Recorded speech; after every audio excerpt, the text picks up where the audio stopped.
In 1902, French filmmaker Georges Méliès created a visionary film which seemed to anticipate in many ways the Apollo missions to the moon of the 1960s. Méliès' film, of course, was just a fantasy. And the Apollo missions? Were they real, or were they just a modern and more sophisticated version of the same fantasy? The story of the Apollo missions began in 1961, when President Kennedy announced before the world that the United States intended to land a man on the moon before the end of the decade or before 1970. This caused quite a stir, as up to that point the United States had only been able to launch an astronaut, Alan Shepard, in a short suborbital flight of only 15 minutes. Never having even sent a man in Earth orbit, setting the goal of reaching the moon in less than 9 years sounded like a far-fetched idea, to say the least. But it is at that point, according to the official narrative, that the United States set in motion a powerful technological machine that would actually allow them to reach the goal established by Kennedy a few months before the end of the decade, in July 1969. Those who don't believe that we went to the moon instead maintain that the United States did launch into this titanic enterprise, but they reached a point around 1967 in which they realized they could not overcome all the obstacles posed by such an ambitious project. And at that point, the only option left was to pretend to go to the moon.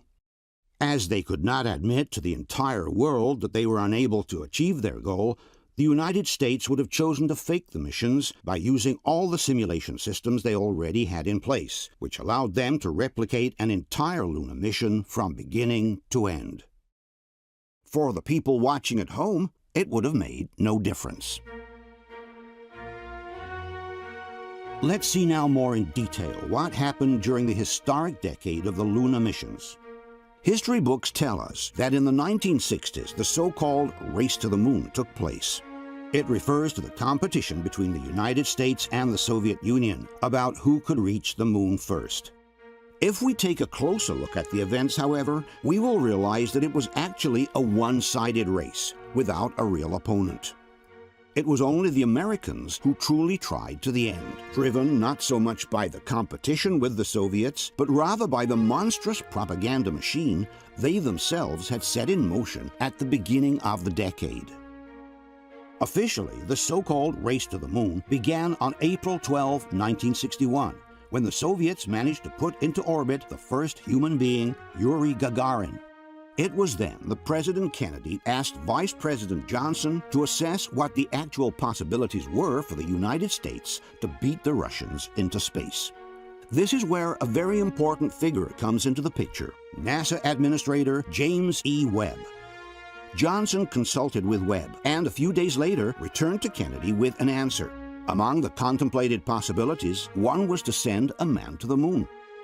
2 weeks later, President Kennedy delivered the following speech in front of Congress. Now it is time to take longer strides. Time for a great new American enterprise.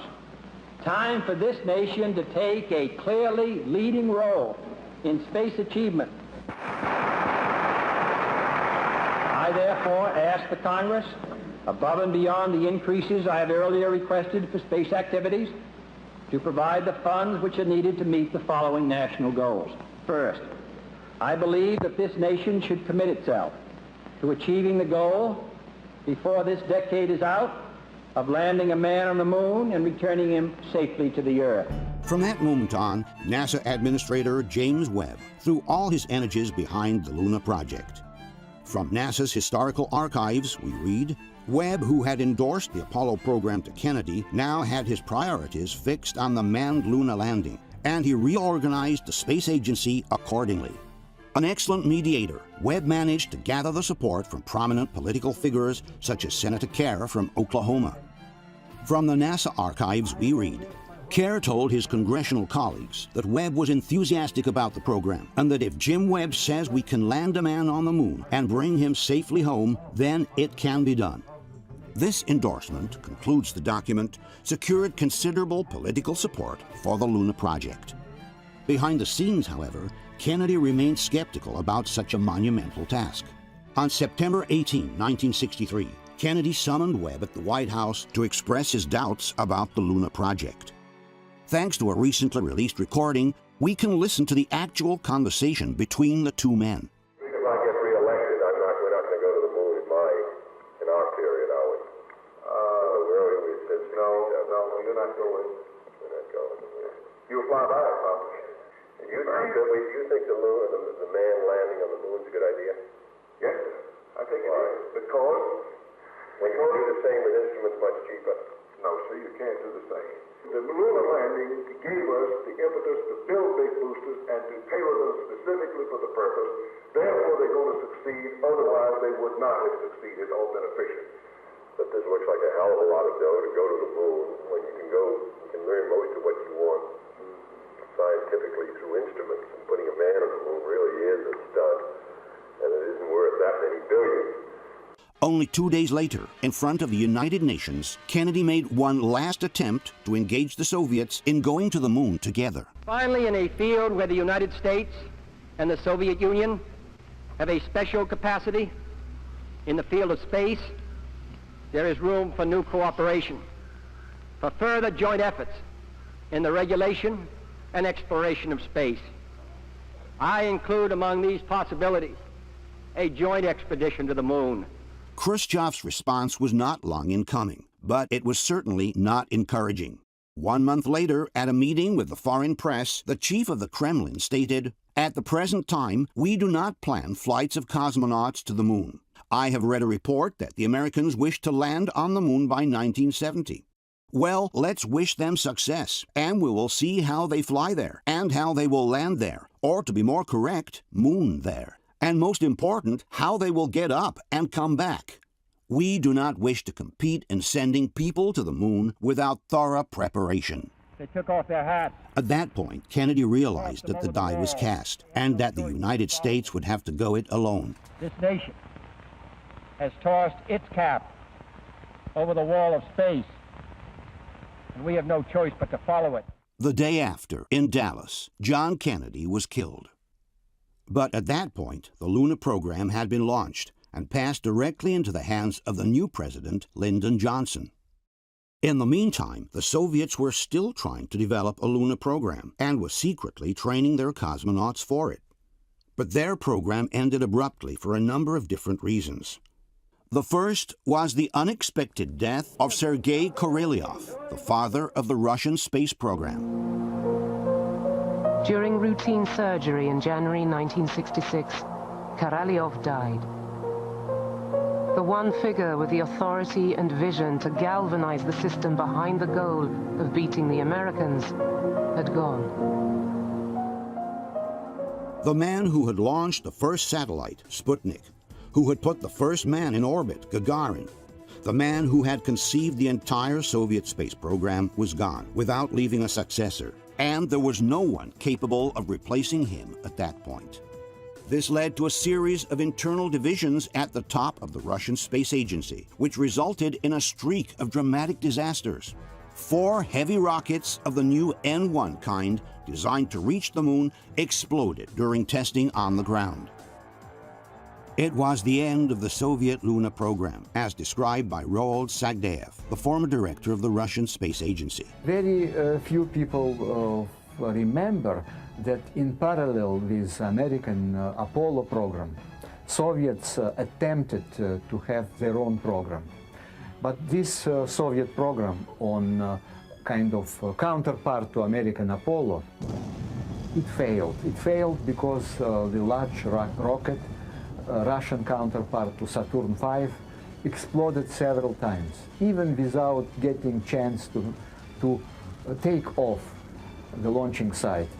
In the meantime, the situation in the United States was rapidly changing. This evening, I came here to speak to you about Vietnam. I do not have to tell you that our people are profoundly concerned about that struggle. The Vietnam War now completely occupied the minds of the Americans, while ingurgitating an ever-increasing share of the national budget. At the same time, the cost of the Apollo program was spiraling out of control. As this documentary of the time explains, the costs of the Luna project had soared beyond all expectations even before a single rocket had lifted off the ground. The status of fabrication and testing of Apollo hardware was such that the program had reached and passed its peak costs. Before a single manned Apollo mission was launched, the program itself began to go out of business. In fall of 1965, General Samuel C. Phillips, director of the Luna landing program, presented NASA executives with a report that exposed in no mild terms the state of confusion and shortcomings suffered by the Apollo program. In particular, Phillips pointed his finger on the command module and the second stage of the Saturn rocket, which had been contracted to the aerospace company North American. After 4.5 years, and a little more than a year before first flight, wrote Phillips, there are still significant technical problems and unknowns affecting this stage. Technical problems with electrical power capacity, service propulsion, structural integrity, weight growth, etc., have yet to be resolved. Delayed and compromised ground and qualification test programs give us serious concern that fully qualified flight vehicles will not be available to support the Luna landing program. There is little confidence, concluded Phillips, that North American will meet its schedule and performance commitments within the funds available for this portion of the Apollo program. In this recorded conversation with President Johnson, NASA Administrator Webb can be heard complaining about the lack of funds needed to keep the Apollo program within schedule. Well, I mean, these people have got to fly and put men up there, and it's awfully hard to go to North American and say, we're going to cut you back $130 million under your own estimate of doing the work and demand even more work for $130 million less, and you've got to find a way to do it. Instead of being resolved, the problems denounced by Phillips kept piling up, sending the cost tally into a seemingly endless spiral. A fuel tank from the command module exploded during a test. The environmental control system of the command module didn't work and had to be redesigned from scratch. The second stage of the Saturn rocket had exploded once in 1965, and then again in 1966, considerably delaying the program itself. Cracks had been found in the structure of the rocket and in the fuel tanks.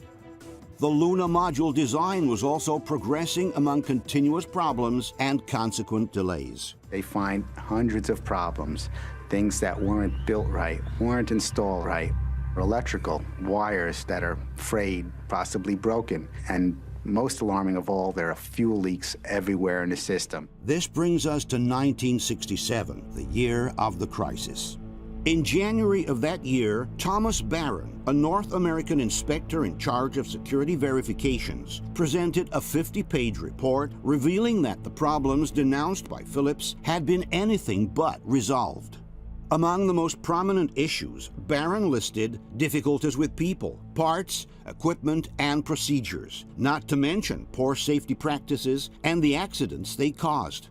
In particular, Barron denounced a lack of coordination between people in responsible positions, a lack of communication between almost everyone, the fact that people in responsible positions did not take many of the problems seriously.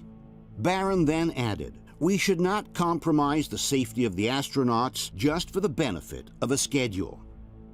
As if to confirm Barron's premonitions, on January 20, the rocket that was supposed to take the first manned flight into orbit exploded during the testing phase. And then, 7 days later, tragedy struck. During a ground simulation of Apollo 1, the first Saturn mission with men on board, the 3 astronauts, Virgil Grissom, Ed White, and Roger Chaffee, died on the launch pad, burned alive inside the capsule that was supposed to take them into space 3 weeks later. Just moments before his death, Grissom had complained about the malfunctioning of the communications between the capsule and the control tower. Hey, how are we going to get to the moon if we can't talk between 3 buildings? I can't hear a thing you're saying. Jesus Christ. But how are we going to get to the moon if we can't talk between 2 or 3 buildings? They were his last words. A few seconds later, a blaze engulfed the interior of the cabin, which was pressurized with pure oxygen. The first to call out the fire was White. Then came the desperate scream from Chaffee.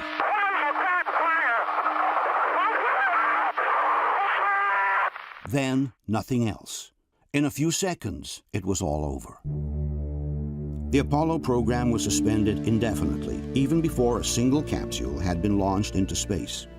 The technical commission charged with discovering the cause of the fire was entrusted to astronaut Frank Borman.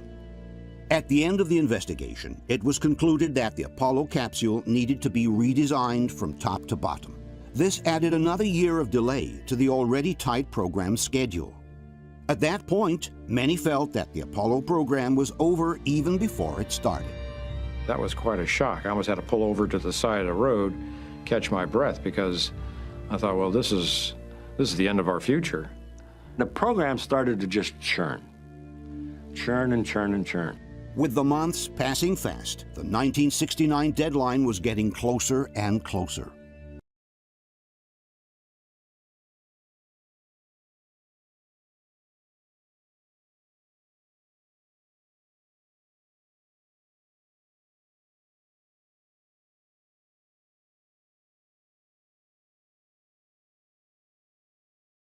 In March 1967, NASA Administrator James Webb testified in front of the House Committee on Science and Astronautics.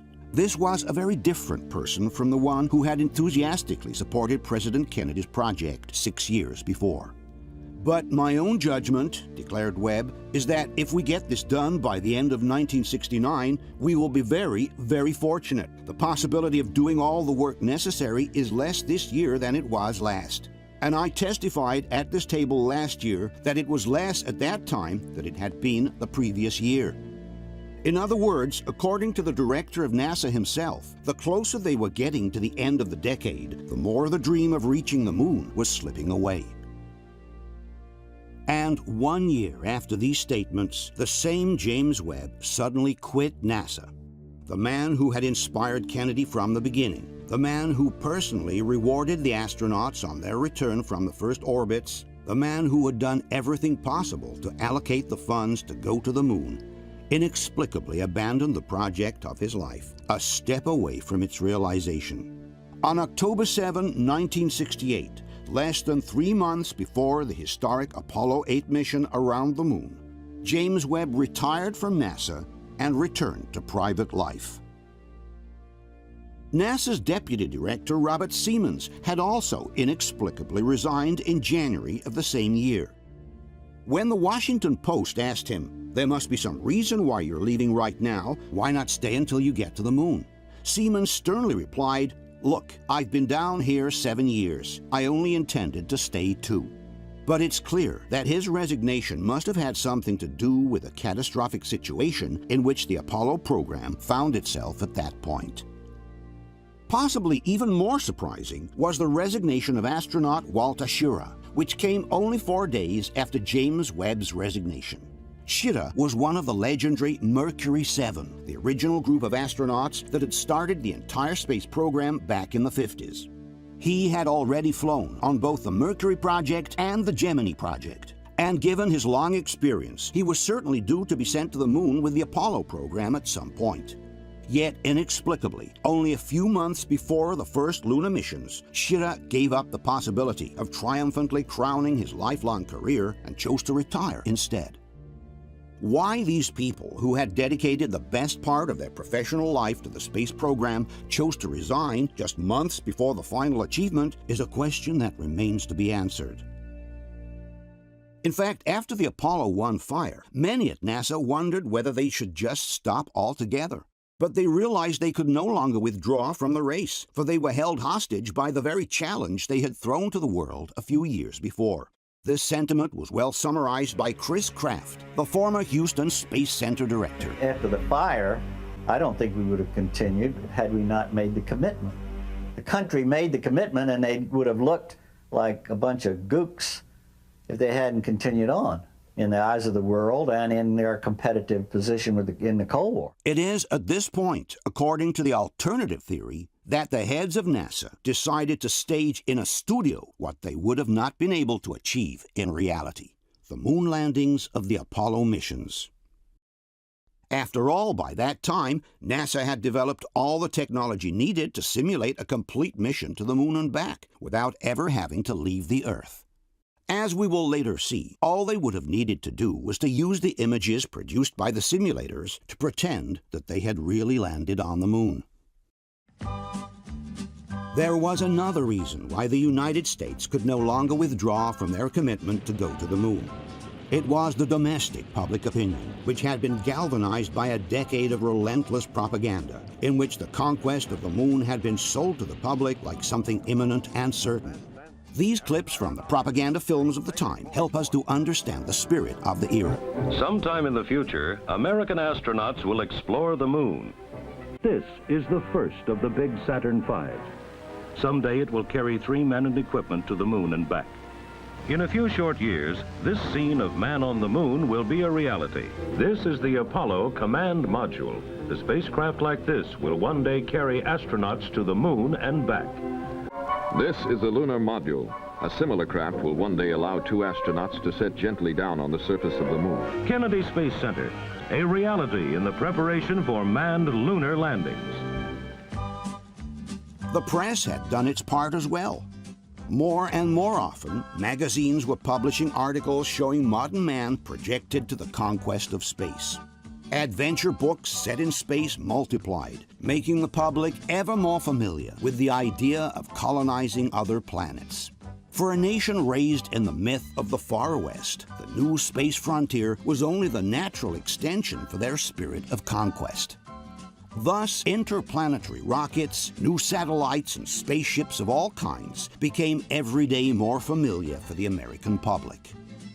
New guides to space were born every day, such as those published by Hammond or by Doubleday, which illustrated the upcoming Apollo missions in utmost detail. There was even a guide to space for elementary teachers. Kids in schools spent their time building their rockets, dreaming of going to the moon one day. If I ever go to the moon, I think it'll be very fun. I just hope to go very, very soon, and I hope I'm not really that old. Walt Disney had created an entire section of Disneyland dedicated to space travel called Tomorrowland. Meanwhile, Disney regularly published books and comics in which his most famous characters went into space. Then you had children's coloring books, with Daddy taking his kids to visit the moon. You had model books with cardboard rockets and astronauts' figurines to cut out. You had 3-dimensional books describing in detail every aspect of life in a space station. And at the center of everything, there was always the astronaut, the new mythological figure that had replaced the old hero of the West in the popular lore. After 10 years of such relentless propaganda, one thing can be affirmed with certainty. Had NASA not been technically able to send men to the moon, or had it been too risky to do so, they would have had to fake it. They had no alternative at that point. With the entire nation already focused on the new frontier, it would not have been possible to admit the failure of the space project without the U.S. government losing its total credibility in front of its population.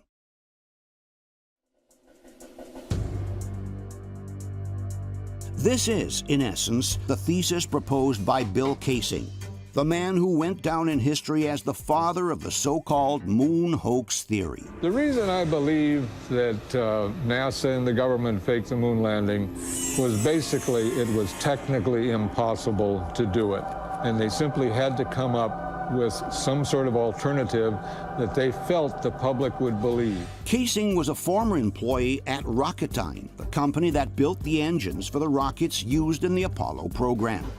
Only 4 years after the end of the Apollo missions in 1976, Casing published a book called We Never Went to the Moon, in which he listed the various reasons why he believed it was not possible for man to have gone to the moon. Casing maintained that the entire series of the moonwalks had been filmed in a secret NASA facility instead. Casing's book caused quite a stir and was followed a few years later by a similar book written by independent researcher Ralph Rene. His book was called NASA Mooned America. In particular, Rene claimed that it would have been impossible for the astronauts to safely get across the Van Allen belts, the two radioactive belts located around the Earth that one needs to traverse in order to reach the moon. There is absolutely no way they went to the moon with what they had. In fact, there's no way they can go today. There's no way they can go tomorrow. You don't send man where you haven't sent the monkey. As time went by, the theories proposed by Casing and Rene began to gain traction. But it was only with the advent of the Internet that the so-called moon hoax theory began to spread at a worldwide level. Since the Internet, NASA has placed all the pictures taken by the astronauts online in high definition. All the films and TV recordings from the same missions have also been published through their official distributor, a company called Spacecraft Films. Thanks to all this material, any independent researcher can now personally examine all the original footage and pictures from the lunar missions. This has generated a flurry of highly researched books and documentaries that seriously question the fact that man has gone to the moon. Hollywood has also played its part in reinforcing the idea that men never went to the moon. In 1979, only 10 years after the first lunar mission, the film Capricorn 1 was released. Officially, the film told the story of a fake mission to Mars, which NASA staged in a TV studio in order to avoid the real dangers of a mission in space. You don't really think you're going to get away with this? Well, I don't know. It's a chance. Maybe it's not a very good one, but it's a chance. But Capricorn 1 was clearly referring to the recent lunar missions, as in fact the film's slogan read, "Would you be shocked to find out that the greatest moment in our recent history may not have happened at all?" The producers didn't mince words when suggesting that NASA could have easily fooled the entire world with the fake Apollo missions. I believe, had they wanted to, that NASA could indeed have pulled off the greatest hoax of all time, never sent anyone to the moon, and recreated it in a television studio. If they were able to make it look real with a budget of only $4 million, suggested the producers, the same could have certainly been done by NASA, which had practically unlimited funds and resources. And Capricorn 1 is not the only Hollywood film to have suggested that the lunar landings were filmed on Earth. In the James Bond movie, Diamonds Are Forever, Sean Connery accidentally finds himself running across a movie set where the lunar landings are being staged. There he is, behind the rock. Come on! What the hell is this, amateur night? Stop him, Harry! In the animated movie The Minions, released in 2015, the group of characters also accidentally comes across a movie set where the Apollo missions are being filmed. And in yet another Hollywood blockbuster, The Coneheads, the famous comedy with Dan Aykroyd, the producers openly made fun of the idea that men really went to the moon. Chicken embryos, seasoned patties of ground animal flesh. I'm not really hungry. Just some Tang. Ah, Tang, the drink the astronauts took to the moon. Astronauts to the moon.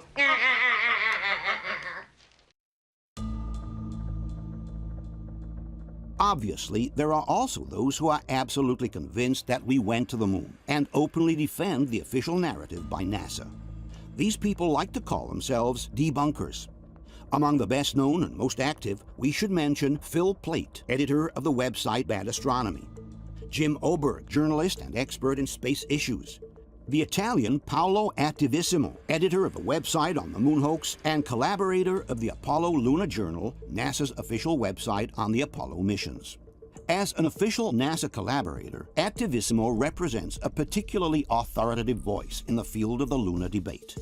Among the debunkers, we should also mention Jay Windley, editor of the website Clavius, and the world-famous Mythbusters, who have devoted an entire episode from their show to debunking the so-called moon hoax theory. Not only do these people believe that we went to the moon, but they claim that there is irrefutable evidence to prove it. We shall therefore begin by analyzing this evidence one item at a time. The first piece of evidence commonly cited in favor of the Apollo missions comes in the form of reasoning. If it's true that NASA faked the moon landings, goes the argument, why did the Russians keep mum instead of exposing the hoax to the entire world? I russi sono stati zitti perché? Nessuno se lo sa spiegare. There are in fact different reasons why the Russians would not have exposed the fake landings in any case.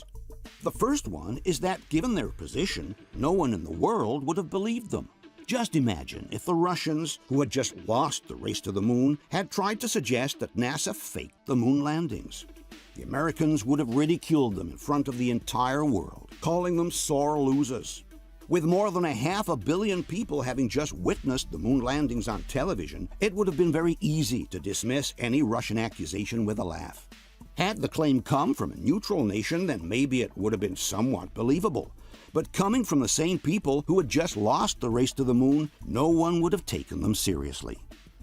There is also a second, very important reason why the Russians would not have exposed the hoax in any case. With the Apollo mission still in progress, serious talks between the Americans and the Russians about a joint space program had already been on their way. The times were no longer those of Kennedy and Khrushchev, and the Nixon administration had made some serious progress towards a substantial détente with the Soviet Empire. We have opened a new relation with the Soviet Union.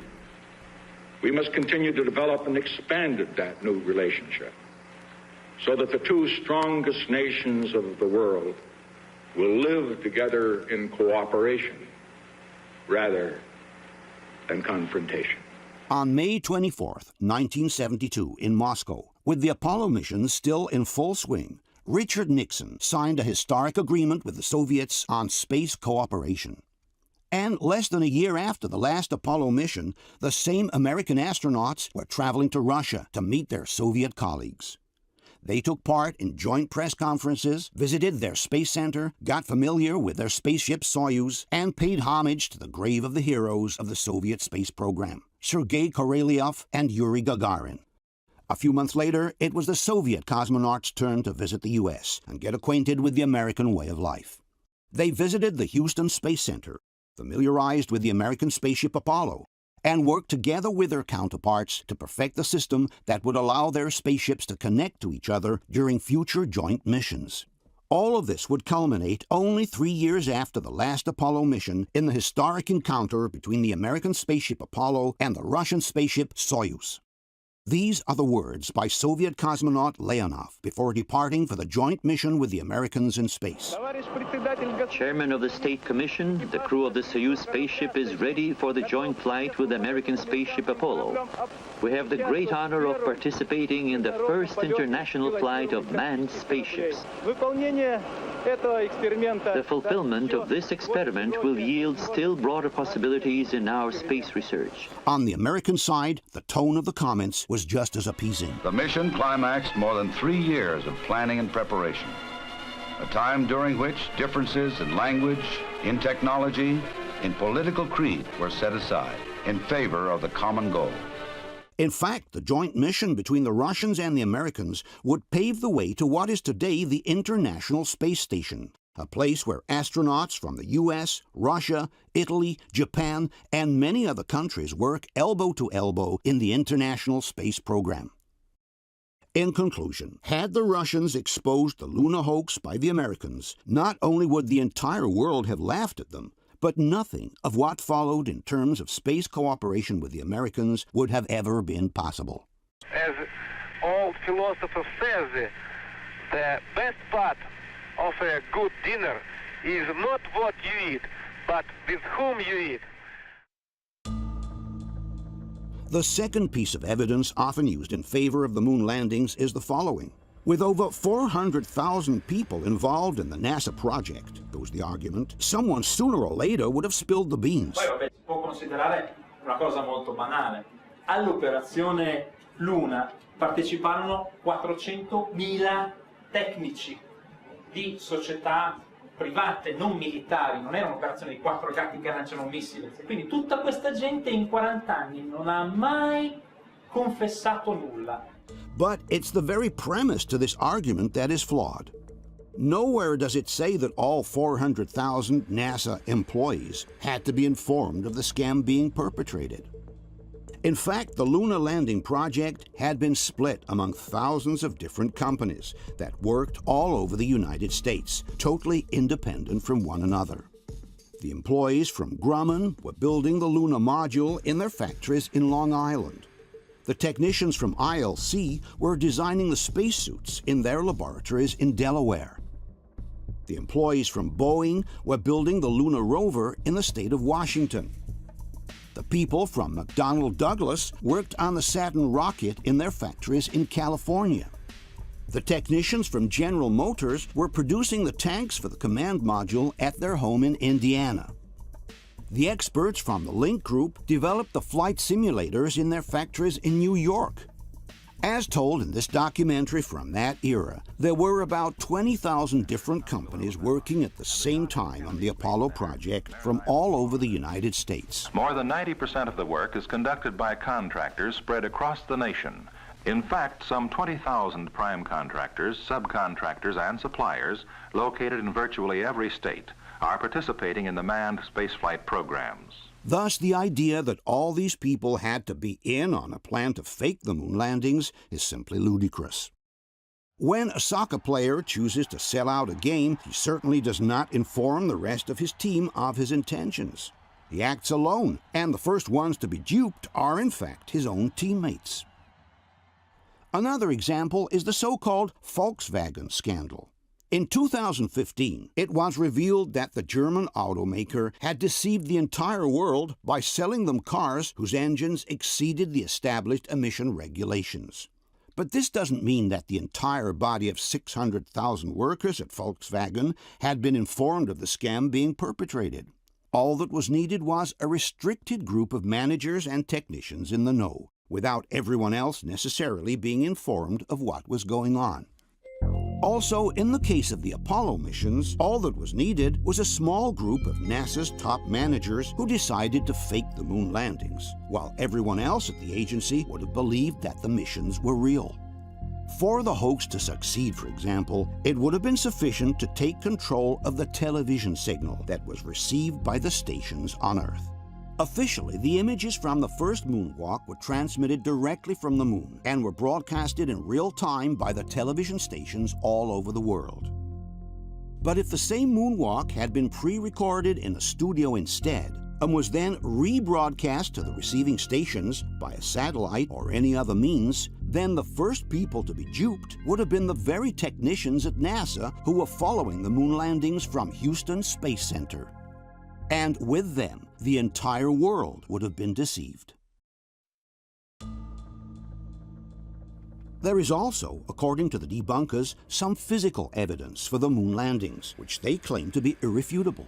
One such piece of evidence is the presence on the moon of the so-called retroreflector. This is an object capable of returning a laser beam to Earth, which was allegedly left by the astronauts on the surface of the moon. According to the Mythbusters, this retroreflector represents irrefutable and conclusive evidence that man went to the moon. It may seem like conclusive evidence, but it is far from that. It's in fact perfectly possible to bounce a laser beam off the lunar surface and detect it on Earth without the aid of any particular instrument.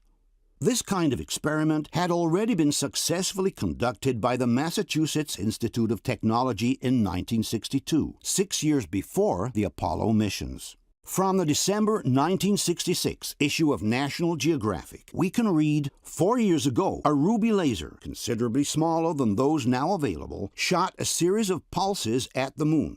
The beams were reflected back to Earth with enough strength to be measured by ultra-sensitive electronic equipment.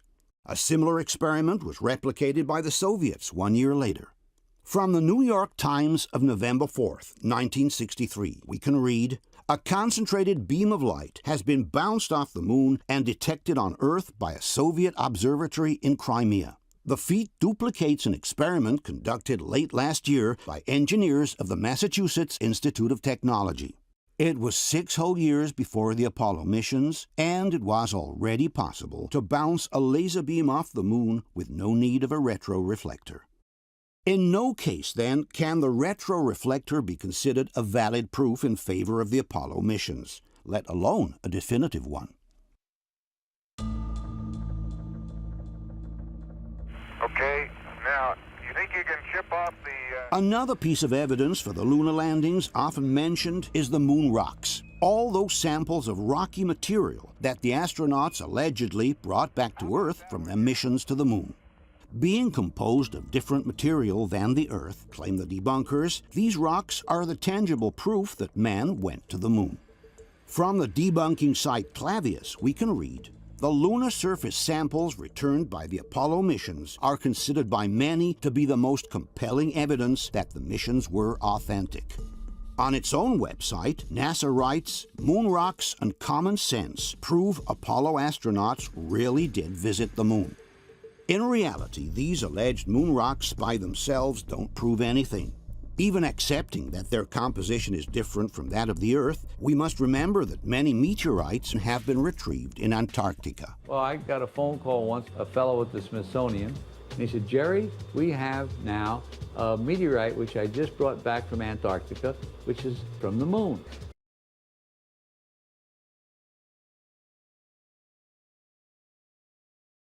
Whole assembly of scientists attacked this object, and at the end of a year and a half, the conclusion was it was a moon rock. It was unambiguously a moon rock. And it's certainly a curious coincidence that Wernher von Braun and some of his NASA colleagues visited Antarctica in 1967, exactly 1 year before the beginning of the lunar missions. As stated by the New World Encyclopedia, the expedition was one of the first to systematically search the ice surface for meteorites believed to originate from the moon for later use as a reference material. Nothing forbids that this reference material could have been later used as original after the Apollo missions. Furthermore, it is possible that the diversity of the lunar rocks was obtained with some special processing here on Earth, as suggested by Bill Wood, an aerospace engineer. And then I think the vast majority of the hundreds of pounds of moon rocks that we claim to have are made here on Earth. They can be irradiated or exposed to a vacuum or modified in certain minor ways so that they appear slightly different. In fact, in 2009, it was discovered that a lunar rock donated by the American astronauts to a Dutch museum was actually a piece of petrified wood, a cheap earthly fake presented to the world as if it were a precious lunar rock. Thus, in no case, regardless of their origin and composition, can the so-called lunar rocks be considered proof that man went to the moon. And one is left to wonder, why would NASA feel the need to state that the lunar rocks prove that we went to the moon, when they are the first ones to know that this is definitely not the case? According to the debunkers, the landscapes seen in the Apollo pictures are too large to have been recreated in a studio. Se noi prendiamo le fotografie, questa è la missione Apollo 11, si possono mettere insieme per comporre delle panoramiche. Allora, quanto sarebbe stato grande il set per ottenere una panoramica di questo genere? Giusto per vederla in qualità migliore. Questo è Neil Armstrong che fotografa Buzz Aldrin, clic, clic, clic, clic, in questo modo. Quindi il set ipotetico avrebbe dovuto essere parecchio grande. In reality, those who support this idea are not familiar with the great illusory capacities of cinematography. This, for example, is a scene from the film Magnificent Desolation, produced by IMAX in 2005.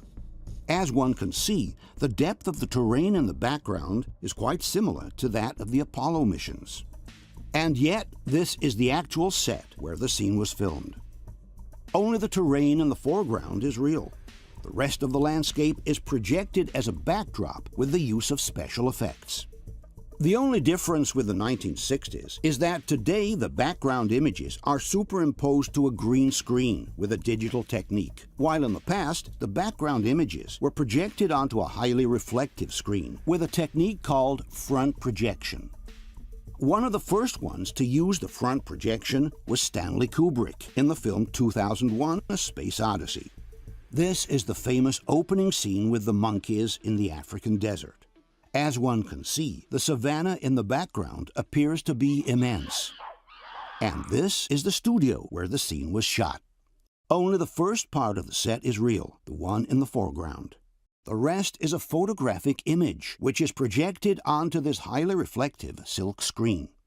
Here is another example of the use of front projection from the same Stanley Kubrick film. The terrain in the foreground is real, and we are in the studio, while the image in the background is the result of a projection onto a highly reflective screen. One way to know whether the front projection was used is to verify whether there is a continuous separation line between foreground and background crossing the entire image from left to right. This is actually the line separating the real terrain in the studio from the projection screen in the background. And, curiously enough, we notice that in many of the Apollo pictures, a continuous line crossing the frame from left to right is present. This line separates the terrain in foreground from the distant hills in the background.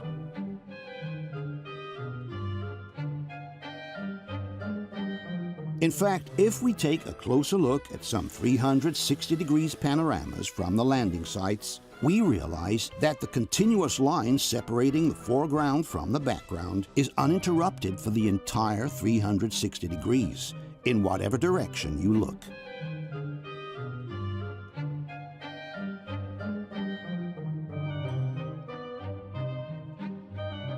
This means that either the astronauts have landed on some kind of truncated cone separated for 360 degrees from the distant hills, or the images have been shot in a studio, and the continuous line separating the foreground from the background is just the separation line between the real set and the projected image. The Apollo moon missions, a technological triumph or silver screen illusion. Professionals of the Russian University of Cinematography reveal how the American space propaganda machine works. The majority of the lunar surface footage can be recreated in a film studio. The lunar surface footage can be created in a studio without problems. To do this, a real moon surface, complete with craters and hills, is created in our TV network studio.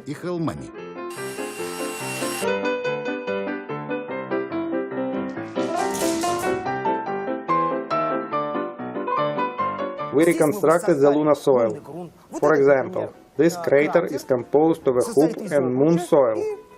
Our lunar soil is composed of garden earth and cement. And here we created a track.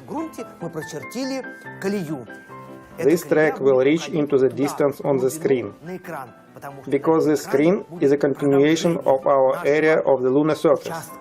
It will produce a convincing moonscape. When the scenery is ready, Konovalov explains what he will shoot. Will we be able, for example, to take a lunar surface picture here, similar to this one? A man on the surface of the moon. These days, we would simply put a green chroma key screen behind. And then on a computer, in place of the chroma key screen, there would be everything we need for the scene. But our task is to create an illusion using only the methods that existed at the time of the US moon landings. That is, without using any computer graphic imagery. For this, we have used the front projection process. This method is well known thanks to Stanley Kubrick's movie 2001: A Space Odyssey. We'll explain later what front projection technology is.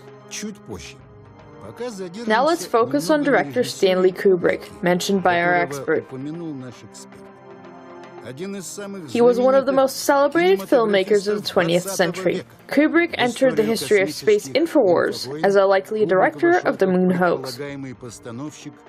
Ostensibly, he was hired by the US government to create the fake lunar landings.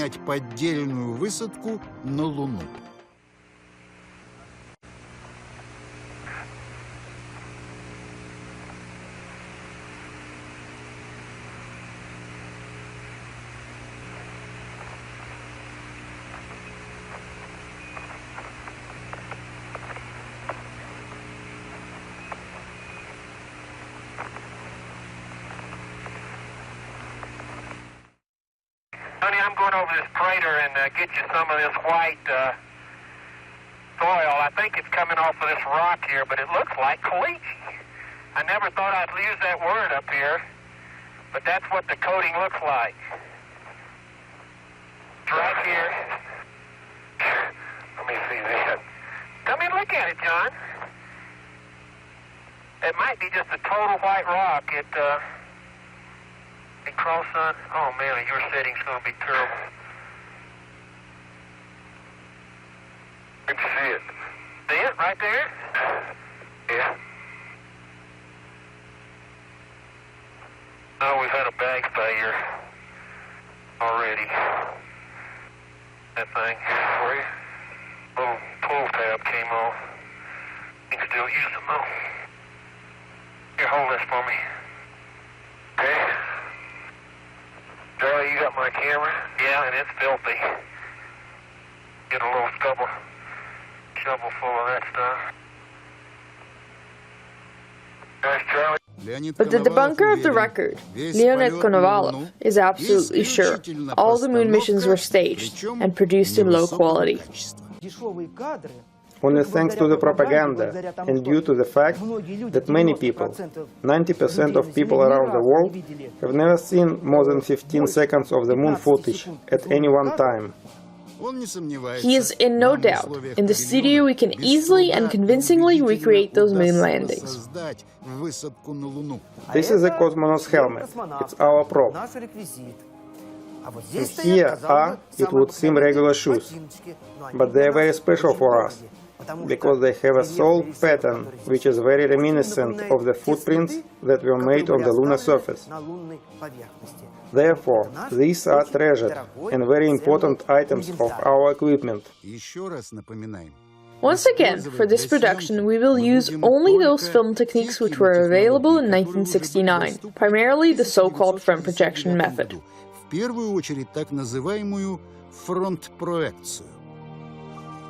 So what is it? This is when an image is projected onto the big screen of a special material called Scotch light, containing very small bats, and an actor performs in front of this image, against the screen.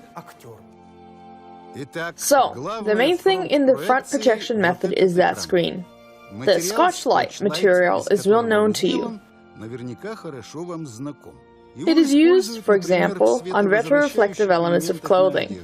If a Scotch light screen is constructed and an image is projected on it, then the image is reflected and appears to be behind the actor, standing next to the adjacent wall.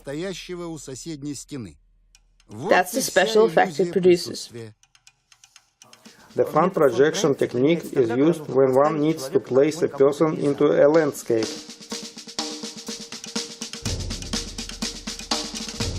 Here in our studio, the screen width is 16 feet, while Stanley Kubrick, in 2001, A Space Odyssey, had a screen of 100 feet wide. Nevertheless, he is sure it will work. And now the projector with a moonscape transparency is turned on. Watch carefully. Konovalov says this is how the Americans had landed on the moon in 1969. It is clear that if the lunar landings were a hoax, then it would have required an alliance between secret services and Hollywood. Some took care of the secrecy, others shot the fake material. The likely technology has been demonstrated by cinematographer Konovalov. And now he is ready to recreate this episode of the US Moon Saga. Американской лунной саги.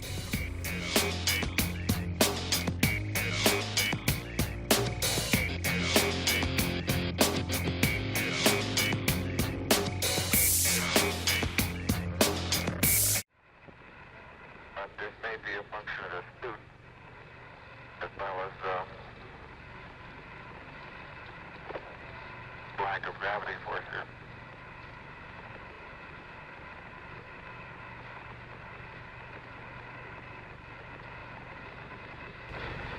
Go ahead, Mr. President. This is Houston out.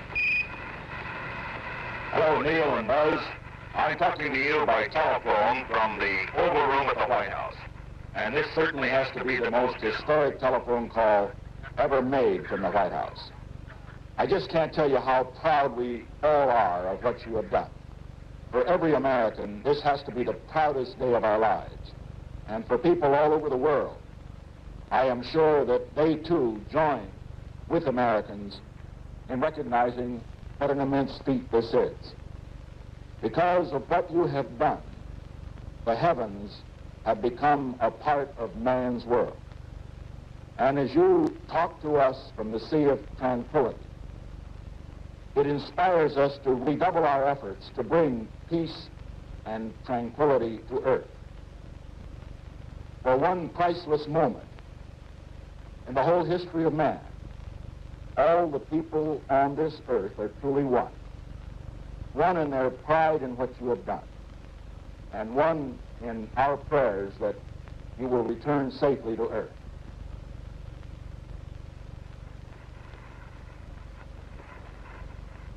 Furthermore, at the time of the Apollo missions, Hollywood had already developed a mobile front projection system, which could have also allowed to film moving scenes with the distant background projected on a screen.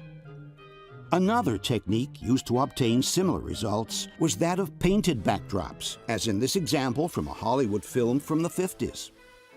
Nicola Pecorini has worked extensively in Hollywood as a cinematographer, making films for Sylvester Stallone, Terry Gilliam, and many others.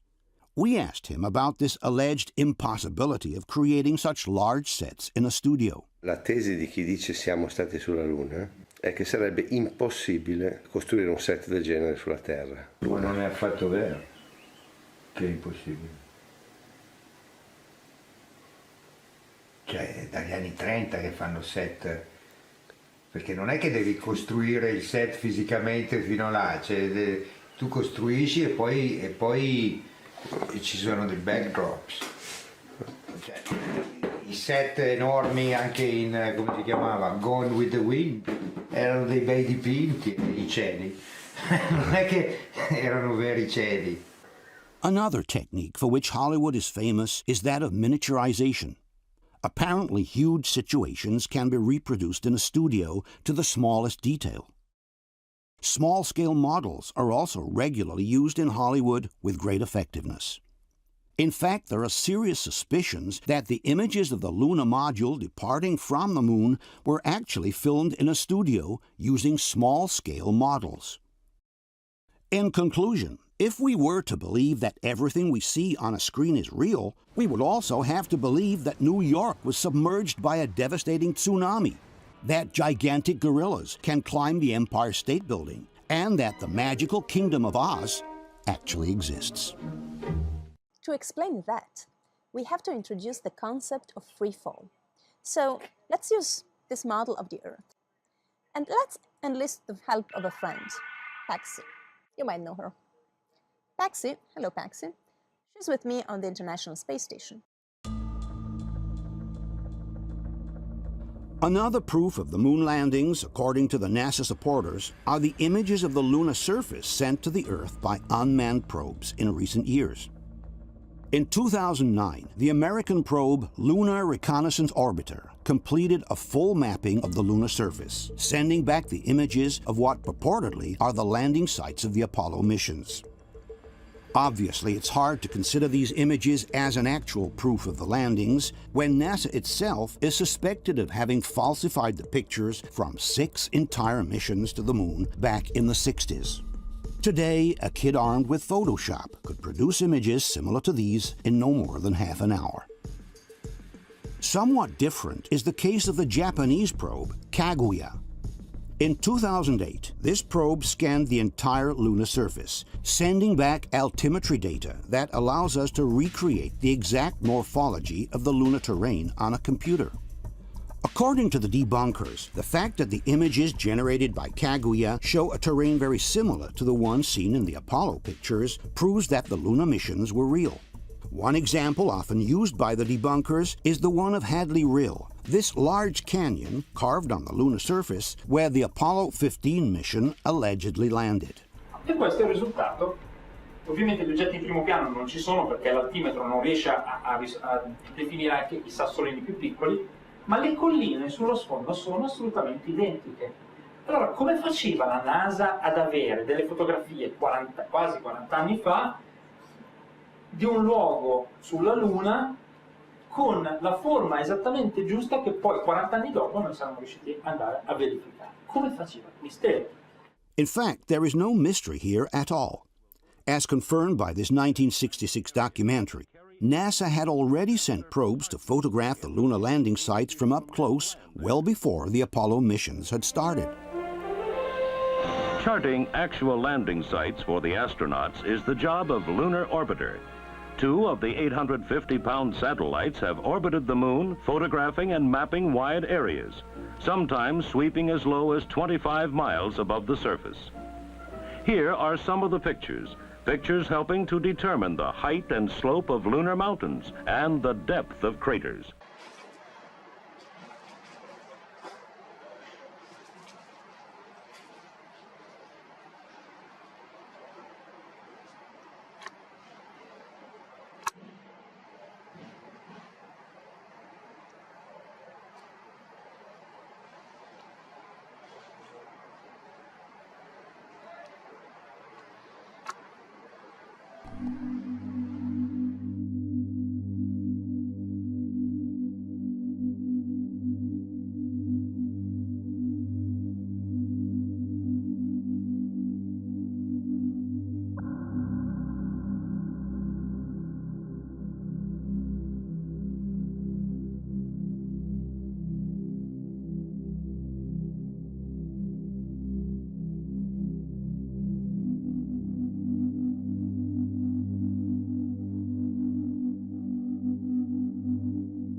So accurate had been the photographic surveys that NASA had been able to build a gigantic moon globe which replicated the entire lunar surface in utmost detail. All it would have taken at that point was to film the moving surface of this globe using, for example, this circular rail to give the impression of really flying around the moon. Furthermore, for the Hadley Rail area in particular, NASA had built a three-dimensional model reproducing the Apollo 15 landing site to the smallest detail. This three-dimensional model was then hung from a ceiling upside down and was illuminated by special lights that simulated the sunlight. By filming the model with this special camera, which could get as close as a few inches to the surface, NASA was able to film the entire lunar landing approach as if it were the real thing. The images were sent to the monitors in the simulator, making them look like actual images seen from the window of the lunar module. This documentary from NASA explains how the lunar landing simulator worked. To the left of the simulator is a three-dimensional mosaic of the moon surface. Through closed-circuit television, it presents typical lunar landing displays marked by craters, mounds, and boulders. The mosaic gives the astronaut a realistic feel for his final landing approach. Lunar module motion is simulated by moving the map up and down for vertical motion. A camera on a dolly track provides lateral movement. Lights around the camera lens simulate lunar lighting conditions. With these two simulators, a crew can practice the basic flight elements of the Apollo mission from launch complex to landing on the moon and return to Earth. As one can see, the images produced by the simulator are so similar to those of the actual landing that the initial argument by the debunkers can be reversed. Not only was NASA able to replicate the exact morphology of the landing sites in a studio, but they could have, in fact, simulated the entire lunar landing using the very images from their simulator without the need of actually going to the moon.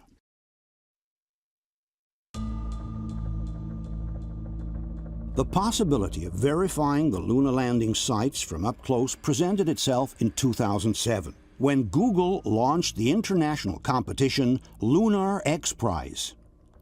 In this competition, Google offers a prize of $30 million to the first private organization that would land a probe on the moon with a robot capable of covering at least 500 meters, while sending live images back to Earth. Take video and pictures and send them back to Earth so we can all share what your spacecraft can see. More than 20 teams from all over the world announced that they were entering the competition. Google also established an additional prize of $4 million for any team who would be able to broadcast live images from any of the Apollo landing sites. At that point, Astrobotic Technologies, a company based in Pittsburgh, announced they intended to visit the most famous landing site of all, the one of Apollo 11. But NASA didn't seem too happy about this initiative, and in 2011 they officially requested a 2-kilometer no-fly zone to be established all around the Apollo landing sites. The purpose, said NASA, was to preserve the landing sites from possible contamination. NASA is taking steps now to preserve the steps they took decades ago on the surface of the moon. They are protecting American landing sites on the moon for historic preservation, presumably because you never know who or what will go back there. And there are a number of missions vying to go back with unmanned craft. They just wanted to clear the area off limits. The request from NASA must have been taken very seriously, since the participants suddenly decided to forego a $4 million prize. From this 2012 article titled "Rocketeers Obey NASA Moon Rules," we can read, "The organizers of the $30 million Google Luna X Prize say their contestants will abide by NASA's appeal to stay away from the Apollo landing sites." One of the teams, Pittsburgh-based Astrobotic Technology, had planned to take a close look at Apollo 11's artifacts and footprints. But President John Thornton said the venture has shifted its primary target to the lunar North Pole. In conclusion, not only is there no actual proof that man went to the moon, but now that we had the possibility of at least checking out the landing sites from up close, NASA has chosen to impose a no-fly zone all over these areas. And all of this just to preserve some footprints that apparently no one will ever be able to see anyway. Let's now examine the most important evidence against the lunar landings, or the reasons why many people don't believe that we went to the moon. The first issue, and definitely one of the most important, is the problem of radiation, represented by the Van Allen belts. Earth is surrounded by two highly radioactive areas called the Van Allen belts. They were named after their discoverer, astrophysicist James Van Allen. These belts are located between a minimum of 1,000 miles and a maximum of 25,000 miles from the surface of the Earth. Up to this day, every single mission with men on board, from the American Gemini to the Russian Soyuz, from the Space Shuttle to the International Space Station, has kept well below this dangerous area of radiation, rotating in what is called low Earth orbit. The only men in history to have allegedly ever crossed the Van Allen belts are the astronauts from the Apollo missions. This crossing, however, poses some problems that apparently have not been resolved to this day. As we get further away from Earth, we'll pass through the Van Allen belts, an area of dangerous radiation. Radiation like this could harm the guidance systems, onboard computers, or other electronics on Orion. Naturally, we have to pass through this danger zone twice, once up and once back. We must solve these challenges before we send people through this region of space. For all the people back on Earth, the crew of Apollo 8 has a message that we would like to send to you. In the beginning, God created the heaven and the earth. And the earth was without form and void, and darkness was upon the face of the deep. And the Spirit of God moved upon the face of the waters. And God said, "Let there be light." And there was light. And God saw the light, that it was good, and divided the light from the darkness.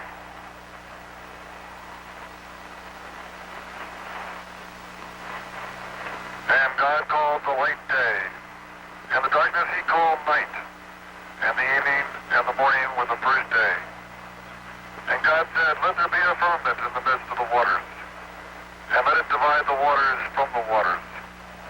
And God made the firmament, and divided the waters which were under the firmament from the waters which were above the firmament. And it was so.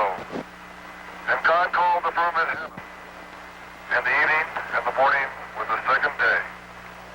The Van Allen radiation belt is said to be a band of deadly radioactivity from the sun that surrounds the Earth. And it's the main reason why the moon landings never happened, because there's no way that astronauts were able to make it through these Van Allen radiation belts without getting cooked like a microwave. And so this Van Allen radiation belt is said to begin at 620 miles up and extends all the way to 3,700 miles up. And so 620 miles is also the highest point of the ionosphere. Check out my White Alice video if you want more details about the ionosphere. We're also going to discuss it more in this video as well, because it all seems to be connected to the height of the dome firmament. And it is described as a shell of electrons and electrically charged atoms and molecules that surround the Earth. Now, according to my research, I highly suspect that this line between the maximum height of the ionosphere and where this Van Allen radiation belt begins would possibly be the maximum height of the dome firmament. Because an interesting thing about this ionosphere description is it says a shell of electrons. A shell to me sounds like a firm and solid object, because the thing is, the scientists are literally saying that they're bouncing signals off of the sky.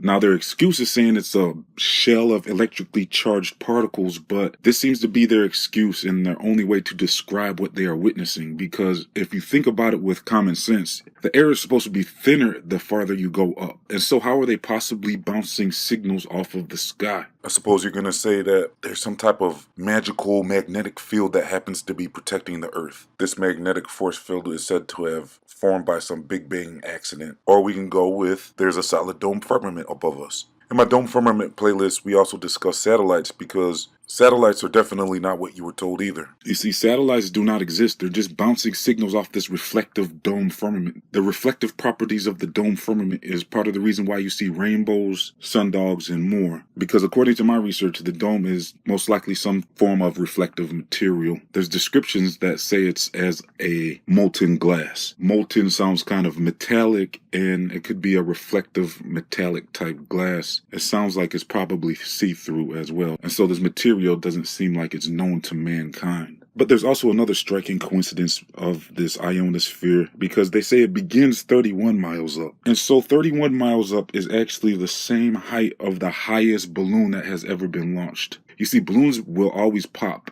around 30 miles up or lower. And this is allegedly due to the low air pressure that forces the balloon to expand until it bursts. And so scientists have been creating these balloons to be more flexible so they don't burst. What is causing these balloons to pop at 32 miles up? And what's with the coincidence with 32 miles being the lowest part of the ionosphere?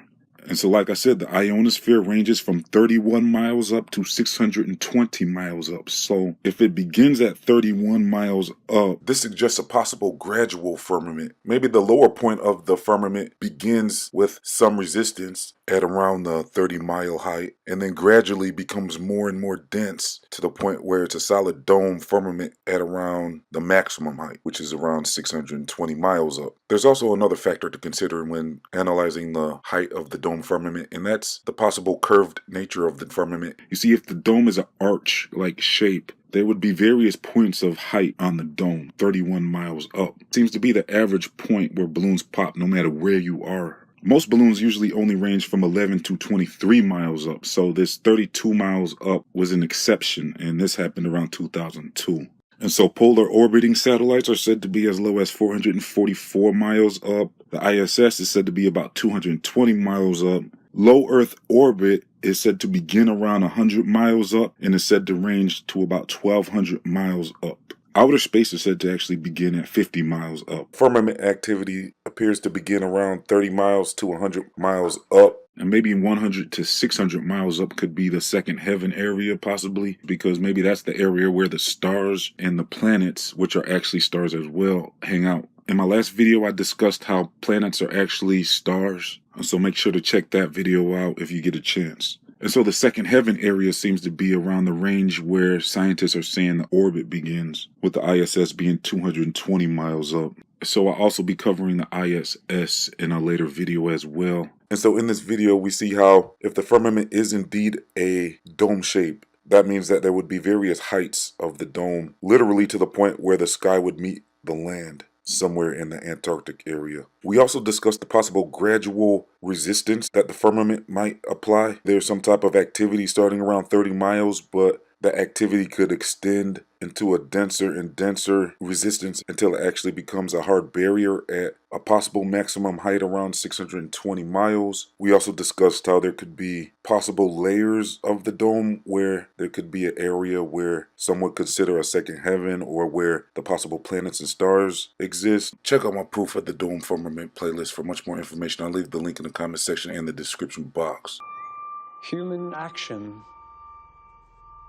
resounds in the heavens. The bell echoes above. What we decide here today will polish or crack the firmament. What shall it be? Human action resounds in the heavens. The bell echoes above. What we decide here today will polish or crack the firmament. What shall it be?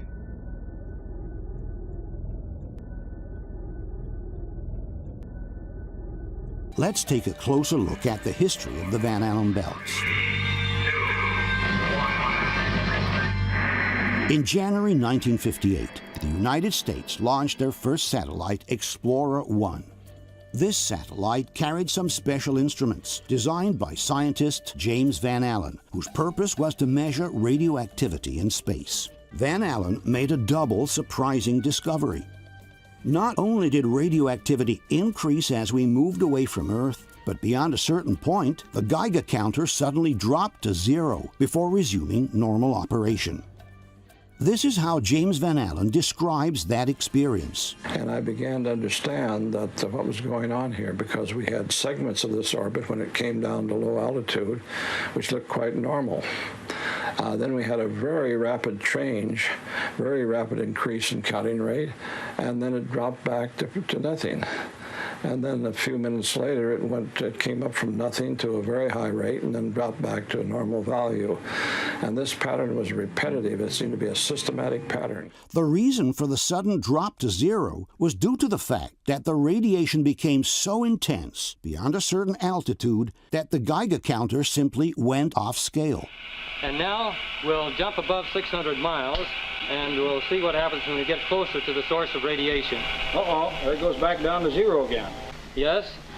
The transition said yes. It went into something that was strong and then went to 0. Therefore, obviously, had encountered intense radiation. It was the discovery of the so-called Van Allen radiation belts. In 1959, Van Allen wrote, "Our planet is ringed by a region, to be exact, 2 regions, of high-energy radiation extending many thousands of miles into space. The discovery is, of course, troubling to astronauts. Somehow, the human body will have to be shielded from this radiation, even on a rapid transit through the region." Later on, Van Allen published another article called "The Danger Zone. Earth is wrapped in deadly belts of radiation." Speaking of the inner belt, Van Allen wrote, "Owing to the great penetrability of the high-energy protons therein, effective shielding is quite beyond engineering feasibility in the near future." The article concluded by saying, "All manned spaceflight attempts must steer clear of these 2 belts of radiation until adequate means of safeguarding the astronauts have been developed." And God said, "Let there be a firmament in the midst of the waters, and let it divide the waters from the waters. And God made the firmament, and divided the waters which were under the firmament from the waters which were above the firmament. And it was so. And God called the firmament heaven." The existence of the Earth's radiation belts presents a very serious hazard to future space travel. What is the intensity of this radiation? What does it consist of? How much shielding will the first space travelers need in order to penetrate these deadly areas of radiation safely?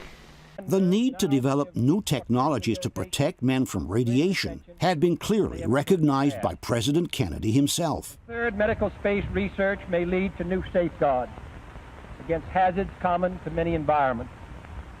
Specifically, our astronauts will need fundamentally new devices to protect them from the ill effects of radiation. The Soviets also feared the effects of radiation in open space. Of course, we were worried to go out into the unknown of space. Of course, we were fearful. We had no idea how a human would be affected by the radiation. We suspected that possibly the radiation could even penetrate through the craft itself. In fact, NASA had taken the problem quite seriously, developing a system to study human tolerance to the effects of radiation. At Kirtland Air Force Base, New Mexico, development of a plastic man with the same atomic composition as human tissue enables scientists to accurately determine the depths of radiation penetration as well as doses without actual human exposure. But then, something curious happened. When the time to launch the first astronauts towards the moon came, the problem of radiation magically seemed to disappear. Without developing any particular method of protection, and without even having sent a monkey through the radioactive belts, in 1968, the Apollo 8 mission was launched towards the moon. It would have been the first human mission to cross the Van Allen belts. The ship carrying the 3 astronauts had only a very thin aluminum covering and no specific protection against radiation whatsoever. No, the walls of the craft were made as thin and light as possible. The Apollo capsule itself was made unusually thin. In fact, they couldn't even initially carry enough air inside to be the equivalent to sea level air pressure. They ran it at reduced pressure in order to be able to make the walls thinner. Frank Borman, Jim Lovell, and Bill Anders were the first 3 humans to ever venture across the radiation belts. And yet, during their trip to the moon, that crossing seemed to be the least of their worries. These are the 3 astronauts broadcasting from somewhere halfway between the Earth and the moon. It seems that the most interesting thing to talk about is the behavior of the toothbrush in absence of gravity. You can see Bill's got his toothbrush here, demonstrates how things float around 0G. In the Apollo 8 mission report, a 250-page document filled with technical information of all kinds about the mission just completed, the crossing of the Van Allen belts is not mentioned once, not even in passing. It was as if the problem of radiation, with all the dangers described by Van Allen, suddenly had never existed. In the Apollo 8 mission report, a 250-page document filled with technical information of all kinds about the mission just completed, the crossing of the Van Allen belts is not mentioned once, not even in passing. It was as if the problem of radiation, with all the dangers described by Van Allen, suddenly had never existed. After Apollo 8, another 8 missions followed the same route, each crossing twice, one on the way out and one on the way back, the Van Allen radiation belts. Some debunkers maintain that the problem with the Van Allen belts was solved by plotting an exit and re-entry course that would avoid the thickest area of radiation. In this regard, the debunking website Clavius writes, "The Apollo navigators plotted a course through the thinnest parts of the belts. Each mission flew a slightly different trajectory, but the orbital inclination of the translunar coast trajectory was always in the neighborhood of 30 degrees. A spacecraft following that trajectory would bypass all but the edges of the Van Allen belts." In his book, Activissimo also wrote, "To get around them or to cross the less intense zone, you just need to follow an inclined path, which was done by all the Apollo vehicles, both on the way out and on the way back." But this statement is contradicted by NASA itself.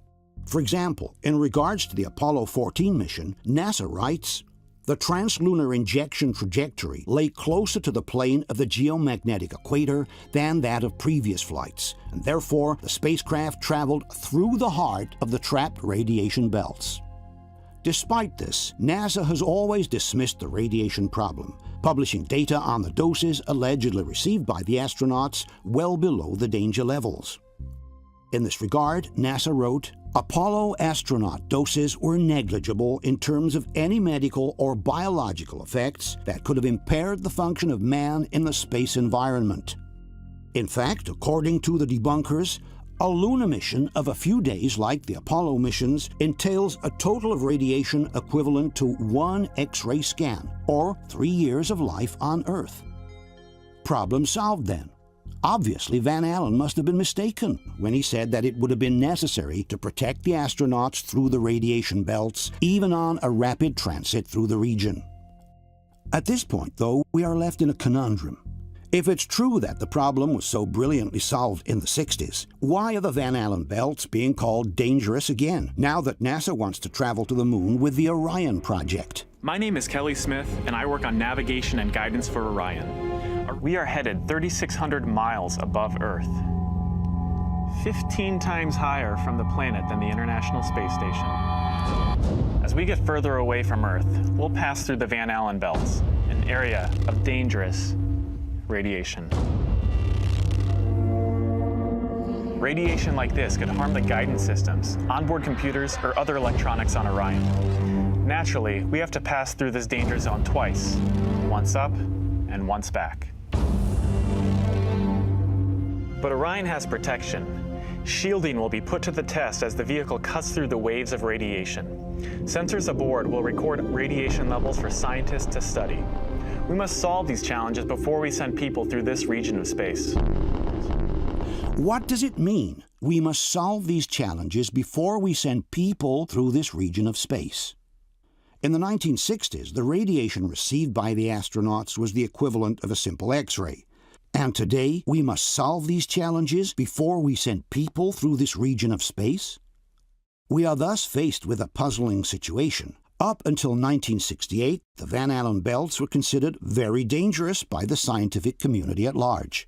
Then, during the Apollo missions, they were suddenly no longer dangerous and could be safely crossed, while in recent times they have gone back to be considered very dangerous. Even modern astronauts, curiously, admit that we are currently unable to go beyond the low Earth orbit, and that perhaps one day we may be able to reach the Moon and other planets. The plan that NASA has is to build a rocket called SLS, which is a heavy lift rocket. It's something that is much bigger than what we have today, and it will be able to launch the Orion capsule with humans on board, as well as landers or other components to destinations beyond Earth orbit. Right now, we only can fly in Earth orbit. That's the farthest that we can go. And this new system that we're building is going to allow us to go beyond and hopefully take humans into the solar system to explore. So the Moon, Mars, asteroids, there's a lot of destinations that we could go to, and we're building these building block components in order to allow us to do that eventually. And certainly this interview with astronaut Alan Bean doesn't help us clarify the situation.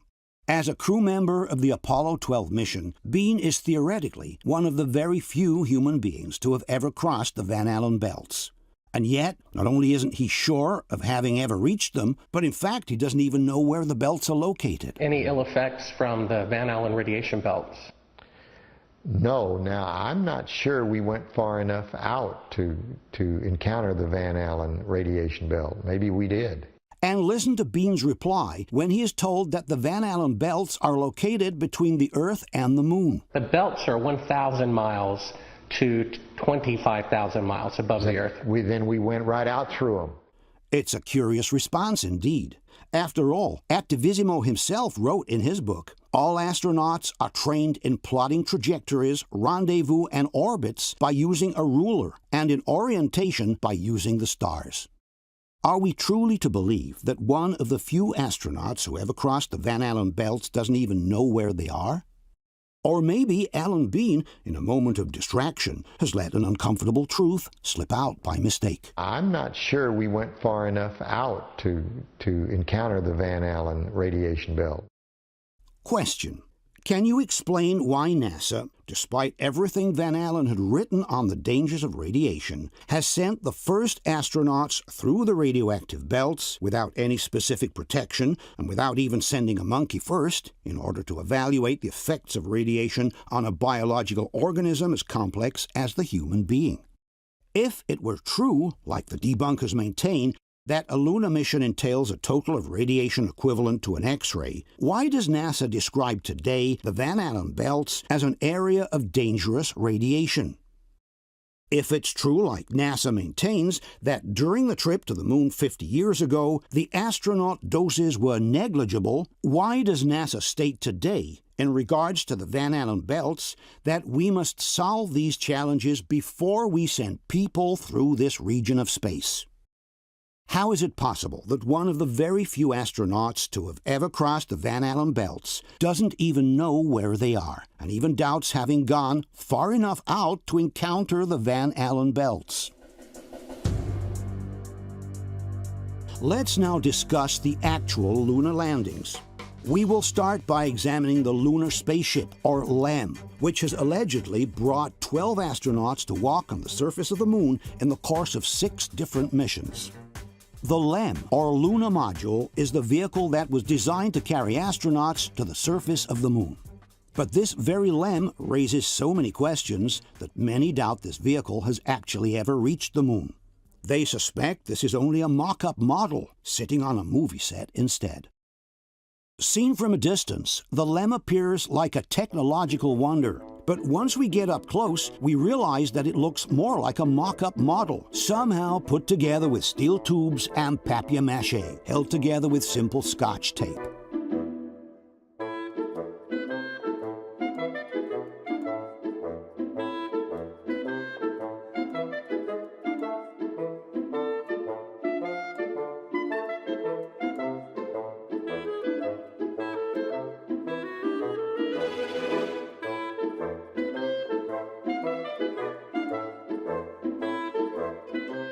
What immediately catches the eye is the large amounts of Scotch tape haphazardly placed here and there, as if it were a last-minute job.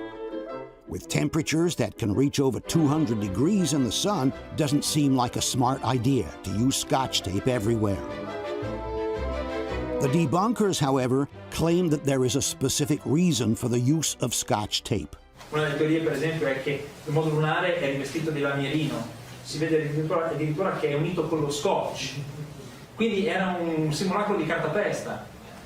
No, non è vero, perché si va a vedere la documentazione tecnica, è salta fuori che il modo migliore per applicare senza aggravare il peso il rivestimento termico in modo che non venisse surriscaldato dal sole era di usare dei giunti adesivi invece delle rivettature che con la dilatazione termica avrebbero causato delle sollecitazioni. But this explanation doesn't stand to scrutiny. As one can see, the LEM is full of metal rivets everywhere. There is therefore no explanation for the sloppiness in the construction of the lunar module, with the engines covered with aluminum foil, the external panels not even lining up with each other, and the Scotch tape that seems added at the last moment, just to keep together pieces that would otherwise fall apart. The lunar module cost over $2 billion at the time, which is the equivalent of $21 billion in 2016 currency. Are we truly to believe that NASA has spent all this money to send a vehicle covered with loose pieces of cardboard into space? The second problem posed by the LEM is that there is no crater in the sand caused by the jet of the engine during the landing. According to the debunkers, this crater should not exist at all because the LEM uses very little power when it lands, they say. And it does so on a rocky volcanic surface anyway. Sulla Luna, essendoci un sesto di gravità, il peso che deve essere sostenuto dal motore è un sesto, quindi la spinta che viene scaricata sul terreno è molto modesta. Non c'è motivo di produrre un cratere, oltretutto in una superficie rocciosa, di roccia vulcanica come è quella della Luna. But the surface where the LEM supposedly landed is not rocky at all, like Attivissimo claims. Neil Armstrong himself refutes this statement when he describes a fine-grained, almost powdery surface instead. The surface appears to be very, very fine-grained as you get close to it. It's almost like a powder. A similar comment is made by Alan Shepard, one of the astronauts from Apollo 14. The soil is so soft that it comes up all the way to the top of the footpath. James Irwin from Apollo 15 even describes a layer of soft soil about 6 inches deep around the LEM's footpads. No wonder we slipped, eh? Boy, that's really soft dirt there around the front footpad. Sure is. It's like about 6 inches deep of soft material. In fact, during the landing approach, we can clearly see large amounts of dust being blown away by the LEM's engine. But then, why is there no hollow underneath? This animation helps us better understand what should have happened during the landing on the moon.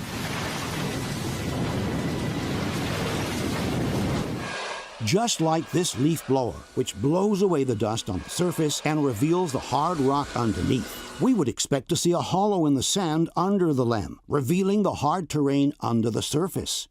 But the hollow is not there. Question: if a simple leaf blower can remove the dust from the surface, revealing the hard rock underneath, why has the same not happened under the engine of the LEM? And why do we still see several pebbles sitting under the engine, which weren't even blown away during the landing of the LEM? Given that James Irwin described about 6 inches deep of soft material around the footpads, why is there no hole in the sand under his LEM's engine cone? A problem connected to the missing crater under the rocket is the total absence of dust in the landing footpads. If this is the dust being blown in all directions during the landing, why is there no trace of the dust in the footpads whatsoever? In this case, Attivissimo seems to have a very particular explanation as well. La prima missione era molto sperimentale e gli ordini erano: appena tocchi il suolo devi spegnere il motore. Invece era tanta l'emozione e la tensione di quel primo allunaggio che non si sono ricordati di spegnere il motore. Lasciando il motore acceso, spazzano via tutta la polvere che c'è intorno al modulo lunare ed è per questo che le zampe sono pulite. But the statement by Attivissimo is demonstrably false. All one has to do is check the original video from the landing of Apollo 11 to realize that Armstrong orders the engine shut off right after the contact lights have come on, which is before the LEM actually touches the ground. Contact light. Okay, engine stop. APA at a descent. Also, in the statement released after the mission, Armstrong confirms that the engine shutoff took place just before the LEM touched the ground. In any case, the engine shutdown was not very high above the surface. It was quite close. Furthermore, the absence of dust in the footpads can also be noticed in other missions, such as Apollo 12 or Apollo 14, which means the explanation by Activissimo is not valid anyway. In any case, the debunkers must make up their mind. You cannot maintain that the jet from the engine was too weak to create a hollow in the sand, and yet strong enough to completely blow off the sand from the footpads during the moon landing. One of the two statements must be false. We then ask the following questions. Given that this is the amount of dust thrown around by the descent engine, why is there no dust whatsoever in the LEM's footpads? How is it possible that the jet from the engine is at the same time strong enough to wipe the footpads clean, but weak enough not to even form a crater in the sand during the moon landing? Let's now examine one of the most important problems regarding the LEM: the absence of a visible flame under the engine during the departure from the moon. The Luna module consisted of two separate blocks placed one above the other. Each block was equipped with an independent engine. The first one was used to land the entire spaceship on the lunar surface.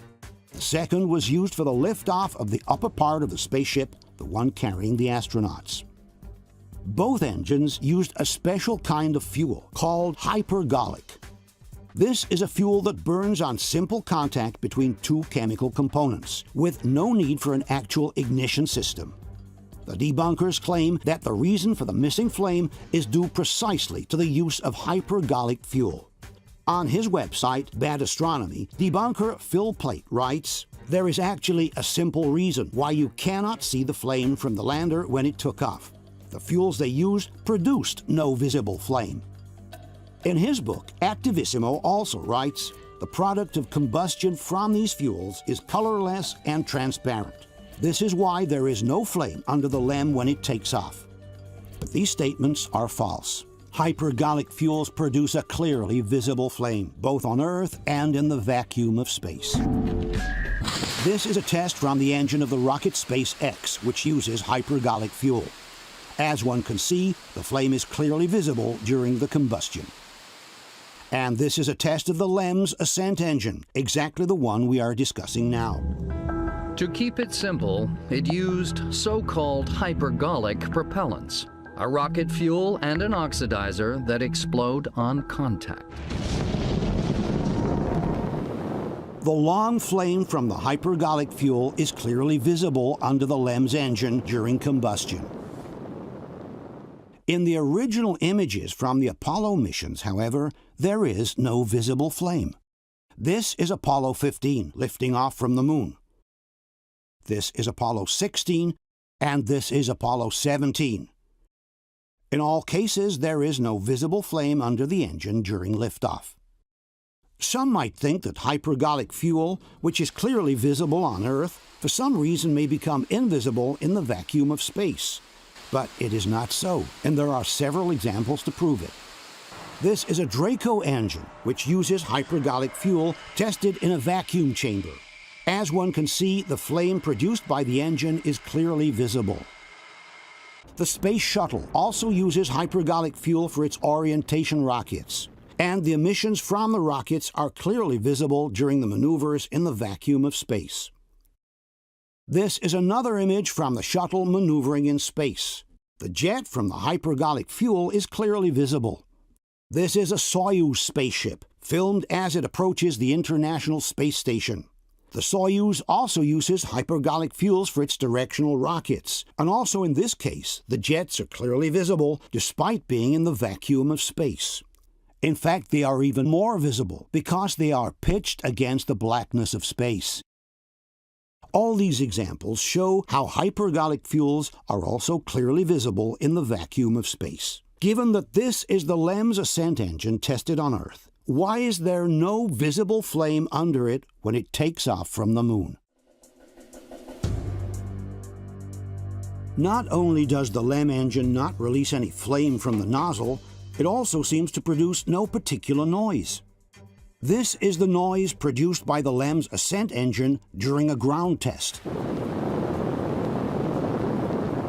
Yet during the ascent from the Moon, no particular noise can be heard inside the cabin. Very smooth. Balance couple off. Only the calm voice of the astronauts, with no engine noise in the background. Very quiet ride. There's that one crater on there. Some debunkers claim that the engine sound gets dispersed into the vacuum of space outside the cabin, and therefore no particular noise should be heard from the inside. But the cabin is pressurized, and the engine is located right in the middle of it, between the two astronauts.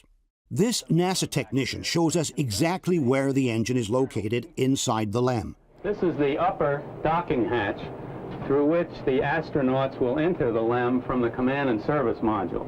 They will step down here on the ascent engine cover. The engine we looked at before is right on the other side of this cover. And the very website Clavius states that the ascent engine is mounted inside the spacecraft, not attached to the bottom of it. Attivissimo also confirms that the astronauts inside the LEM are literally sitting on the engine. Praticamente basta avere un cilindro di latta con un motore sotto, e gli astronauti americani erano seduti letteralmente sul motore, cioè già avevano qua. Thus, the engine, which is in direct contact with the pressurized environment of the cabin, should definitely be heard.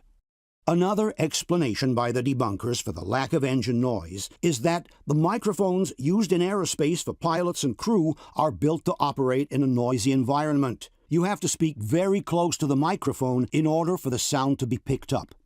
But there is no such thing as magic microphones capable of fully excluding the background noise. If the engine noise can reach the ears of the astronaut, it will necessarily be picked up by the microphone as well. Furthermore, during the liftoff of Apollo 15, a curious thing happened. Moments after takeoff, one of the astronauts turned on a portable recorder placed inside the cabin in order to have some musical background. Good liftoff. Automatic.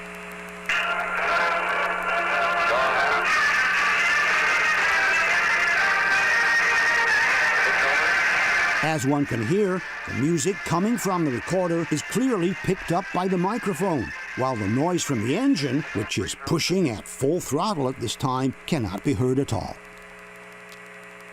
Question: given that, as confirmed by the debunkers, the astronauts are literally sitting on the engine, why don't we hear any sounds from the engine during liftoff?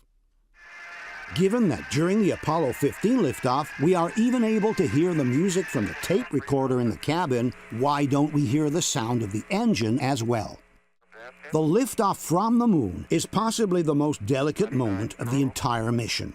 The astronauts must keep their total concentration, and they must be able to communicate with one another instantly in case something were to go wrong. Why then put their safety at risk by playing loud music inside the cabin, which could have distracted them from the operations and could have kept them from communicating clearly in a moment of distress? Obviously, in order to verify whether the lunar module was actually capable of landing and taking off from the Moon, all one would have to do is to take the original designs from the LEM and feed them into a modern simulation computer. With today's computers, it would be very easy to verify all of the LEM's functionalities without the need of actually sending the machine into space.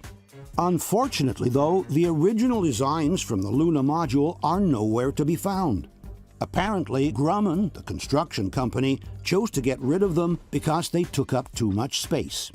To justify this incomprehensible act, the debunking website Clavius writes, Grumman is an aerospace engineering firm, not a museum. It did not wish to house the 100,000 cubic feet or so of design documentation at its expense.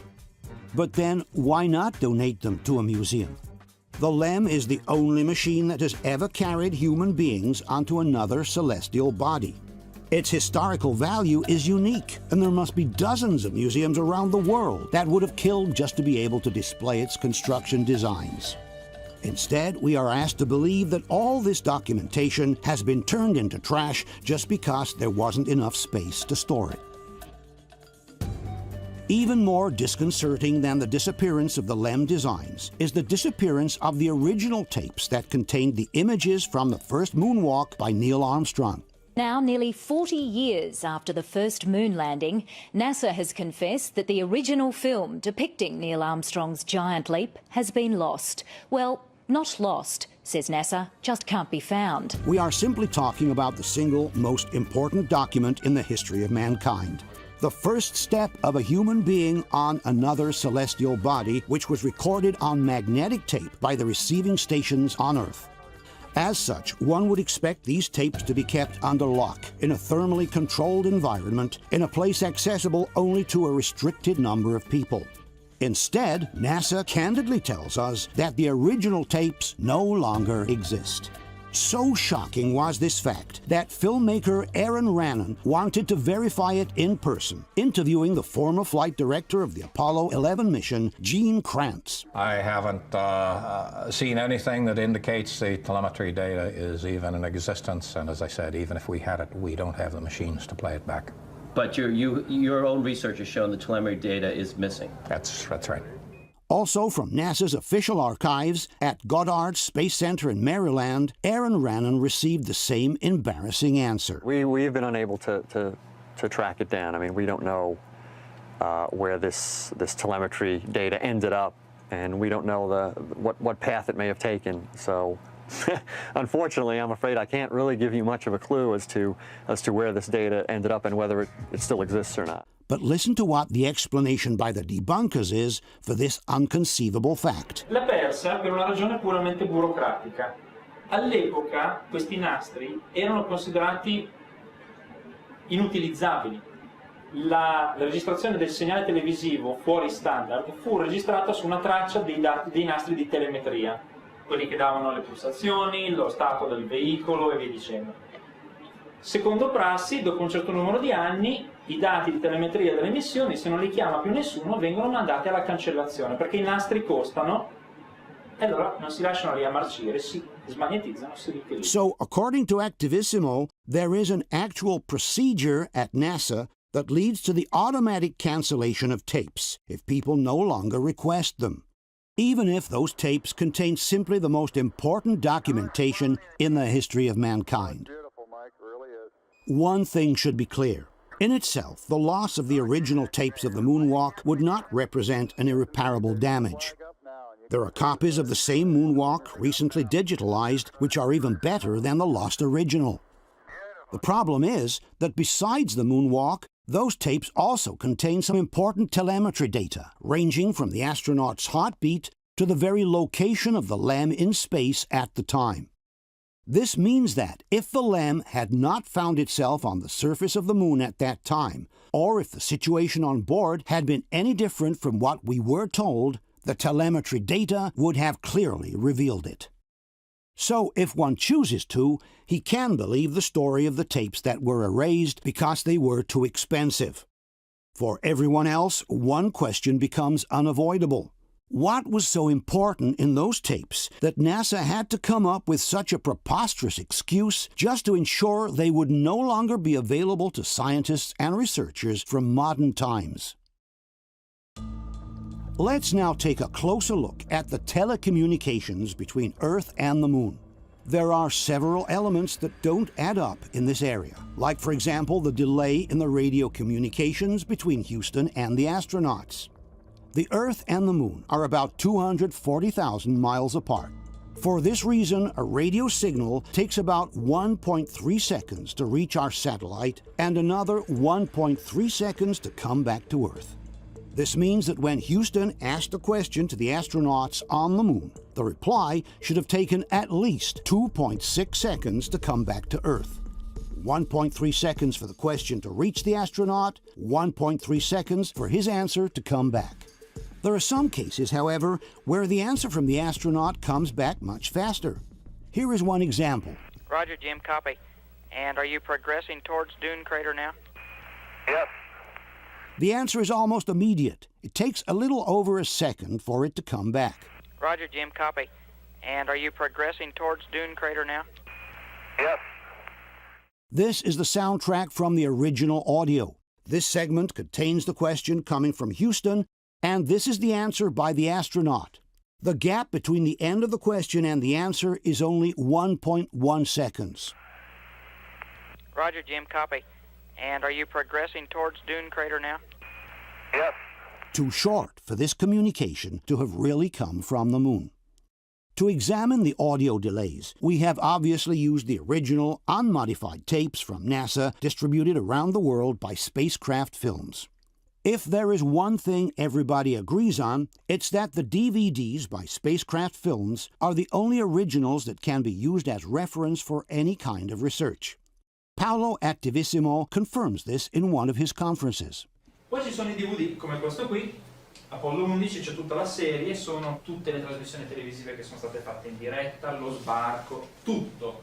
Quello è il riferimento. Se c'è una falsificazione è lì che la dobbiamo cercare, non è sulla copia trovata su YouTube. Questa è la versione di riferimento. In this conference, Attivissimo also confirms that the original tapes are unedited and uncut. DVD come questo, che si possono comprare tranquillamente su internet o dove volete, contengono tutte le riprese originali. Tutto. Senza censure, senza tagli, senza rimontaggi, esattamente così come è arrivato. The same thing is confirmed by Clavius, one of the most authoritative debunking websites on the Luna issue. The DVDs by Spacecraft Films, writes Clavius, contain the digital transfers of original Apollo film and video unedited.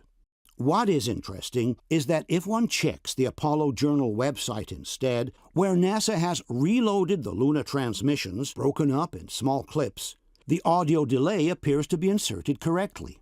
This is the audio track from the same scene downloaded from the Apollo Journal. The question coming from Houston is unchanged, while the answer seems to have been moved up to some 4 seconds later. Roger, Jim, copy. And are you progressing towards Dune Crater now? Yes. It's as if someone, in reloading the clip, had realized that the answer came too soon and had inserted a pause to produce the proper delay. But in the original audio from Spacecraft Films, this delay does not exist. This conversation cannot have taken place between the Earth and the Moon. Here is another example where the astronaut's answer comes too quickly. We're interested in either documented samples or a rake sample there if you think it looks like a good area for a rake sample. Okay, understand, Joe. 1.6 seconds. The reply comes at least 1 second too soon for having originated on the Moon. There's even one case from the same mission where the answer takes less than a second to come back to base. Rover, this is Houston. Go ahead. 9/10 of a second to be exact. It's as if this astronaut were standing in a room next door rather than actually being on the Moon. Rover, this is Houston. Go ahead. Question. Given that we have examined the original videos from Spacecraft Films and that the debunkers themselves acknowledge that these videos are unedited and uncut, can you explain why, in several instances, the delay between the question and the answer is far shorter than it should be if the conversation had truly taken place between the Earth and the Moon? Another aspect of the telecommunications that raises serious questions are the live television broadcasts from the Moon. The first 3 Luna missions, Apollo 11, 12, and 14, had sent some rather poor TV pictures back to Earth. But beginning with Apollo 15, the technology for the live broadcasts had definitely improved. Not only did the astronauts now have the Luna Jeep called Rover, but they also had a new color camera that was mounted right in the front of the rover. This allowed the public to follow the different operations on the lunar surface on live television. This camera, dubbed Rover TV, was remotely operated by a specialized technician from Houston. To transmit the images back to Earth, The astronauts used a special umbrella-shaped antenna, which was also mounted on the rover. Obviously, the astronauts could only broadcast live images when the vehicle was stopped between one station and the next, because the umbrella needed to be pointed with great precision towards the Earth before any broadcast could begin. The Earth and the Moon are some 240,000 miles away, and a small error in the angle of sight would be enough to completely miss the target. From the NASA website, we can read, "The high-gain antenna produced a beam tight enough that an adequate TV signal could be received by 85-meter dishes on Earth. This antenna had a nominal gain of 24 decibels in the center, which dropped to 20.5 decibels on a 10 degrees cone." In other words, by increasing the transmission angle, the signal would rapidly degrade. Pointing the antenna with sufficient accuracy was tricky, writes NASA. A preliminary alignment made by sighting along the transmitter mast had to be done carefully. After that, the astronauts carried out a precision pointing by using an optical device mounted directly on the antenna. From NASA's training manual, we read, "Bore sighting the high-gain antenna to the Earth requires an optical aid, since a full Earth subtends an angle of less than 2 degrees when viewed from the lunar surface. This is the aiming reticle from the optical device. Each square represents an angle of 3 degrees. The high-gain antenna pointing, states NASA, must remain within 2.5 degrees of Earth. This occurs when the Earth's image is within the bullseye of the optical sight. The video signal will degrade extremely rapidly beyond that point due to the very narrow antenna radiation pattern." In other words, even a misalignment of a couple of degrees in pointing the antenna would have resulted in the Earth target being missed. We must keep in mind that both the TV camera and the transmitting antenna are mounted on the rover, which means that any oscillation of the camera implies an equal oscillation of the antenna. This is a well-known problem for television crews who broadcast images via satellite. Their mobile units are normally equipped with special pods that are extended once the transmitting vehicle is in position in order to avoid oscillations of any kind. And on Earth, the margin of error is much larger than that of a broadcast from the Moon, since the distance from the geostationary satellites on Earth is much shorter than the distance between the Earth and the Moon.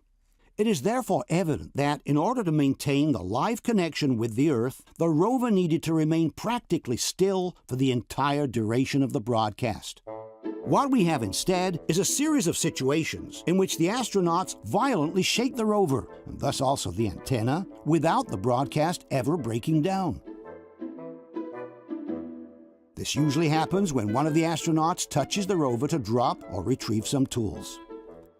In order to assess the actual oscillations, one needs to look at how much the line of the horizon in the background moves up and down.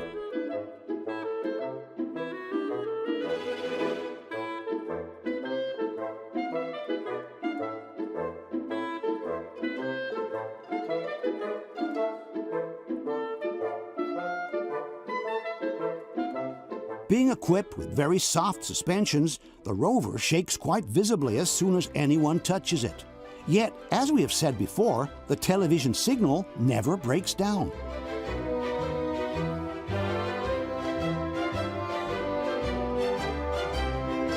We must remember that each oscillation of the camera corresponds to an equal oscillation by the antenna. And yet, as if by magic, the television signal never breaks down, nor does it degrade at all.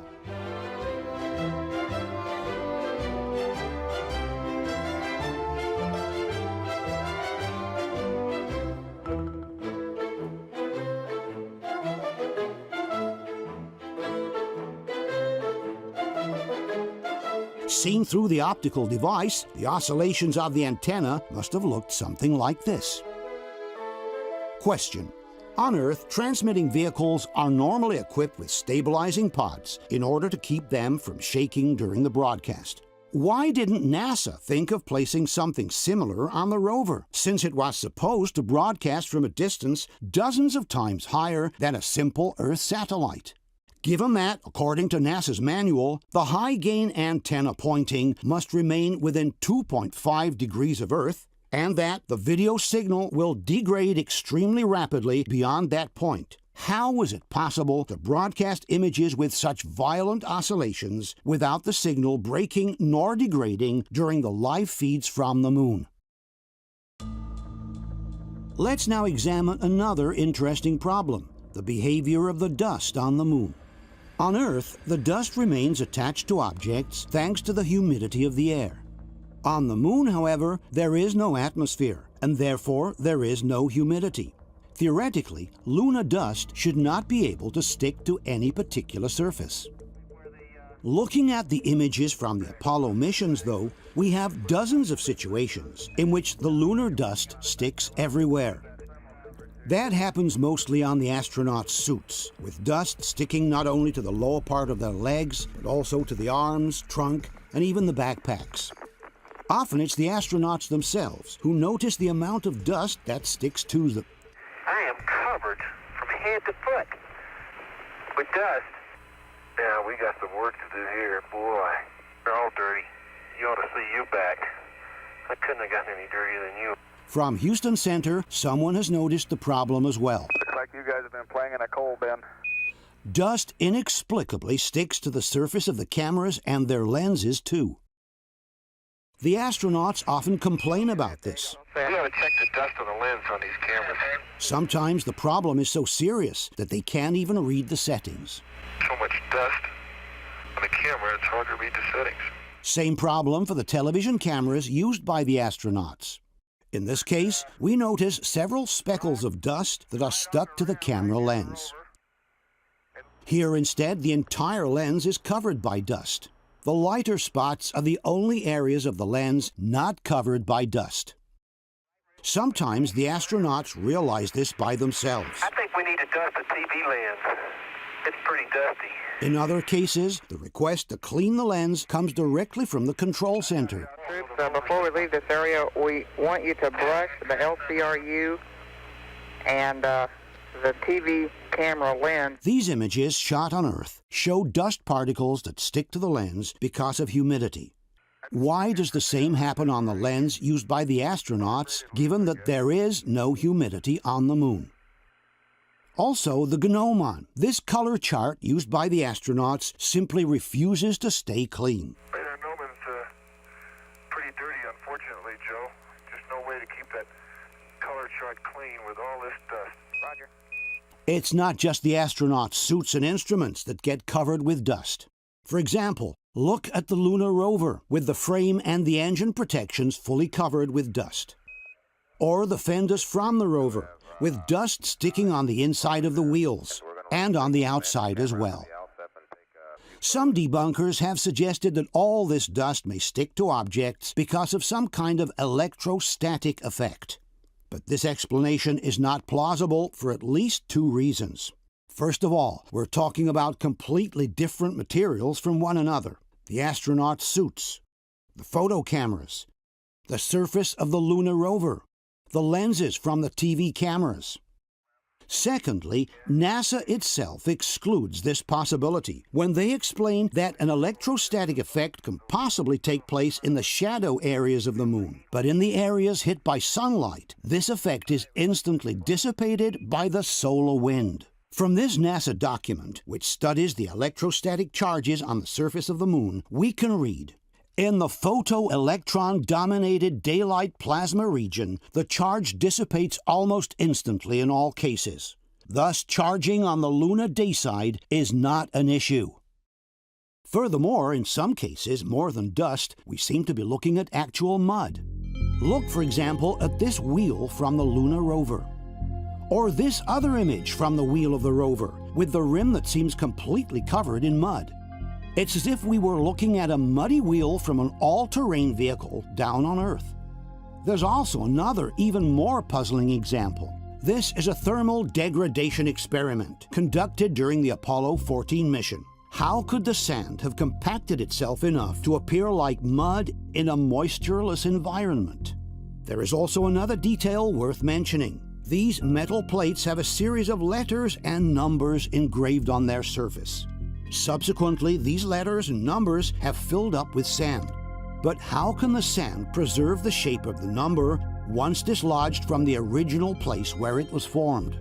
Here, for example, we can see the number 5, which has kept its shape even after being dislodged from the engraving. And here is the number 3, also keeping its shape after it was dislodged. How can the sand keep the original shape after having been dislodged from the engraving if we are truly in a moistureless environment? We'll start with one of the most, if not the most, damaging evidence that the moon missions were not shot on the moon, but right here on Earth. This is a close-up of the Apollo 17 flag. We've all been told that there's no atmosphere on the moon, and therefore there could not be any moisture, right? Then why is the flag wet? You can see it is drying from the edges in. Additional photos in this series will reveal other areas of moisture and even standing water. Infamous Apollo 17 flag up there. That particular image has been viewed by millions of people a year over the last 45 years. It's up on walls, probably 10 or 12 feet high. It's photographed in books and magazines and everywhere else. And of course, it's the American symbol as well, your very reverent symbol. And everybody that has analyzed and studied this photo in any way, shape, or form has never looked at it and seen that it's wet. Yeah. It quite clearly is. That is amazing, because it absolutely is. You can see along here where the arrows are, the line between the dry and the wet part of the flag, and of course it's very obvious over here.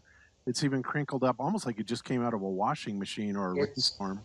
It's in the red and white as well. It's harder to see. Mm-hmm. If you see almost in the center, in the close-up part there, on the first full band down, just the bottom half of the red is actually water as well on that. Right in that section there. There and here, yep. Yeah, you can see it if you study it. The harder you study it, the more you see it.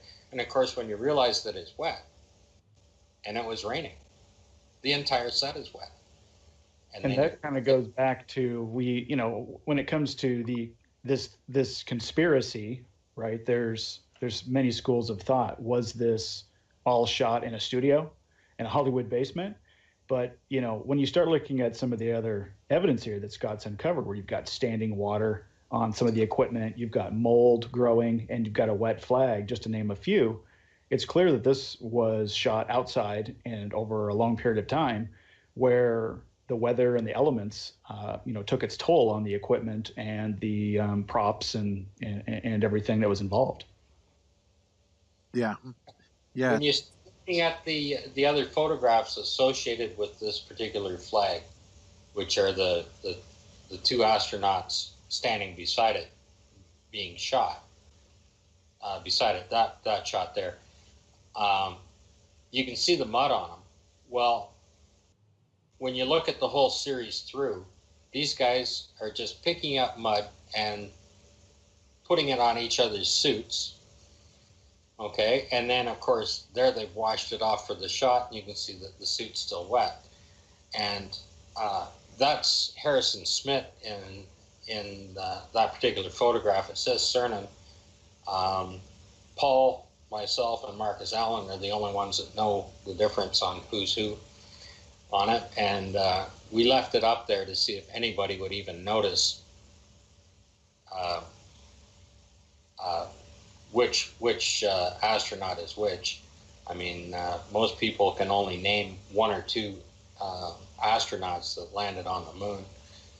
So the difference between the two in the Apollo 17 really doesn't make any difference who that is. Both of them are covered in mud. Both of them are showing off that it's a fraud. And they're just basically a couple of boys having fun with some very expensive toys. Yep. Yeah, that is absolutely amazing. Yeah, there's no way that I could ever tell. Obviously I know Buzz Aldrin, Neil Armstrong, Tom Hanks, those astronauts, but Yeah. Well, the commander. Don't forget Kevin Bacon. The commander has the red stripe on his suit. All except Neil Armstrong. He was the commander. He doesn't have a red stripe on his suit, but the rest of them, the commander has a red stripe, and the lunar module pilot doesn't. First one, let me zoom it in a little bit. But this one, it's very obvious, especially along here, that this is wet through and through. It's very obvious that this is wet. Oh, yeah, I do see it. Yep. Yeah, I couldn't get a good view of it before. Yeah. And a couple other shots as well where you can see that it appears that something has gotten wet, some of the equipment, and then it has dried and has left, what it looks like is mud that has dried. And there was a shot that you had there earlier, Bob. Yeah, I'm going to find it there. And that was equipment that was used over and over again, for all of these, what I think was used over and over again based on this analysis. And the deterioration of the equipment over time is obvious because of the weather. Absolutely. And the one, I think it's in this one, I may not have that other one, but it is one of these that shows the water. And it is near the bottom. And I can't, Scott, what is this? This is it. There. Just past it. Oops, I did. Well, those two there, one showing mold. On the left-hand side of that, where the left arrow is, you can see where it's like it's foil, so everything is wrinkled except that one spot there. It's absolutely perfectly flat, so there's water lying in it. And then on the other arrow, you can see where the water is dried back. There's actually green mold around the outside of it, and the mud's caked onto it. And that's exactly what happens when water evaporates. Those aren't little pictures. Those aren't even blown up. Those are the actual pictures, the way they are. And I don't know why anybody looking through there couldn't see that. I mean, if you take a piece of tinfoil and rip it off and set it on your barbecue and take a picture of it, it's going to look pretty clean. And that's exactly what they were doing. When they set this equipment up, they took the photograph right away of it. It's not like it was laying around. And this stuff was supposed to be prepared in a clean room. Yeah, now this to me looks like, you've got like leftovers from water here. You see this? Looks like it's so wet. Yeah. So if you look at the backdrop, the so-called mountain, in this, when you're going through the Apollo 17 photos, as the ground in front dries out, then it starts to match the backdrop. So when you go back two or three magazines further on, they'll match up in color. Yeah. But when this is so blatantly different. Darker in color, and that's why the footprints are so much darker as well. And it's the same as if you were walking in sand or anything else, right? Yeah. Or any dirt, when you kick it up, it's darker underneath as it starts to dry on top. Yeah. That particular photograph, they must have been shooting quite a few golf balls around, because there's quite a number of them out there on that set. Yeah, there's a ton of them. The other thing that strikes me, of course, is right along the little plus marks here where the Hasselblad has the plus marks, you can clearly see this bifurcation mark in between the foreground and the background that, I mean, it is so obvious that they are so blatantly different that how anybody could not look at that and go, come on, really? I mean, it's not even a good blending job. They didn't even try. Well, because of paint, they would have had the ground closer. Like if the ground wasn't wet, it's much closer match. Yeah, but in this case it was wet, so it made it a little bit darker. That's right. And if you go through 2 or 3 magazines later, then this particular same spot is much lighter. It's much closer to the background as it dries out. Yeah, not surprising. And of course, then we have mud on the wheels from the rover, which I thought was pretty crazy. And, and then earlier, the mud on the suit. So I'm just curious, Scott, if, when you show people, like, for example, the mud on the spacesuits that we were looking at earlier, what do they say when they look at that? I mean, what excuse do they make when you're saying, look, there's the mud right there on the spacesuit. Let me get to this. Whoops, there it was.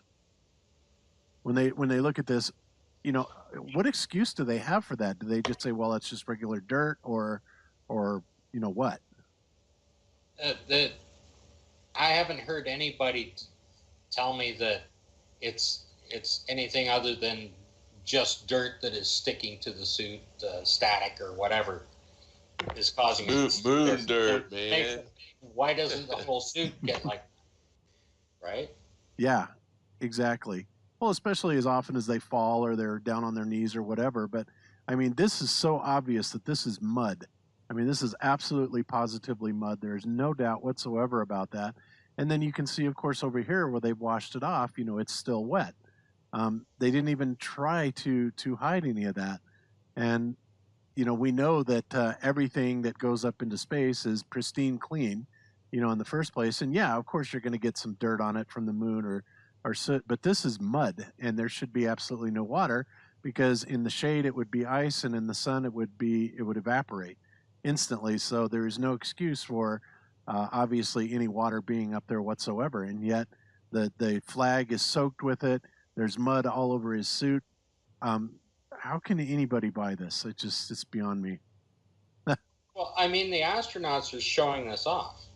They Yeah. deliberately put that mud up on that sleeve and took that picture, and everybody thinks, oh, they're on the moon.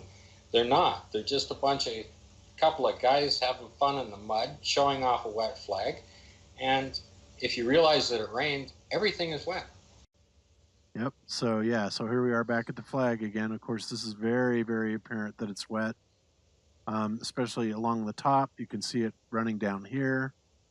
Yeah, just through this over and over again, you know, that just seems to be, it was just such a blatant, you know, a piece of evidence that we decided, let's put this in every video, at least one shot of it, just to remind folks that, you know, this is almost blatant. You know, and anybody all should have been pulled out. You know, there's no way that this stuff should be even existing like we talked about. And somebody told me it was dust blowing in the wind, that it wasn't moisture. And I said, it doesn't matter which it is. Can't be there. Yeah.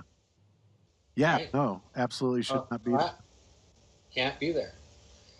Yeah, and like these are just going through the various shots where there is water to be seen, right? And once you see, like, there's not just one or two photos in each one. There's a whole series of them, right? Mm-hmm. And you can just, like, there's thousands of photos to go through, right? Each one has its own story to tell. Yeah. You put them all together, you got a big book. Yeah. You know what they say, space may be the final frontier, but it's made in a Flagstaff landfill. Yes. In this particular picture, buried in the report server of NASA, when I was reading through the many thousands and thousands of PDFs, pressure test done on the CSM blew that window out.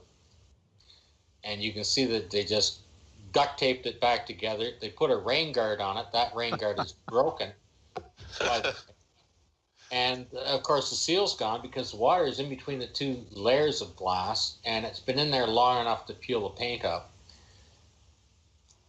Duct tape fixes anything. The official version of that photograph with the water running down in zero gravity, of course, is halfway to the moon. Yeah. Okay, it's minus 250 outside and the water doesn't freeze. Magic. Amazing. Magic. Amazing piece of glass. How many years can you look at that and not see what it is? Exactly. Like, there's water laying right there. You can actually see where he wiped his finger across that.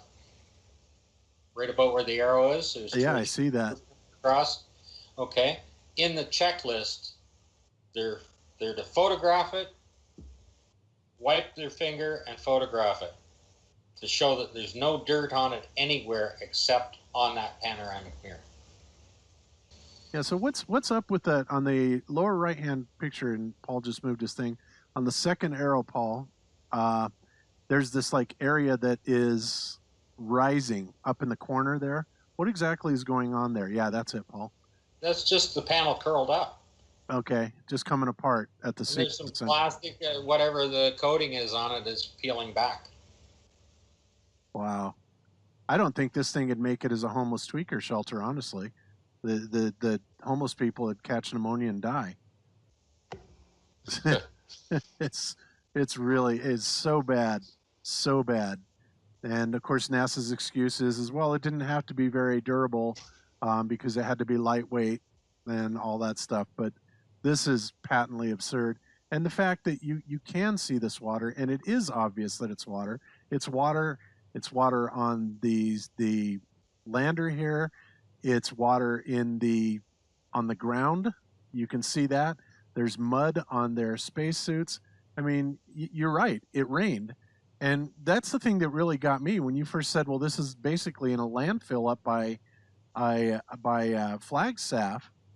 I was thinking to myself, I thought all this stuff was shot inside on a studio set, but obviously not. There's a nice shot of it. Just that's Apollo 12 as well. It rained in Apollo 12 and Apollo 17. That's where you're going to find the water. Oh yeah, look at that on the right side. Yeah. Unbelievable.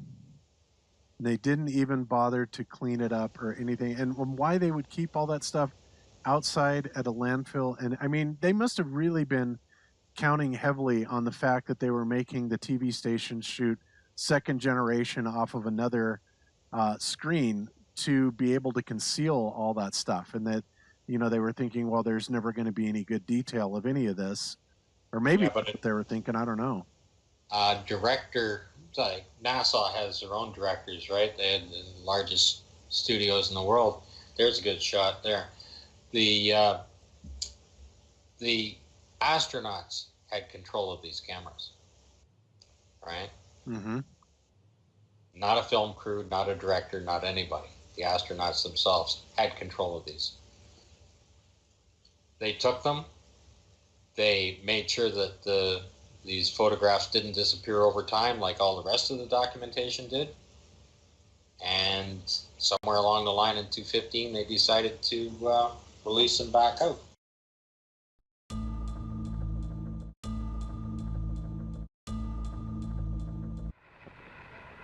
This may be a function of the suit as well as lack of gravity force here.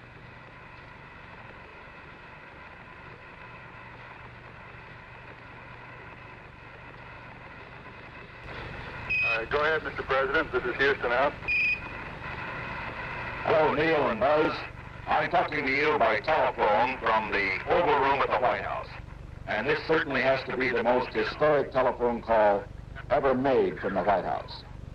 I just can't tell you how proud we all are of what you have done. For every American, this has to be the proudest day of our lives. And for people all over the world, I am sure that they too join with Americans in recognizing what an immense feat this is. Because of what you have done, the heavens have become a part of man's world. And as you talk to us from the sea of tranquility, it inspires us to redouble our efforts to bring peace and tranquility to Earth. For one priceless moment in the whole history of man, all the people on this earth are truly one. One in their pride in what you have done, and one in our prayers that you will return safely to Earth.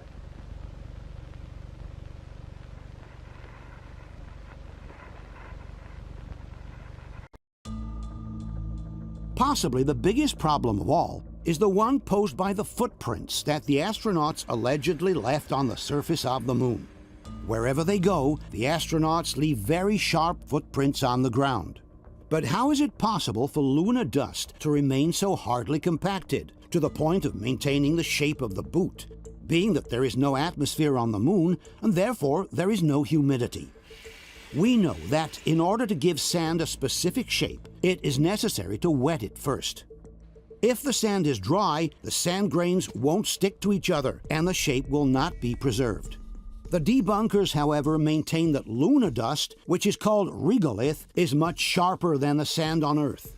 For this reason, they argue, the simple pressure from the boot is enough to compact it, even in total absence of moisture. In order to prove their theory, the Mythbusters have asked NASA for an exact replica of the moon boot and for a certain amount of a special dust prepared by NASA, which has very similar characteristics to lunar dust. So for this test, NASA has given us a lunar regolith simulant. It's manufactured to test equipment that is going to the moon. It's very similar to lunar dust in the fact that each particle is very sharp. Dirt on Earth has been weathered, so it's very smooth. So this is as close to lunar dust as we can get. It's one kind of dust that Paolo Attivissimo is also very familiar with. Questo è un campione, è un simulante, si chiama, un simulante di regolite, che è la polvere di luna sintetica che si usa per collaudare i veicoli che poi torneranno sulla Luna. The Mythbusters have conducted their experiment in a vacuum chamber, in the total absence of moisture, thus replicating the same conditions found on the moon. The rig is ready to take its one-legged step, and the vacuum chamber has been vacuumed. Boot stop, vacuum. Here we go. In 3, 2. We notice that the Mythbusters have even added some counterweights to their device in order to simulate the exact weight of the astronaut's foot on the lunar soil. 1. Yeah! Take that! Yeah! Look at that. We made a footprint inside of a vacuum. And there was no water vapor, which is what this conspiracy theory is all about. In your face, conspiracy theorists! The Mythbusters seem very eager to celebrate, but in reality they have not succeeded at all in replicating the original footprints by the astronauts. Just look at how solid and squared the little bars of sand that have formed under the astronaut's boot are. They are almost perfect geometric solids, with sharp edges and well-defined contours. These sandbars are so solid and compacted that they even retain their shape after they are broken in pieces.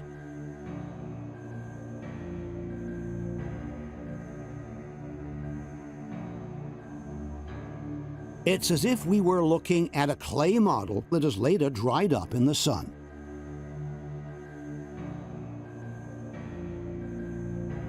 It is clear that we are looking at a very different result from the one obtained by the Mythbusters in the vacuum chamber.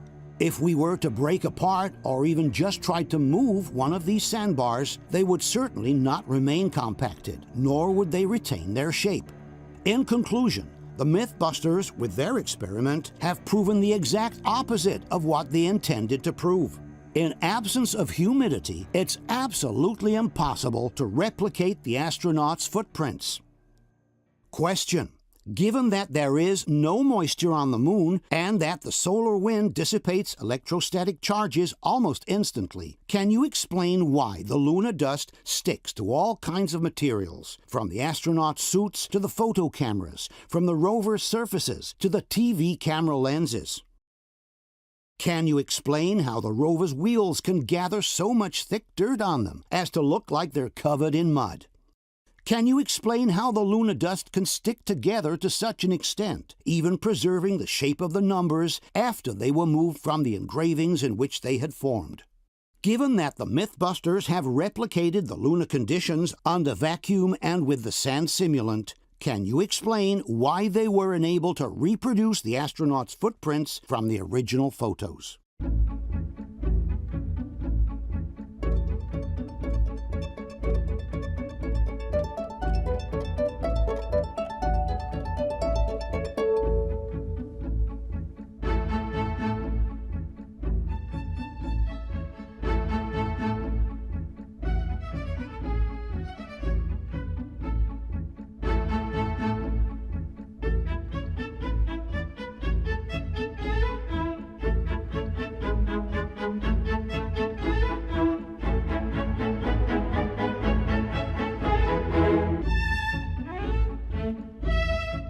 If it's true, like many believe, that the Apollo missions were filmed in a studio on Earth, one of the biggest problems would have been to simulate the lunar gravity, which is about 1/6 of the gravity on Earth.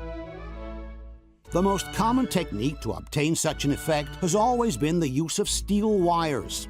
Extremely thin and invisible to the camera, steel wires were already in use in the early 1960s in movies such as Mary Poppins. And even today, they're regularly used, like in the film Magnificent Desolation, precisely to replicate the lunar walks of the Apollo missions. Connected to a sophisticated system of pulleys and counterweights, steel wires allow the astronaut to reduce his weight until a perfect simulation of the lunar gravity is achieved. Another way to obtain a similar effect is to connect the steel wires to balloons filled with helium. This system was used, for example, in the television series From the Earth to the Moon, produced by Tom Hanks. This also produces the effect of reducing the astronaut's weight until lunar gravity is simulated. There is a problem, however, with steel wires. While they are normally invisible to the camera, they may get hit by the light at a particular angle, making them momentarily visible on the screen. And this is exactly what seems to have happened in the sequence from Apollo 14. While the astronauts are busy near the LEM, at one point some flashes of light can be seen above the head of one of them. The initial flash is certainly caused by the antenna mounted on the backpack. This antenna, which is about 1 foot long, often reflects the light that hits it. But then there is a second flash, right above the first one, which cannot be attributed to the antenna, and looks exactly like one caused by a steel wire. Let's watch again in slow motion. This is the contour of the astronaut with the backpack on his shoulders. This is the antenna causing the first flash of light. And this is the second flash of light, definitely above the first one, which cannot be ascribed to the antenna. There is something else reflecting the light, some 3 feet above the astronaut's head. And this something cannot be a flare in the lens from the first flash, because the second flash occurs after the first one and not simultaneously. A similar case occurs during the Apollo 17 mission. Here, too, we see a double flash of light from the antenna, and then another flash, much higher, right above the astronaut's head. In this case, this cannot be a flare inside the lens either, because the flash above occurs after the ones below, and not simultaneously. There is something else reflecting the light, a few feet above the astronaut's head, in a space that should be totally void of objects of any kind. The debunkers, however, maintain that these are not flashes of light on steel wires, but simple defects due to the video conversion. On his website, Attivissimo writes, "They are not wires or cables. They are usually compression artifacts or mistakes introduced by the video conversion from one format to the other, for example, for the publication on YouTube. The original videos, which we should always use as a reference instead of using copies converted so many times, do not present these phenomena." But Attivissimo is wrong. What we have just shown you are the original, non-converted videos by Spacecraft Films. The same originals that Attivissimo says should be used for reference or analysis. Anybody who owns the original videos can verify that the flashes of light we have shown are already there. They are not the effect of compression or video conversions as claimed by Attivissimo. Furthermore, the flashes of light aren't the only thing suggesting that steel wires were used in the scenes from the moon. There are also several instances in which the astronauts seem to be rising from the ground with no effort whatsoever, as if some invisible force were pulling them up. Let's analyze some of these situations. This astronaut is leaning on the ground, and then he suddenly gets up with no apparent effort. It's as if a mysterious force were suddenly pulling him up from the ground.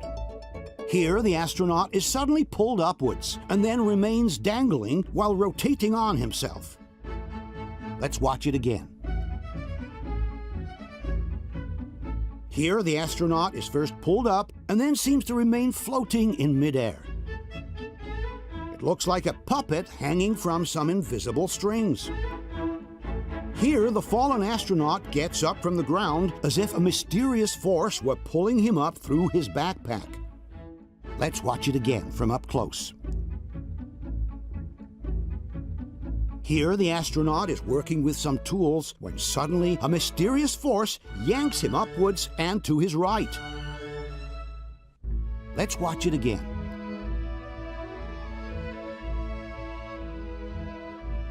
There is even a situation where the astronaut complains that he cannot get up, and he almost seems to wait for someone or something to pull him up. But I can't get up. The astronaut waits until a mysterious force helps him up. There we go. In this case, the astronaut falls forward, but somehow remains suspended in midair.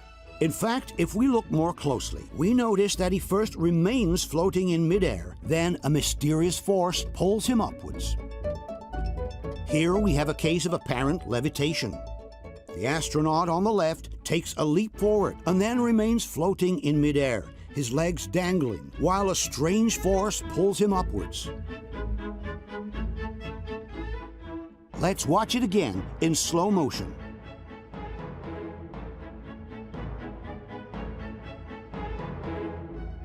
And finally, here's a very curious situation.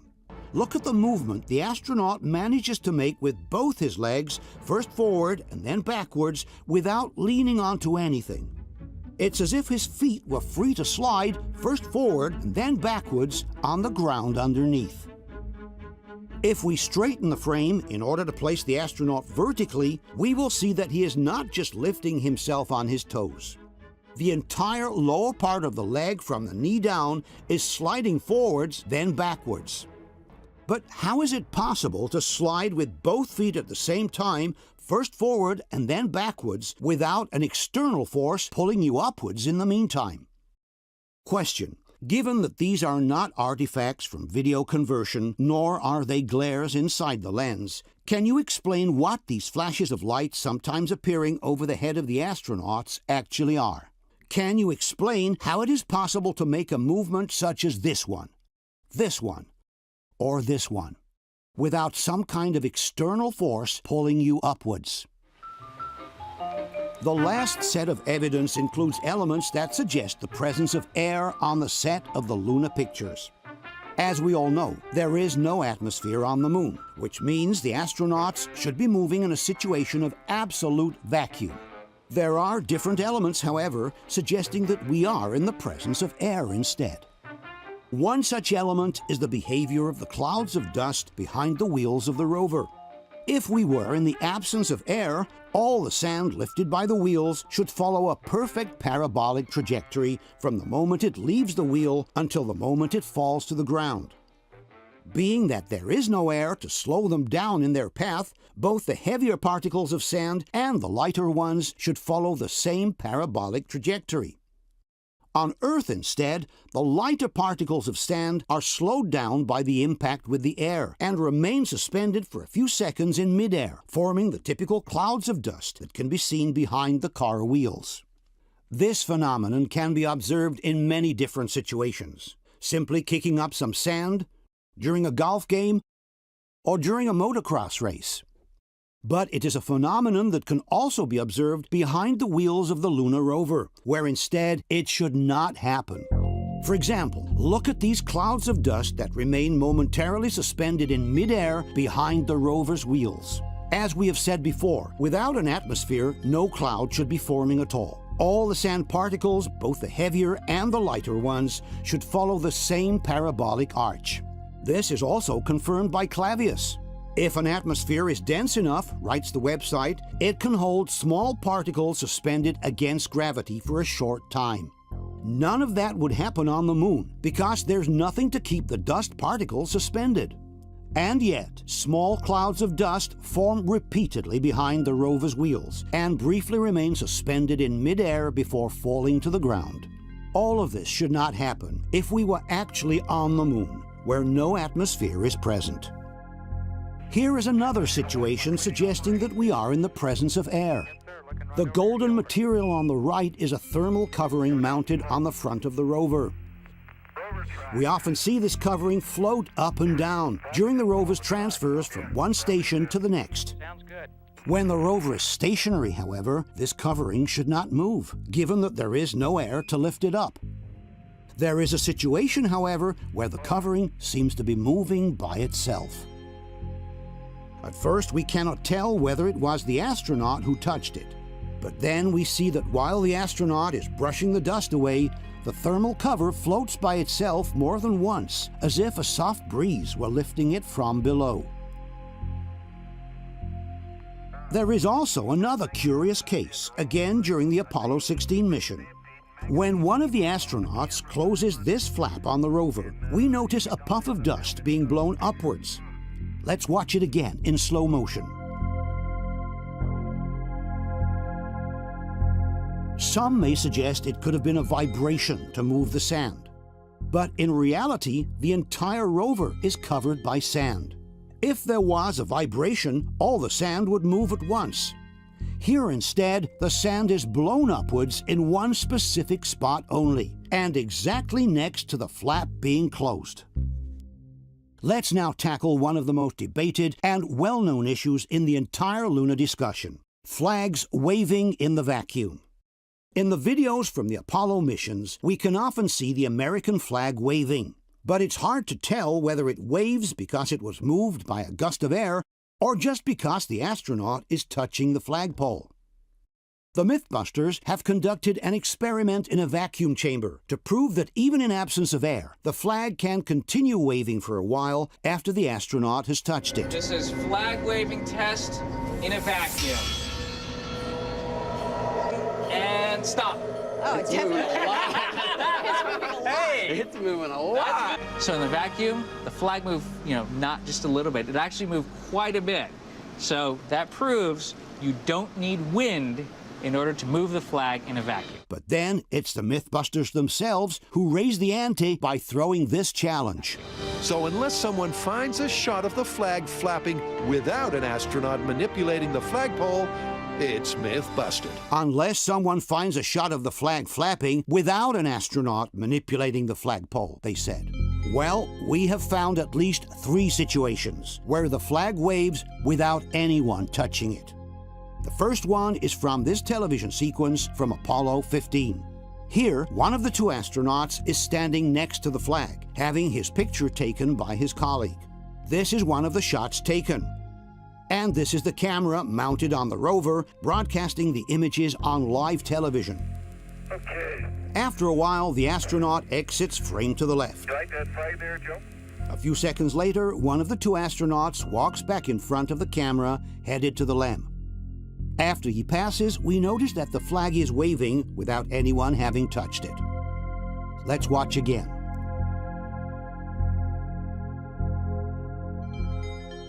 Some debunkers have suggested that the astronaut could have touched the flag with his elbow as he was passing by. But a simple triangulation with the photographic image shows that this was not possible. In order to fill up the frame to this point from the top of the head to the waist, the astronaut must have been somewhere halfway between the flag and the camera. There is too much distance for him to have touched the flag with his elbow. Other debunkers, like Attivissimo, accept the fact that the astronaut did not touch the flag, but suggest that the waving was caused by some kind of electrostatic discharge. Questo è il momento misterioso. L'astronauta non ha toccato la bandiera, ma oscilla. Perché? La teoria che circola fra gli addetti ai lavori è che ha un effetto elettrostatico, come quello che si ottiene quando si sfrega un maglione con una bacchetta di plastica o di vetro. As we have seen earlier, however, there cannot be any electrostatic phenomena on the sunny side of the moon, because the solar wind almost instantly dissipates any possible charge that were to accumulate. Furthermore, a hypothetical electrostatic effect could take place at most when the astronaut is right next to the flag, a few inches away. But as we have seen before, the distance between the astronaut and the flag is quite substantial. In any case, if we look more closely at the astronaut entering frame, we notice that the flag begins to move even before the astronaut passes by. This clearly excludes both an electrostatic discharge and the possibility that the astronaut could have touched the flag with his elbow. The only plausible explanation for the waving of the flag seems to be a displacement of air caused by the astronaut walking by. Here's another case in which the flag waves without anyone touching it. This is the famous scene from Apollo 16, where the astronauts photograph each other while jumping next to the flag. Initially, the first astronaut proceeds to take a picture of his colleague and asks him to jump high in the air. Okay, here we go, a big one. Off the ground, on the floor. There we go. Then, when they trade places, we notice that the flag waves without anyone touching it. If we speed up the playback, the flag's movement becomes even more evident. A little later, when the second astronaut has also taken the picture, they both walk by the flag, making it wave again without anyone touching it. Again, the same shot in fast forward.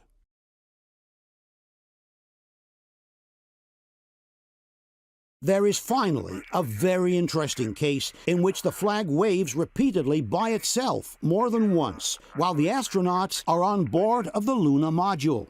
This is the Apollo 14 mission at the end of the second and last lunar excursion. The two astronauts are getting ready to re-enter the LEM when one of them accidentally trips into the television cable, causing the camera to fall to the ground. After a few seconds, the same astronaut approaches the camera and puts it back in position, while his colleague begins climbing the ladder of the LEM. After this, the first astronaut heads back to the LEM. From this moment on, no one will touch the camera again. The first astronaut completes some loading operations by means of a pulley, then climbs the ladder as well. As the two astronauts close up the LEM and prepare for departure, the camera continues to take in the empty scene. 15 minutes go by without anything happening at all. But then at some point, without anyone possibly touching it, we notice the flag waving and partially entering frame on the right side of the picture. After 15 seconds, the flag moves in the other direction, returning to the original position. After another 20 seconds, the flag enters frame again, as if a light breeze were moving it. The flag remains visible for about half a minute, then disappears again to the right. A couple of minutes later, the same thing happens for the third time. The flag enters frame from the right, it exits, then waves back in, and eventually disappears from sight. As we have said before, both astronauts are already in the LEM, and there's no one else around who could have touched the flag. Furthermore, by using this white object as a reference, we can establish that the frame does not pan from left to right, but it remains fixed. In other words, it is not the camera moving sideways, it's the flag actually waving as it enters and exits frame by itself. Some debunkers have suggested that the waving of the flag could be caused by emissions of gas from the LEM during the depressurization process. But this explanation does not stand up for at least two reasons. First of all, any ejected gas would immediately disperse its pressure into the vacuum of space and would not be able to create the turbulence needed to move the flag. Secondly, we have seen that the flag always moves initially from right to left. In other words, it always moves towards the LEM before going in the opposite direction. In no case, therefore, any hypothetical gases expelled from the LEM could attract the flag towards the LEM itself. Question: given that there is no atmosphere on the Moon, can you explain what slows down and suspends the sand particles in midair, forming small dust clouds before they fall to the ground? Given that the flag begins to move even before the astronaut reaches it, which excludes both a static discharge and a physical contact, can you suggest anything different from the displacement of air to explain the flag's movement?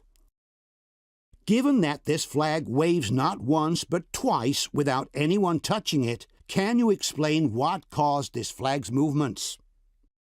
Given that the astronauts have been in the LEM for at least 15 minutes and that there is no one else around who could have touched the flag, can you suggest anything different from a displacement of air on the set to explain the flag's repeated movements?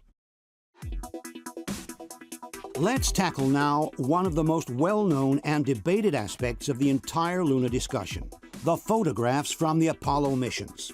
In order to analyze them in detail, we have turned to the experience of some world-famous photographers who have worked for all the most important magazines in the world.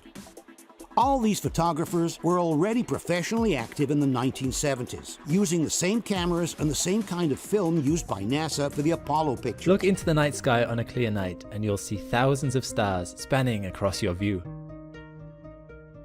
But curiously, when you look at the many different images released by space agencies of objects in space, the background looks mysteriously void of anything. Why is that?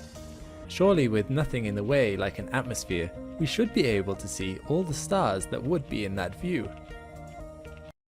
Let's take a look now at some of the real problems with the Luna pictures. To begin with, we must ask ourselves whether the film containing the Luna pictures has ever been on the moon at all. For on this film, there is absolutely no trace of what should have been the damage caused by the radiation present in outer space. Obviously, if cosmic rays can penetrate spaceships, they can just as easily penetrate the body of a photo camera. And it's well known that all these radiations are very harmful to photographic film. This is explained by Douglas Arnold, who was assistant managing director for Kodak at the time of the Apollo missions. You have an enormous amount of radiation in space, and potentially it affects film, of course, and of course, as you will well know, its prime effect is on contrast. An extreme example comes from the pictures of Chernobyl. This is Igor Karsten, the Soviet photographer who shot some of the most famous images of the nuclear disaster of 1986. I processed my pictures, and I noticed the negatives were black. The effects of radioactivity are clearly visible on film. The emulsion shows some very heavy graining, and the colors are visibly altered. But even less powerful radiation can seriously damage photographic film. This technical bulletin published by Kodak shows the damage that can be caused to photographic film even by a single pass under an airport's X-ray scanner. On the left, an original shot. On the right, the same film after a single pass under the scanner. After 5 scans, the film is completely ruined, and the image is barely visible. Here's another example with a 400 ASA film. The difference after a single scan is quite evident. Contrast and color saturation disappear, and a general fog seems to be covering the entire image. Even with sensitivities closer to those used in the Apollo pictures, the damage caused by a single pass under the scanner is evident. The graining is present all across the picture, and it becomes particularly visible in the darker areas of the image. Here is another example at 200 ASA. A single pass under the scanner has completely ruined the blackness of the night sky. In the pictures from the Apollo missions, however, the skies are perfectly black. The color saturation is fully preserved, and there is no graining whatsoever in any part of the picture. And we must consider that the pictures from the Apollo missions have been exposed to cosmic rays, which are much more powerful and penetrating than simple X-rays. True downpour of cosmic rays capable of penetrating any object they were to find in their path. Considering that the photo cameras have been on the lunar surface for up to 8 consecutive hours with no specific protection against radiation, each roll of film should have received tens of thousands of impacts from the cosmic rays, damaging the pictures in a visible way. Instead, the pictures taken by the astronauts show no damage whatsoever due to radiation. Colors are perfect, the contrast is fully preserved, and there is no visible sign of graining on the emulsion. This apparently inexplicable fact is remarked both by Douglas Arnold and David Groves. If you look at the results, top quality duplicates, you can see that there appears to be no effect whatsoever. I would expect to see on the transparencies evidence of small bright dots where a high-velocity nuclear particle had impinged on that film. I have no evidence whatsoever that this has occurred. But how is this possible? After all, it's NASA itself in this document from the Skylab project who writes, "The radiation environment encountered during Earth orbital missions was studied extensively. The results indicated that the radiation environment could severely damage unprotected film. The energy level of the intergalactic cosmic rays, explains the document, is so high that no practical method exists for eliminating cosmic radiation damage. This degrading factor must be accepted, and, though significant, it should not be unacceptable for short-term exposure or with relatively insensitive film types. We then ask the following questions. Given that, according to NASA, no practical method exists for eliminating cosmic radiation damage, and that this degrading factor must be accepted, where is the degradation, significant but acceptable, that should appear on the lunar pictures? Given that this is the result of a simple X-ray scan, which lasts only a few seconds, can you explain why in the Apollo pictures, which have been exposed to cosmic radiation for up to 8 consecutive hours, there is no visible graining whatsoever?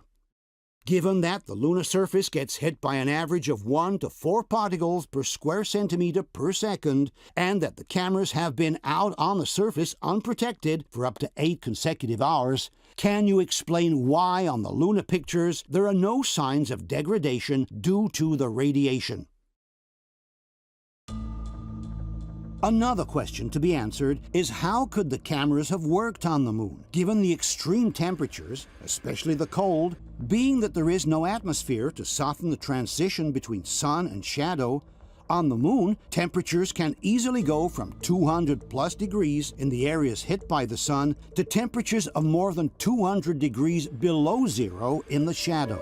In space, you're facing the sun, it's 240 degrees. The dark side is 240 degrees below zero. The environmental hazards were really tough, like thermal control. I mean, you get in the shadow on the moon and it can drop hundreds of degrees below zero. But how can a camera keep working in such extreme conditions, given that its delicate mechanisms are subject to the effects of thermal expansion and thermal contraction? Let's take, for example, Neil Armstrong's descent to the lunar surface. I'm going to step off the left now.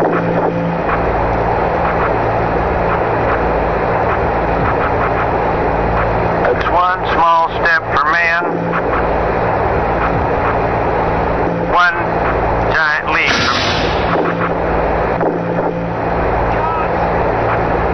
So, I guess you want to do it again. Okay.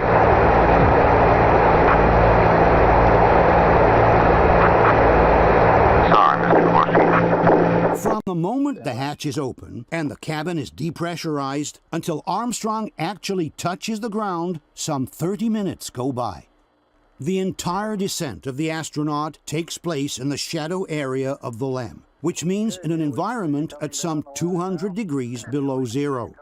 Once Armstrong touches the ground, his companion lowers the camera for him through the open porch. Armstrong straps the camera to his chest, Installed on the ICU bracket. walks a few steps back, and takes the first set of pictures, always remaining in the shadow of the LEM. I'll step out and take some of my first pictures here. This is the full sequence of shots taken by Armstrong without ever leaving the shadow area of the lunar module. But how can this camera keep working in an environment at about 200 degrees below zero? We know that photo cameras have a tendency to jam at much less extreme temperatures due to the thermal contraction that affects the film transportation gear wheels. Gli ingranaggi meccanici della macchina a 100 gradi sotto si bloccano perché il metallo si restringe, il metallo si dilata, quindi le macchine fotografiche sono fatte da ingranaggi meccanici. Io non sono mai stato a 100 gradi sopra e 100 gradi sotto, però sono stato a 40 gradi sotto in Manciuria e mi si bloccava la macchina. Quando andavo in montagna mi toccava mettere tutti i materassini addosso, perché sennò non funzionava, insomma. Non funzionava proprio la meccanica, perché i metalli si modificano col calore, cioè la dimensione anche, sono millimetri. Decimi di millimetri, ma però per una macchina complessa, una macchina fotografica. This promotional video by Audi, which plans to send an unmanned rover to the moon, explains how even 10 minutes spent in the lunar shadow can bring the vehicle's mechanical parts to a complete blockage due to thermal contraction. Another danger to look out for, shadows, which could instantly damage the rover. That's because of the moon's extreme changes in temperatures and lack of atmosphere. The rover is made from different materials, all of which expand and contract when their temperature changes. If the rover were to drive into a shadow, it could cool down to 50% of its normal temperature in under 10 minutes. This could lead to parts contracting too fast and ultimately render the rover immobile. Because of the lack of atmosphere, the heat dispersion on the moon takes place by irradiation. And we know that Armstrong's camera has spent more than half an hour in an environment at 200 degrees below zero. This radio communication confirms that 35 minutes have gone by from the moment the cabin was depressurized, and the astronaut's survival backpack, called PLSS, has been activated.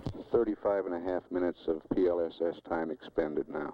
Also, this table, describing the timeline of the operations on the moon, indicates that some 30 minutes have passed from the cabin's depressurization until the moment Armstrong gets a hold of the camera.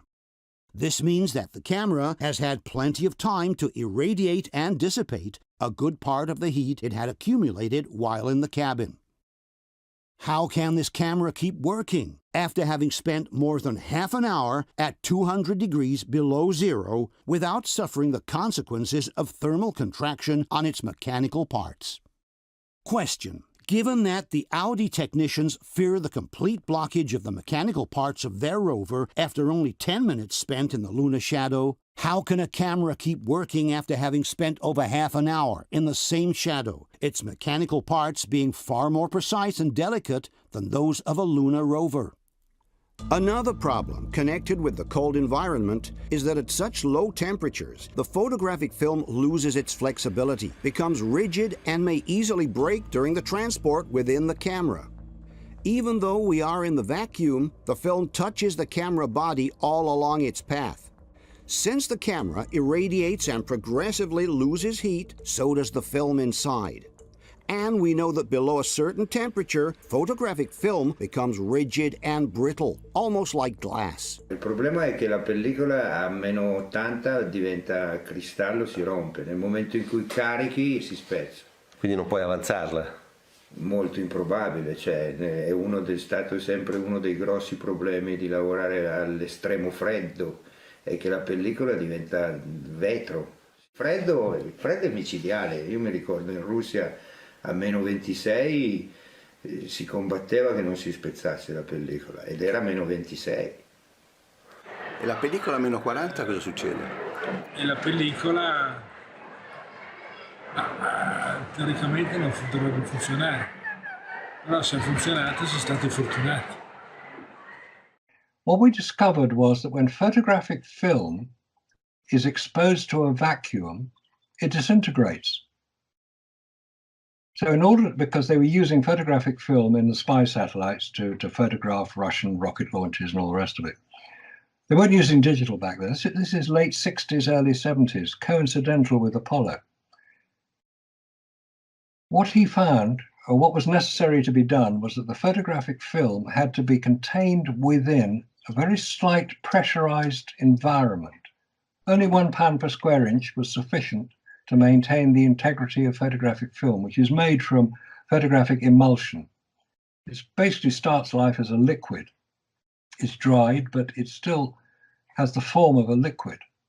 The point is that the photographic film in a vacuum of space, and we're talking well above the Earth's atmosphere, it would destroy photographic film, or it appears to have done, and that's why it was necessary. And we were shown very nice images of the tubes through which the photographic film had to be transported, and then the tubes were pressurized with nitrogen. We've shown the nitrogen gas canisters that we used to pressurize it, all the way through to being dropped out of the craft.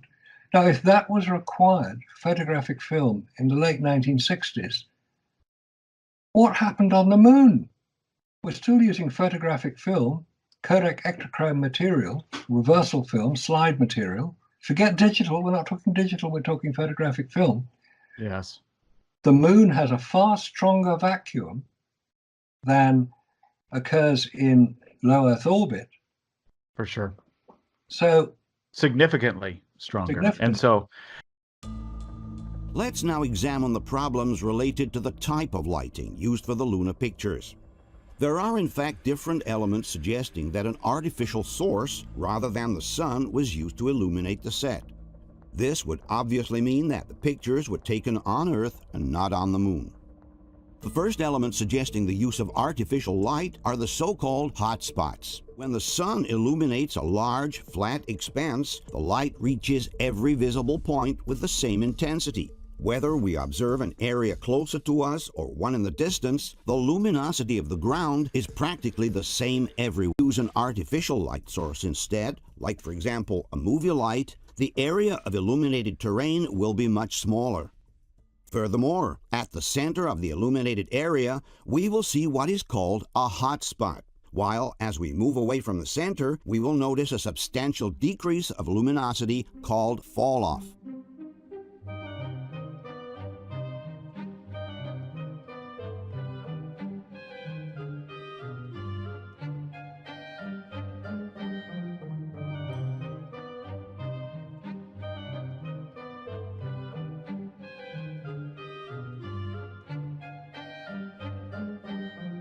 If we now examine some pictures from the Apollo missions, we will notice the same phenomenon that we saw in the pictures taken with an artificial source. A noticeable hot spot in the center of the image and a just as noticeable drop of light as we move away from the center of the illuminated area.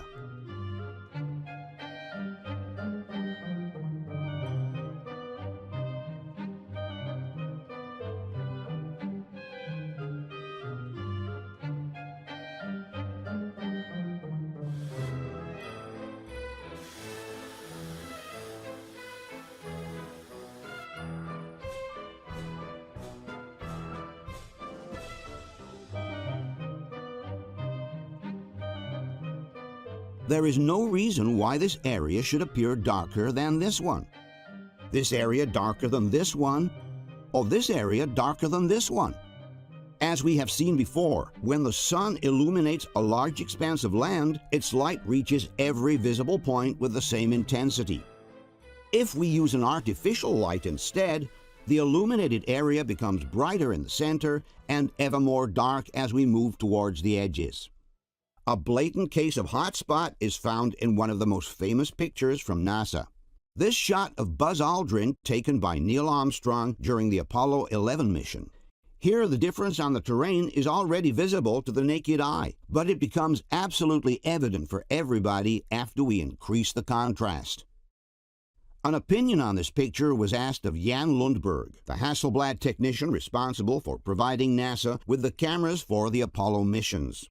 When shown the Aldrin picture, Lundberg had to acknowledge, with some embarrassment, that the image seems to have been shot under a movie light, and was unable to provide a valid explanation for that. Yes, it seems like he's standing in the spotlight. And I can't explain that. That escapes me. Why? So maybe you have to find Armstrong and ask him. The professional photographers were also very surprised by this noticeable and inexplicable fall-off of light in the distance. È chiaro che qua c'è una caduta di luce strana. Il sole arriva così, ma è strano che qui sia più buio che lassù, sembra un riflettore messo non centrato bene. Anche qui, che strano, perché sta sorgente luminosa. Sembra ci sia una lampada con attorno un riflettore, tipico delle lampade da studio. La scurezza della parte scura di qua, della parte in ombra qua, è superiore alla parte in ombra qua. E non dovrebbe essere. E non dovrebbe essere uguale. Qui effettivamente ci si domanda cos'è che crea questa fascia di ombra, perché in teoria è un deserto e quindi... Sì, anche qui no, perché è più scuro qui, sembra come che... non c'è motivo che queste colline sia, perché il sole è a milioni di chilometri. Sì, potrebbe essere lo scuro dovuto, diciamo, al fatto che il sole sta tramontando, è radente, ma il radente fa delle ombre semmai più lunghe, ma non questo tipo di ombra. Se fossimo in una sala di posa o se avessimo puntato un grande faro in questa scena, per quanto grande sia il faro, non può mai avere una luminanza come quella naturale del Sole. E quindi per forza si creano delle cadute di luce. In studio hanno molto senso, in effetti diciamo in studio questo è giustificabilissimo, però qui non ha molto senso, dovrebbe essere piattamente, uniformemente illuminato dal Sole. Sì, e le cadute qua sono pazzesche. Totally spotlight. But it's totally spotlit. No? It's not like at all a big light coming over there.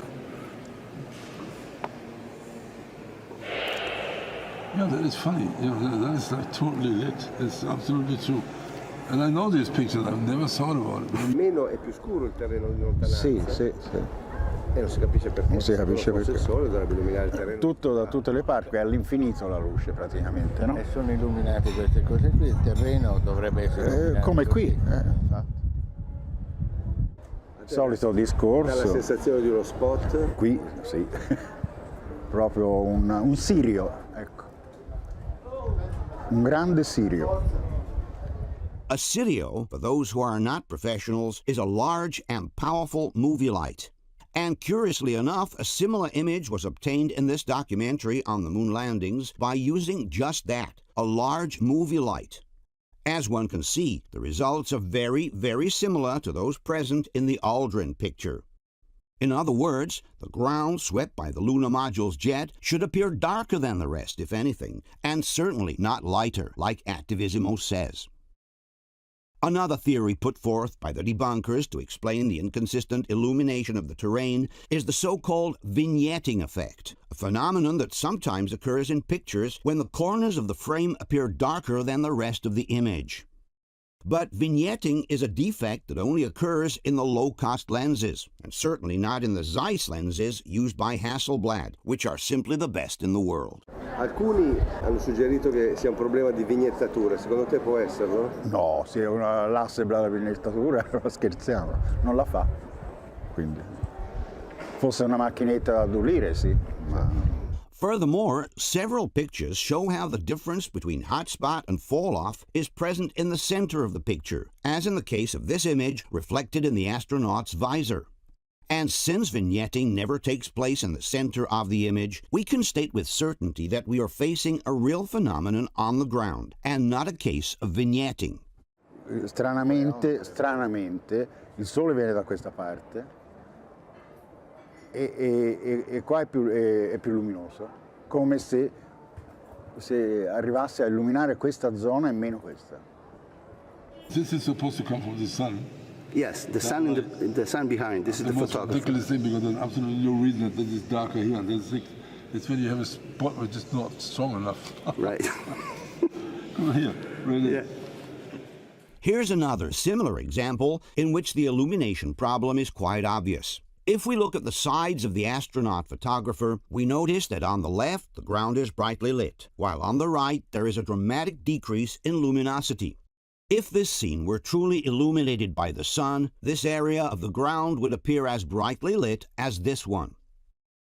Finally, as a possible explanation, a phenomenon called Heiligenschein has been suggested. It refers to that peculiar halo of light that sometimes appears around the shadow of the photographer in some particular situations.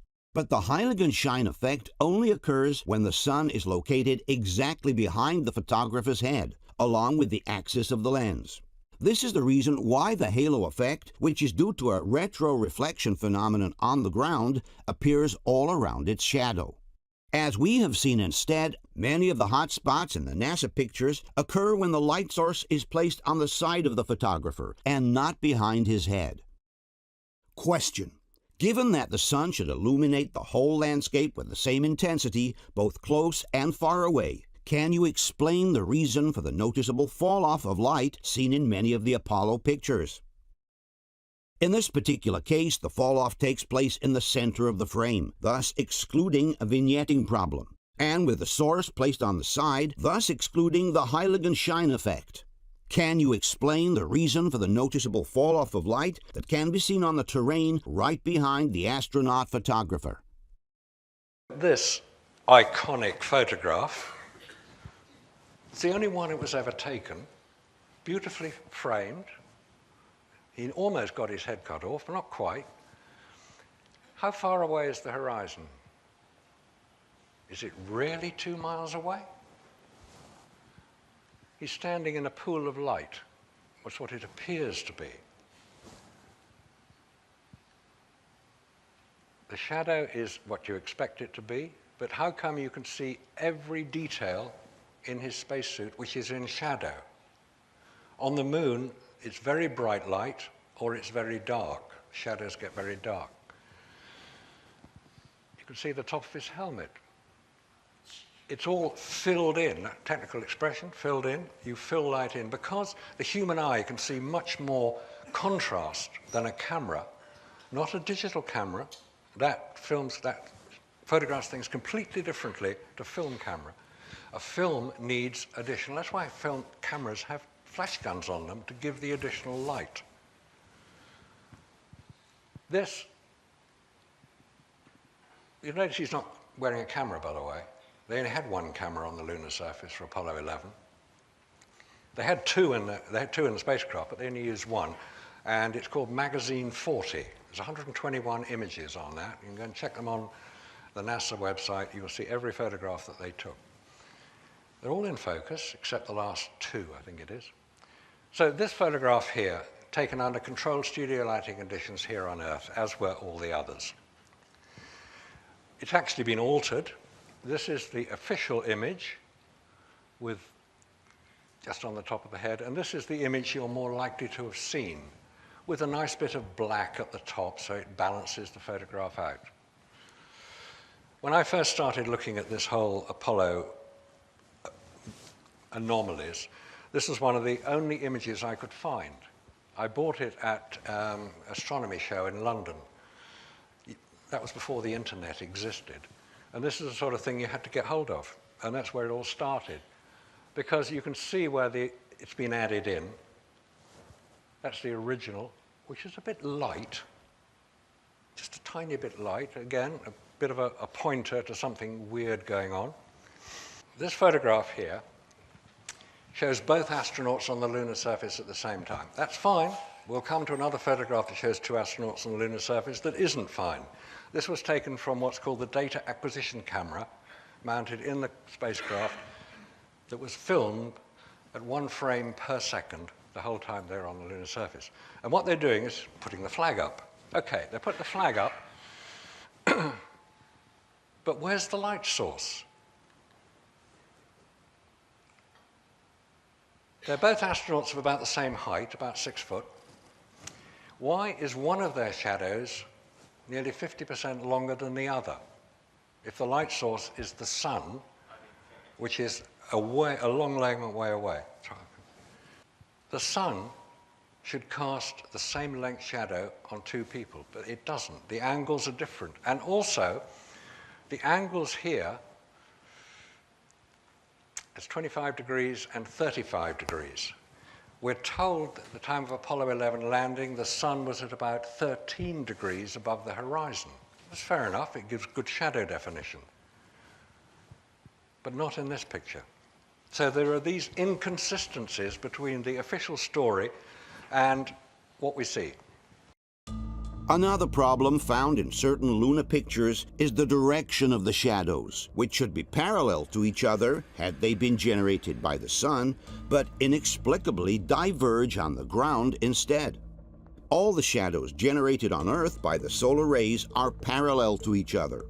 We can see them parallel, however, converging or diverging depending on the angle with which we photograph them. If we shoot a picture with the sun behind our shoulders, the shadows will seem to converge as they move away from us. If we take a picture with the sun in front of us instead, the shadows will seem to diverge on the ground. This is due to the phenomenon called perspective. In reality, the shadows created by the sun are always parallel on the ground. We may see them converge or diverge simply because we are photographing them along the vertical axis of the image.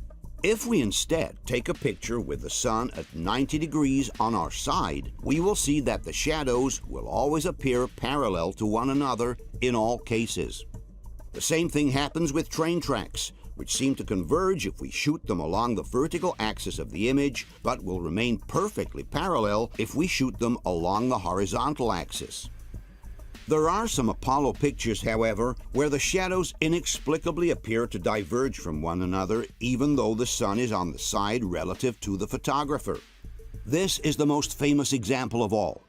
Judging from the lens shadow, the sun is located some 90 degrees to our left. Despite this, the shadows of the rocks in the foreground are not at all parallel to that of the lem, but they clearly diverge from it instead. This is theoretically impossible. As we have seen before, when the sun is on the side, the shadows must be absolutely parallel to each other.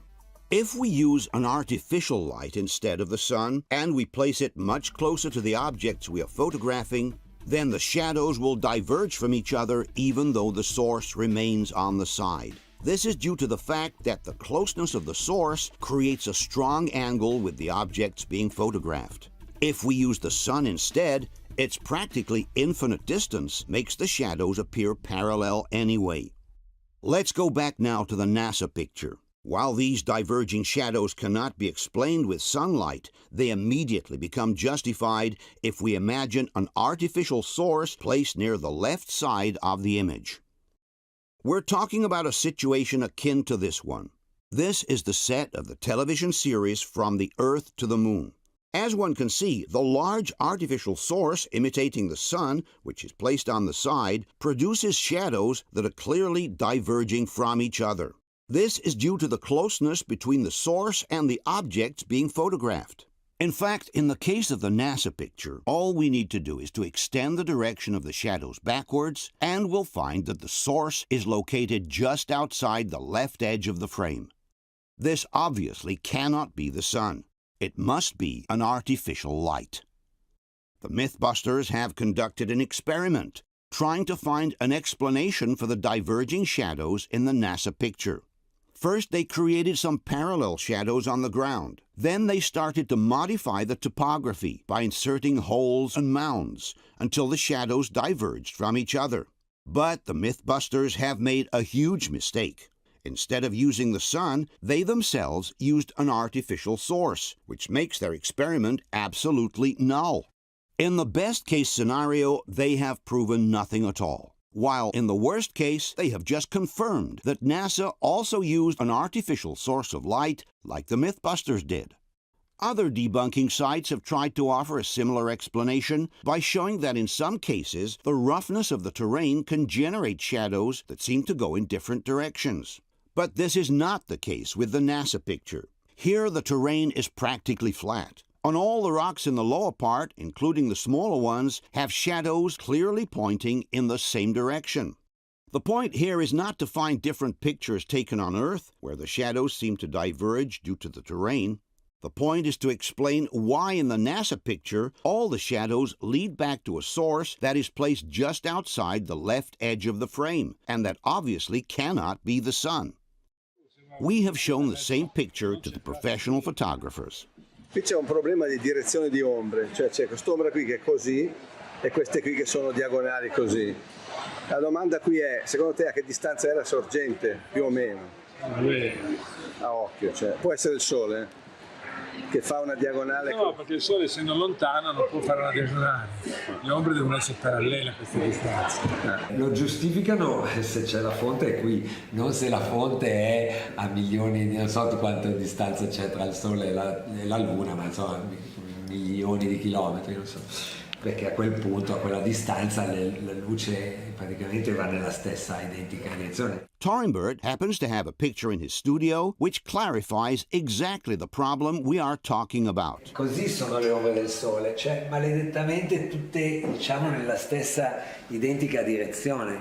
Perché il sole, vedi, questo è un sole al tramonto, no? Molto basso, ma vedi come, voglio dire, nonostante la profondità dell'immagine, cioè l'ombra è assolutamente parallela, non può andare questa di qua e questa cominciare ad aprirsi in questo senso, non ha nessun senso, non può essere. Il sole è comunque lontanissimo, quindi queste ombre che vanno di qua e questa che va di qua non ha senso, vuol dire che il sole è qua, cioè a qualche metro di distanza.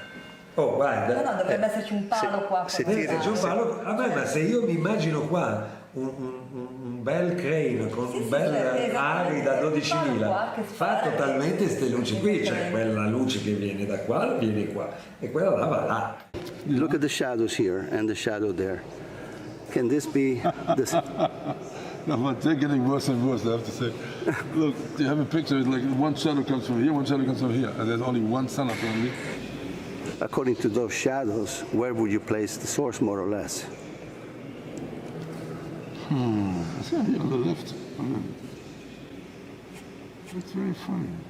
Because the source should be like here, because that would give a light like this, and that would give shadow, this shadow here. Right. But only if it's like a pretty close source. Qui c'è due tipi d'ombre. Questi. Due tipi d'ombre, un'ombra che va per così e un'ombra che va per così. No, è assurda questa. Qui c'è un'illuminazione che viene da questa parte e qui da questa. Quindi secondo te, giudicando questa foto, dov'è la fonte? Basta fare così, qui, più o meno qui. A questa altezza, fra l'altro. Quindi ovviamente non può essere il sole. No, il sole è all'infinito, quindi sono parallele. Question. When the sun is on the side, all shadows on the ground must appear parallel to each other. Can you explain why in this NASA picture the shadow of the Lem and those of the rocks in foreground appear to be clearly diverging instead? Given that this scene is supposedly lit by the sun, which is millions of miles away, can you explain why the shadows lead to a source that is located not far from the left edge of the image instead? Given that the photographers we interviewed placed the light source a few meters away from the left edge of the frame, can you explain how this could be the sun? This is reference. You can come back and rewind and look at this. The sun is up and to the right up here. Up and to the right. More to the right than up. Very low on the horizon. To the right.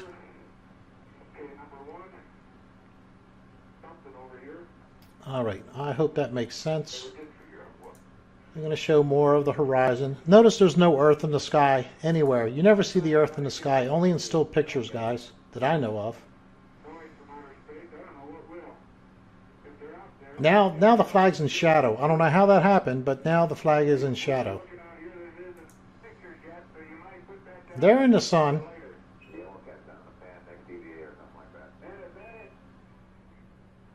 And look, the sun's in front of him. Look at all this shadow on the sun now, on the flag. Still the same square. This thing was drenched in sunlight before. Unbelievable. If you can't, I mean, when you really start looking at this stuff to try to find errors, it's really all over the place. It really is. It's not hard to find all kind of little things. Look at this thing here. Look at this. Do you think they would do that in no atmosphere? Now, before I get to what I really want to show you, let's take a look at this. All right. Here is a picture. These are all Apollo 17 guys. Look how long, elongated the shadows are. The sun is very low in the sky. It's still slightly, I don't know why we're seeing this shadow come this way. I don't understand that. Let me show you what I mean there. Here we go. This is what makes sense to me. We got a sun low in the sky on the right for this thing pointing at the earth. We've got it going straight at the astronaut from the guy taking the picture. And we know that's true because there's absolutely no shadow at all on the astronaut. See if I can zoom that in a little bit. Do we have any shadows we can see on him? A little bit under his arm here. Okay. Actually, this looks studio lit to me. You should have more shadows than that, especially this side. But maybe it is. Maybe it's straight here. Okay. In any case, it's low in the sky. Look how long these shadows are. This guy's 6 feet tall. The flag looks like it's maybe 7.5. Shadow goes long behind the guy. Okay, we have a low in the sky, shadow. So we have a sun somewhere in this area here, I guess, or over here. In any case, it's low in the sky and in front. Remember the square here to the left. All right, the square is on the left side. So let's take a look at the problem. Now, if the Earth was in the sky, this is something what we should see, right? Maybe less, who knows? Let's just give it, you know what, whatever the moon phase is, the Earth is the opposite phase. Apollo 17, let me put that on here. Okay, VX pretty much represents where they were. Now, if you want to relate this to Earth, let's say that would be maybe the UK, as far as how far it is up from the middle. Maybe not that far up. Maybe it's Spain. I don't know. Maybe up to as far as north as Switzerland. But that's where Apollo 17 was, guys. You can look it up. So this would be the same as us being in, let's say, somewhere in the vicinity of the Mediterranean Sea, looking up at the sky at the moon. All right. Now let me show you what the moon's phase was when they were there. When they landed, this was the approximate phase. Actually, I believe it was like this. But let's give them a little credit and say we're there. But in any case, they got the shadows right. They should have been long and elongated to the right. All right? Got that? Now, here's the deal. Since less than half the moon was visible, when you understand the model that they came up with, more than half of the Earth should be visible. So if when the moon is full, like this, okay, the Earth would be in its new phase. You wouldn't see it at all. Make sense? Because the sun is in direct line between the two. So anyway, we should be seeing something about like this, just like you would see in the UK, right? You would see, let's give it on their third day, it was about a half moon. Although this was taken on the first day, guys. Okay, well, I don't know if this particular one was, but the flag planting was that we looked at. All right, so anyway, this is what we should expect. And what's under their feet? They're standing on the side of the ball, just like they tell us we're standing on the side of a ball on the Earth, right? We look up at the moon, it's up in the sky. What do we see? Do we see the moon, the Earth, anything but a left-right orientation? Do we see it like this? We don't expect to look out and see the moon like that. We'd be like, what the heck is going on? So let's take a look at what Apollo did when they took the picture. All right, everybody with eyes to see will see the problem here. See the Earth, it's almost in its top-bottom orientation.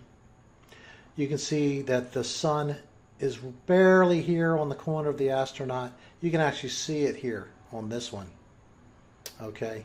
So it's coming back from this slightly left direction. We know it's low in the sky, but yet we have the Earth here, which would require this. I'm going to show you on each one where the sun would have to be located.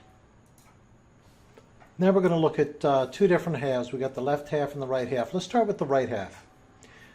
The issue here isn't so bad. And by the way, when you see some of these other pictures from a distance, they are pretty well corrected to what it should be. But the close-ups are always messed up.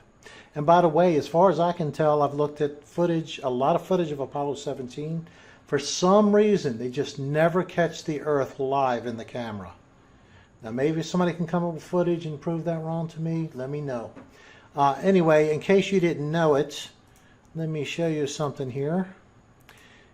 This is the famous one on the left, okay, where the Earth is in the sky. This is one of the two famous ones, actually. And when you turn the contrast up, you see a box around the Earth like this, because it was pasted in later. Very obvious. But this is just another way to show that this is fake. Back to the right. The sun has to be above and to the left for the Earth to be in this position. It's not a complete left-right orientation, which I do not understand how you can have that with the moon under your feet. In any case, because it should be the exact opposite of what you see on the Earth, and you don't see that, do you? Or do you? Anyway, here, in fact, I've actually exaggerated this a little bit. There's a slight downward angle to the sun.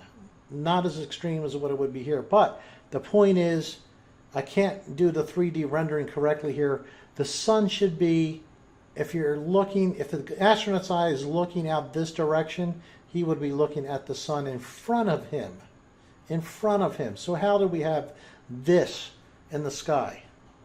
This is the real killer here, though. You have to have the sun directly overhead to have that on the Earth.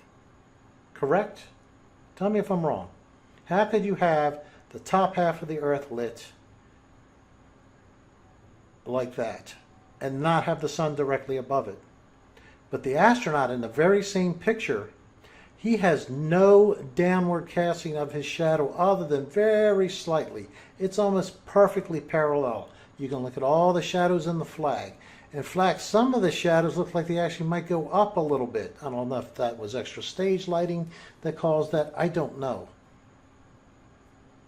But in any case, you cannot have what we see here.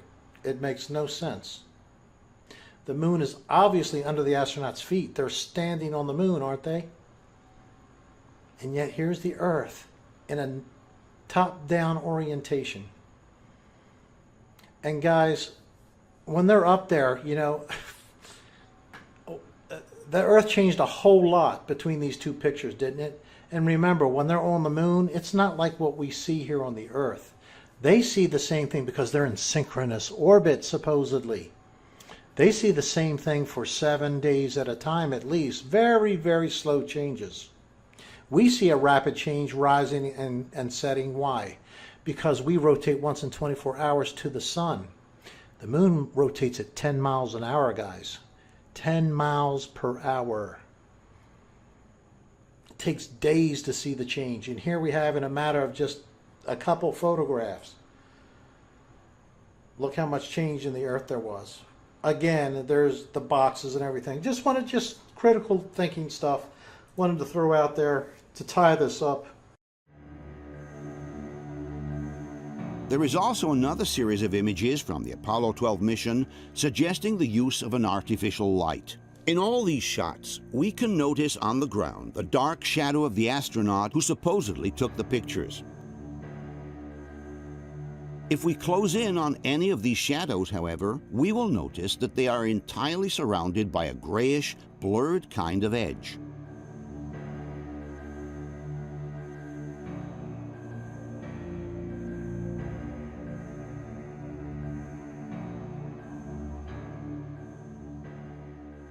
This blurred edge in the shadow is absolutely unnatural for having been caused by the sun. Since the sun is millions of miles away, it generates sharp, well-defined shadows on the ground. If you use an artificial light instead, you will get this kind of shadow with soft and blurred edges. Some may suggest that the blurring of the shadow is simply due to a focusing mistake, but this is not the case.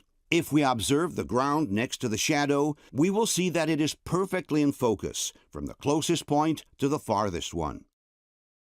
The depth of field here is absolute. This is not a focusing mistake. It's really a kind of light source that generates a blurred shadow on the ground and which therefore cannot be the sun. If you turn this way and look at the edge, what does that tell you?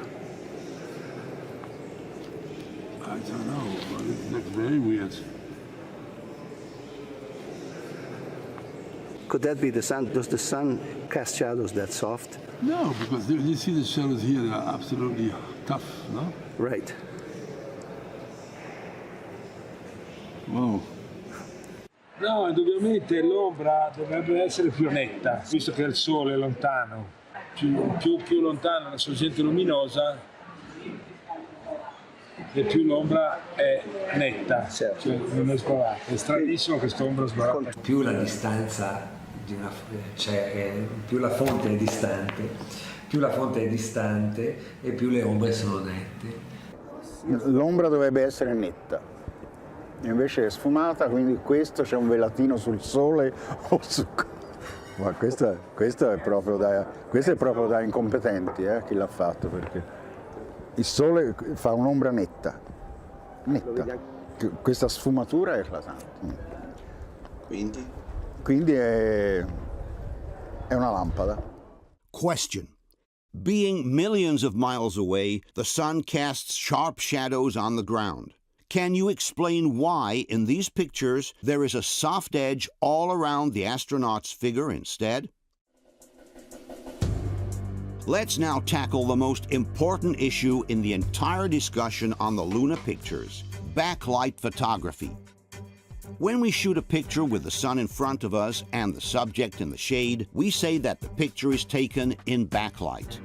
In backlight photography, the subject in the shadow is always darker than the ground directly hit by the sun.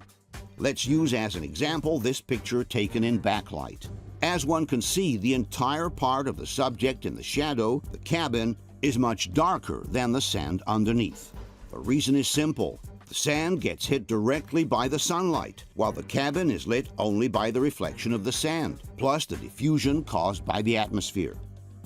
Obviously, the light reflected from the ground is always only a fraction of the light it receives, which is called incident light. For this reason, it is absolutely impossible to balance incident light and reflective light in backlight photography.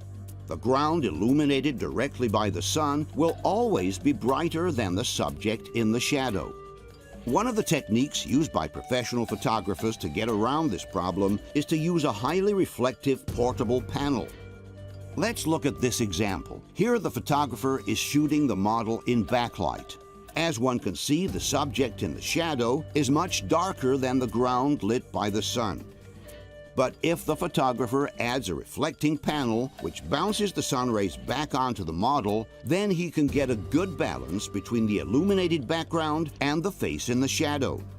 The difference is obvious. While the luminosity of the background is unchanged, now the luminosity of the face is balanced with the one of the ground. Here is another example. The sunlight which comes from behind is bounced off this reflecting panel and goes to hit the model who is in the shadow. In this way, the luminosity of the model is perfectly balanced with the one of the background. Another technique used to balance the background light on the subject in the shadow is the use of a portable flashlight. This secondary source will illuminate the part of the subject in the shadow. In this example, we can see on the left a picture with only available light, while on the right an additional flashlight is used.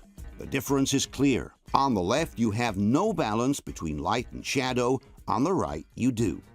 But without these additional sources, it is absolutely impossible to balance the light hitting the ground and the one reflected onto the shadows in backlight photography. On the moon, however, something miraculous seems to have happened.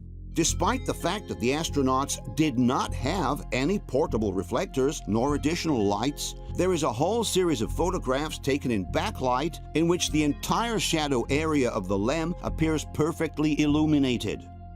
As we can see, the luminosity of the astronaut in the shadow is practically the same as that of the terrain in the background, which is hit directly by sunlight. Not only would this be impossible on Earth without the use of reflecting panels, but it is even more inexplicable on the moon, where you don't even have the atmosphere as a secondary source of refraction. In other words, while on Earth we have both the ground and the atmosphere reflecting light onto the shadow part of the subject, on the moon we only have the ground to do so, because the sky is completely black. And the lunar surface is known to have a very low reflectivity, as it can only reflect back about 8% of the light it receives. In fact, in this 1964 document, NASA wrote, "There is one characteristic associated with the near vacuum on the lunar surface, which may be extremely important to photography. There will be virtually no diffusion of light. Since the lunar surface itself is a poor reflector, the subject material for photography will be either in full light or in full and complete shadows." In other words, according to NASA itself, the shadow area of the LEM should have looked more or less like this. We have such an abundance of luminosity instead that even in the shadow area we can clearly see all the smallest details. In this photo composition created by NASA by joining several pictures, we can see clearly how the sun is on the opposite side of the LEM. This being the only source of light, one wonders what could have lit the shadow area of the LEM so effectively. Despite not being professional photographers, some debunkers insist that the mere reflection of the sand would have been sufficient to illuminate the shadow area of the LEM. Conspiracy theorists are saying that the shot had to have been faked using a fill light. Personally, I think it's because the moon's surface is reflective. To prove their point, the Mythbusters conducted a small-scale experiment in which they tried to reproduce the pictures from the Apollo missions. All right, you ready? I'm set. All right, here we go. Taking the photo. Let's see. There it is. Oh, there you go. He's standing full on in the shadow, and you'd think you wouldn't be able to see him. He'd be dark, but he's not. He's in brightest day. With a single light source, with the surface of the same reflectivity as the moon, our astronaut is clearly visible, busting that myth. But the Mythbusters have made a gross mistake again. After removing every possible source of reflection by using black paper all around the set, they forgot to remove the one of the two who was wearing a bright white shirt. Obviously, this white shirt acts as a large reflector towards the dark area of the LEM. The same experiment, replicated by two Russian photographers, shows how important is the presence of a white garment reflecting light onto the astronaut.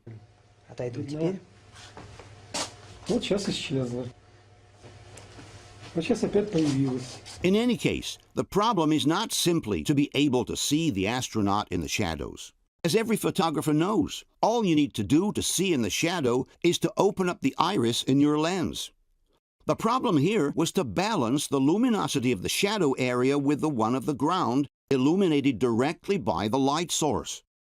And if we look more closely at the results, we will see that the Mythbusters were not able to balance the luminosity of the background with the one of the astronaut anyway.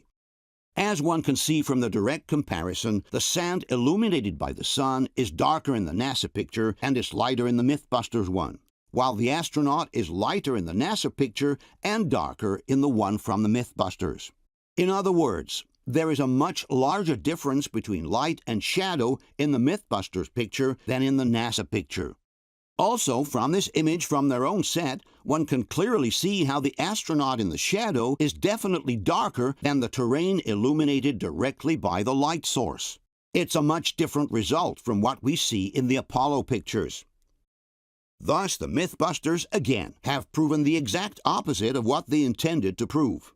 That without additional lights, it's not possible to balance the area in the shadow with the area hit directly by the light source, not even using their white shirt as an additional reflector. In any case, the idea that the sand is sufficient to illuminate the shadow area of the LEM can be easily refuted by using the same NASA pictures. All we need to do is to look at other pictures taken with the same source of light, what supposedly is the sun, to realize that the shadow area in these pictures is practically pitch black. If the lunar sand truly had these magical reflecting powers, this part of the rock should more or less have the same luminosity as the terrain in the background. These panels should be almost as visible as the illuminated sand, and this shadow area of the rover would be clearly lit as well. Instead, everything that is not directly illuminated by the sun appears as a deep black shadow. This proves that the sand is not sufficient to brighten up the shadow areas by itself. There is therefore no valid explanation for the practically identical illumination of the area hit directly by the sun and the shadow area of the LEM. In fact, the professional photographers we interviewed believe that in order to achieve such results, large reflecting panels or additional lights placed on the side of the photographer are needed. La tesi, diciamo, del complotto dice: siamo sulla Luna, non c'è nemmeno il cielo, non c'è l'atmosfera a farti da riflesso. Ormai qui è chiaro, cioè questa luce non corrisponde a questa, diciamo. Esatto. In effetti è vero, non corrisponde. Diciamo, guardandolo attentamente da un punto di vista, diciamo dovrebbe esserci un pannello bianco qua, perché la luce sia così. Cioè questo qui, ma neanche se tu sei in riva al mare, hai un riverbero, hai una cosa che va così, con la luce così protetta, ma questo in effetti è veramente incredibile. Anche qui, guarda che dettaglio c'è qui. Cioè, dove c'è la luce è bene, dove c'è l'ombra non si vede un cazzo. C'è un buco nero. Invece qui avrebbe senso se qua ci fossero tutti dei pannelli di polistirolo, ma grandi però. Così che caspita, cioè. È possibile avere, senza l'atmosfera che fa del riflesso, un controluce con esposizione quasi uguale qui e qui, in luce diretta e luce riflessa? Ci vuole un riflettore, insomma, un controluce così.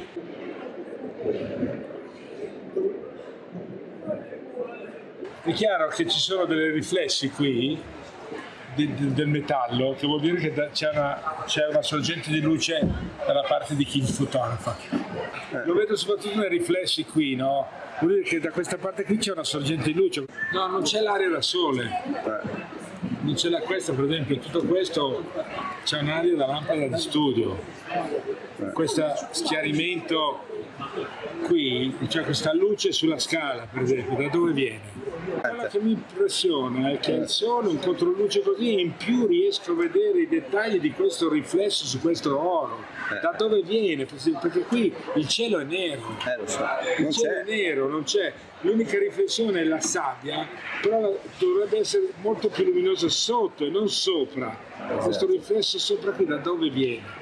A meno che abbiamo portato dei grandi riflettori, ma non credo, insomma. La luce viene da dietro al modulo, no?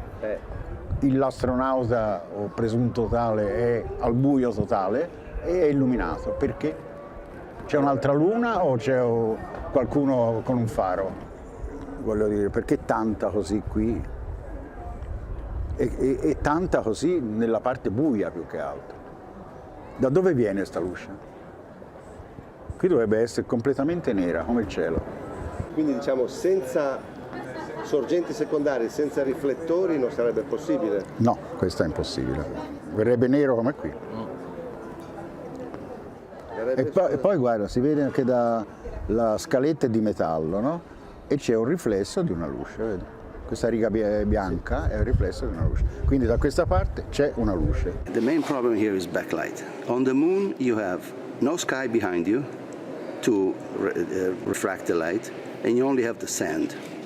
They did not have any artificial illumination. They do not have any reflectors or any flashes, just a camera, which was the Hasselblad with the 60 millimeters and the Ektachrome from the good old days. I was feeling, if this is happening, where is this coming from? And if I was already thinking when I saw the first picture that once you step down here, if you step down in a light like this, you will never have that reflection like this, even if it comes from here. Yeah. Huh? Yes. That's totally strange light. Here too, you have you can see they have almost the same luminosity in the front and the back. Now, my experience tells me you have at least 2 stops difference when you turn around in backlight, and that's when you have the atmosphere. Yeah, but that is totally lit with the reflector, no? You tell me. That's the whole discussion. I would say that is totally. I don't want to get into it's fake or the moon landing was fake, but these pictures are fake. No? That is, I think, I would say 100% sure. Okay. Because all this cannot exist that way. So if you ask me as a photographer, yes, I am. I have to say this cannot be on any moon or something with one single light, the sun. Look, it's totally, if you see that, I mean, that's a movie light, no? Because you have the source here, that should be all black. If it would not be black, then this would be burned out, burned out, burned out. Then you get some texture here. But like this is absolutely impossible. Absolutely impossible. Oh, what happened there? That's supposed to be the sun. Does that look like the sun to you? If this is the sun and the only light, and this is how whatever reflects, which is ridiculous because nothing can reflect this, then this would be so burned out and bleached out not to get any structure here. Yeah. That's my...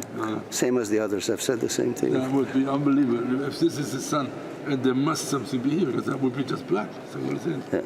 Yeah, this is impossible without reflectors. That is really impossible without reflectors. Okay. With this comment, Tarimbert well summarizes the professional's opinion. Le foto avrebbero dovuto essere state fatte sulla Luna portandosi un'attrezzatura da studio. Non so se questo ha molto senso. Se qua ci fossero dei grandi pannelli bianchi, diciamo, deve essere proprio tutto un set con tutto ben riflesso, diciamo. And maybe it's not a coincidence that on the set of the IMAX film, large reflecting panels were used right behind the LEM in order to replicate the NASA pictures. A source of light placed behind the lunar module and large reflecting panels used to bounce the light onto the dark area of the LEM. By using this technique, the luminosity in the shadow area is perfectly balanced with the one of the terrain illuminated directly by the source. Exactly like in the Apollo pictures. In 2014, the NVIDIA software company created a computer simulation, thanks to which they believed to have identified the source of light that could have brightened the shadow area of the LEM. In their opinion, it was the photographer's white suit, Neil Armstrong himself. There is a huge, glowing, bright white light. And as we analyzed that video a little more, we realized it's Neil Armstrong himself.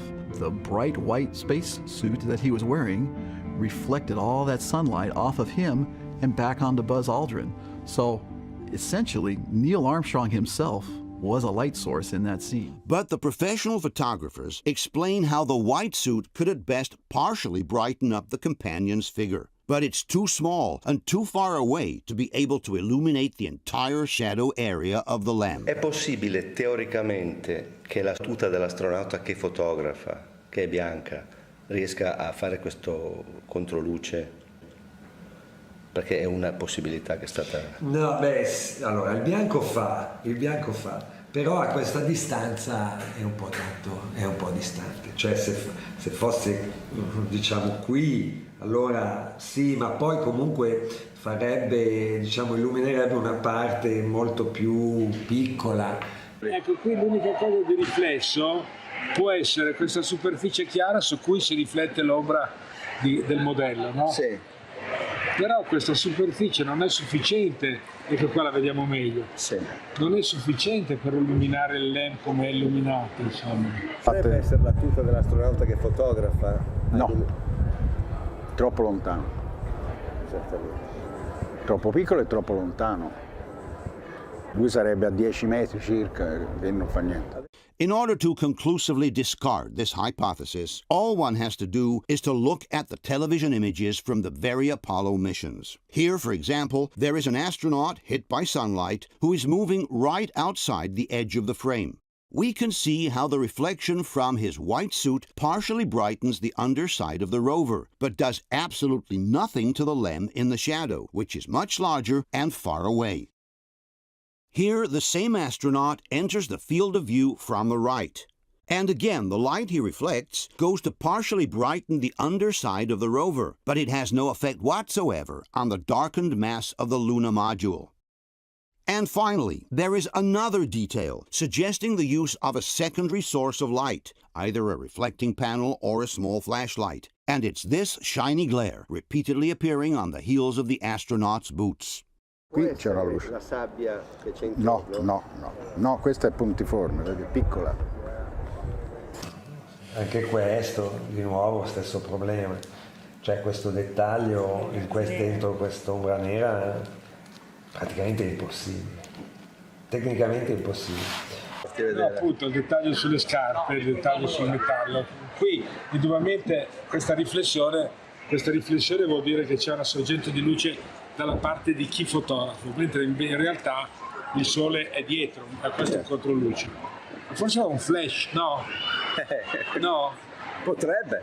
No, se io avessi usato un flash a me veniva così. Sì, appunto, forse un flash, perché no? E c'è un'area da flash, un piccolo flash sulla macchina fotografica. The same here. And it's true, you see them in the shoes, you see the reflectors, no? You do? Can you show me again? Because where does this light come from? But in the shoes, you have that shine. So here are the shoes. See, that's the shoes you can see. Right. That's, yeah. Could that be a flashlight? A flashlight, a reflector, or anything, you know? Yeah. Given NASA's statement that since the lunar surface itself is a poor reflector, the subject material for photography will be either in full light or in full and complete shadows, can you explain why the side of the LEM in the shadow is brightly illuminated instead? As we have just shown, the reflection from the sand is not sufficient to brighten up the parts in the shadow of the lunar landscape, and the astronaut's suit is too small and too far away to brighten up the dark side of the LEM. Can you then explain what source of light has managed to illuminate so clearly the dark side of the lunar module? Given that the lunar soil reflects only 8% of the light it receives, how is it possible that the shadow area of the LEM, which is lit only by reflected light, has a similar luminosity to the terrain hit directly by the sun? Given that not even the Mythbusters, with their experiment, have managed to balance the reflected light with the one hitting the terrain, can you explain how that could have happened with several of the Apollo pictures? Given that the professional photographers we interviewed have stated that these pictures would not have been possible without the aid of reflecting panels and additional lighting, can you explain how they could have been taken by the astronauts on the moon, who didn't have any reflecting panels nor additional lighting? This is one of the great mysterious photographs of all time. Photographs don't work like this. Right, this is Apollo 14, Antares. That's the sun there. This is the lunar surface, allegedly, and this is the shadow cast by the spacecraft. So where's all the light coming from that is illuminating the shadow side of the spacecraft? If there's nothing on the moon to reflect sufficient light, because to photograph the directly illuminated surface here as clearly as the totally dark shadow area here, you would need as much light reflected back into it as you have got on here. It's simple optics. There's nothing simple there. That is a fake. And just looking in detail at these crosshairs, it's as if there are two images coming on here. You've got one correct crosshair and one distorted crosshair, as if the film wasn't correctly in register when they faked it. Okay, here we have Buzz Aldrin and the solar wind collector. It's just a strip of aluminium foil. And how come it's so beautifully illuminated on the back and there is a shadow off the pole? Buzz Aldrin isn't standing close enough to do that. And what are all these things here? This is likely to be lens flare. That's the shape of a Hasselblad shutter. What's this? And why is this area here almost illuminated? Maybe it is illuminated. But there's no explanation for that. Back to Neil and Buzz, and here he comes down the ladder. Think about this picture for a minute.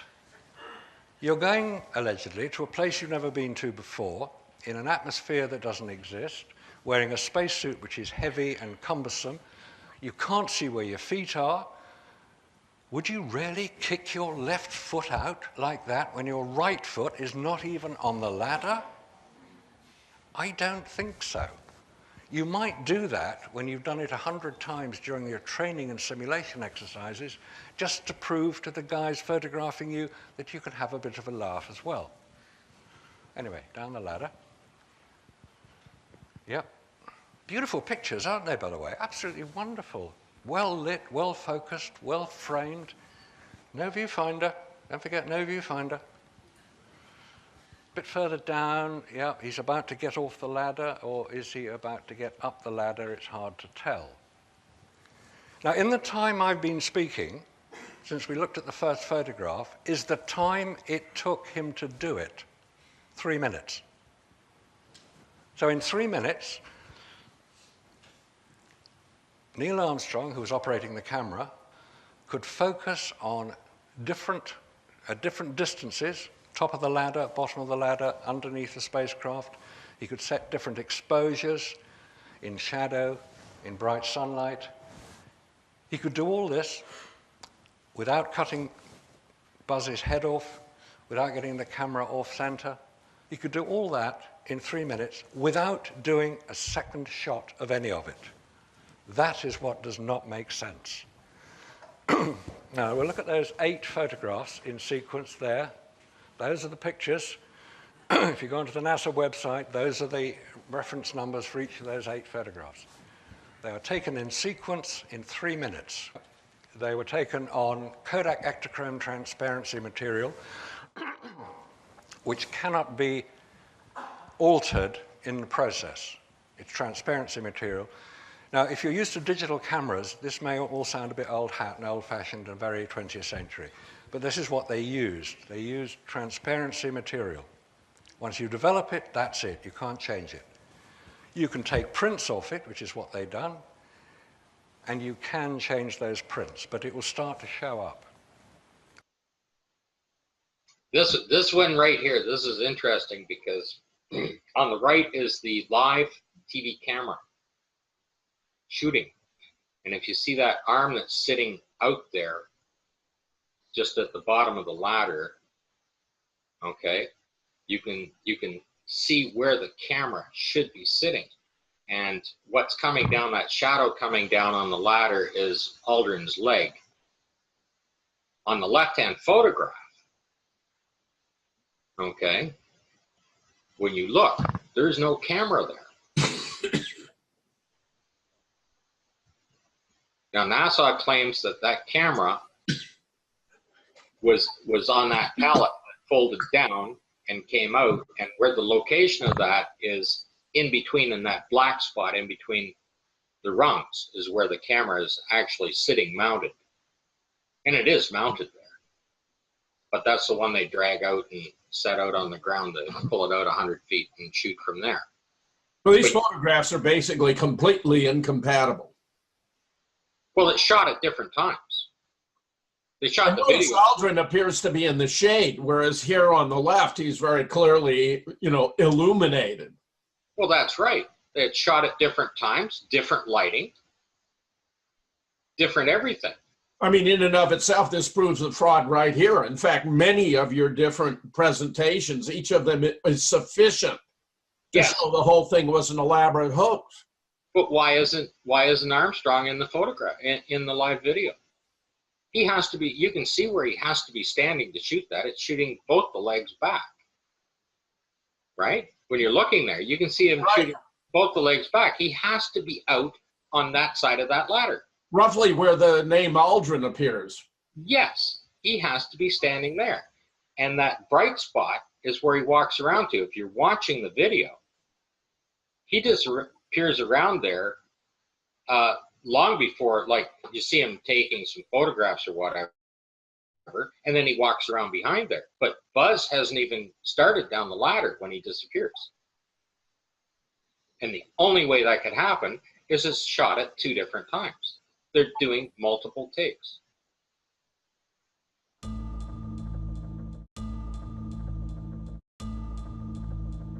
The first set that we're going through are with the rover itself. This is the Apollo 17 rover.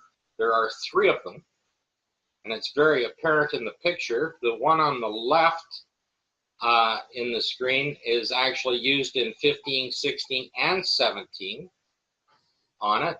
The one at the top right is just used for a demonstration photo shoot, and the one at the bottom right is that's the photograph of the actual final resting place of the rover.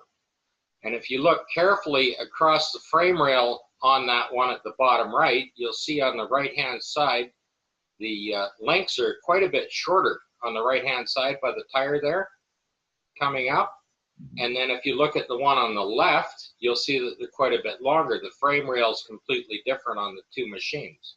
Well, that's fascinating. And of course, I notice on the top right, we have what looks like tracks for the rover, but on the left-hand side, there are no tracks, which of course is very, very puzzling, unless perhaps the rover was set down using a crane.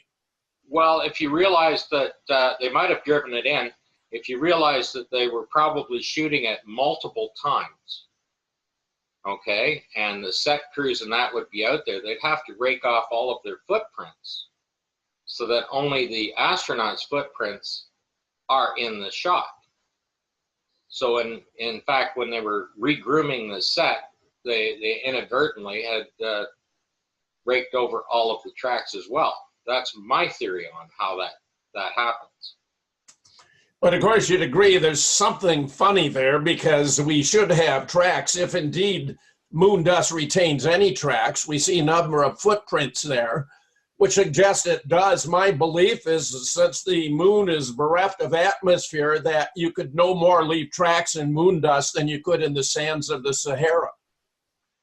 That's right. Well, of course, this was not shot on the moon, so the tracks are there, right? And they're very defined. If you go to the next slide on there, that on the left is Apollo 16. That is the first photograph where the fender fell off of. And the one on the right is Apollo 17. I mean, they were literally using the same equipment for all of the 6 missions that they photographed. That you'll see it that more apparently as we run through them, that it's the same equipment being used, and you can see it age over time. So the astronauts in Apollo 17 took one of the maps off and put it on the fender. And that's how it got there. But it actually fell off in Apollo 16. It's the same rover, that particular one. Now, this is also Apollo 16 in this one. And if you look just above the fender there, you can see that the steering arm has fallen down. Okay, and the steering was damaged in Apollo 15 and apparently was magically repaired by parking it in the shade overnight. and that's done by a well-respected presenter that put that out. I won't say who it is. But what happened is the front steering broke, so the front tires would just splay out. So the only way to keep it running and going is they were driving it backwards. And on the right-hand photograph there, you're looking at the tire tracks, and the actual video of that, they've actually reversed the video, so it looks like it's driving forward, but it's exactly following the tracks. Now the chevron pattern on the tires show you which way it's running. They're driving that backwards, and they're stopping and taking pictures and driving it backwards.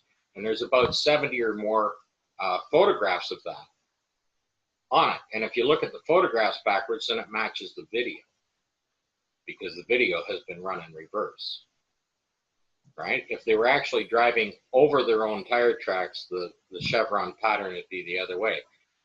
Here is the same rover in 15, 16, and 17. Those are the top photographs on it.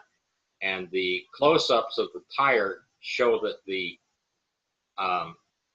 left rear wheel axle has a leak in it, and it's coming out, and as the tire rotates, the oil is getting all over the rim, so the dirt is now sticking to it, right? And you can see it in 15 on the top left and 16 in the middle. That's apparently the sea rock there, that one in there.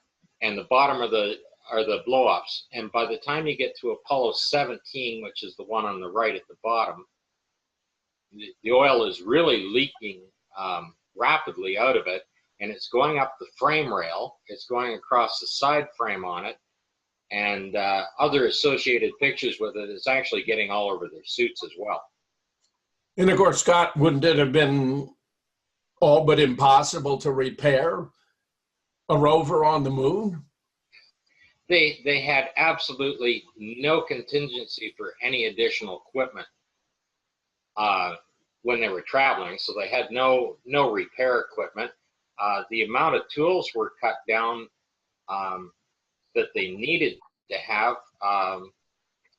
They developed a bolt called a void bolt, which is they just needed one tool and they just push it in and give it a half turn, and it releases the equipment. So all of the equipment were set up and designed with these void bolts on it, so they only needed one tool. It really looks like a shabby piece of equipment. It really, well, the rover, like I said, they're using the same rover for all the missions. This is exactly the same machine for 15, 16, and 17. And I mean, these are hand-built machines. There's no way that they would reproduce the same problem. And of course, it was ostensibly just left on the moon for subsequent flights so that the astronauts wouldn't be saddled with the problem of transporting another rover to the moon. Well, if you had a problem with the rover in 1969 or 1970, right? Or 70 or 71, they put it up there, right? And they saw that it was a problem, they'd certainly work on the next one to make sure it didn't have a problem before they loaded it on the rocket, wouldn't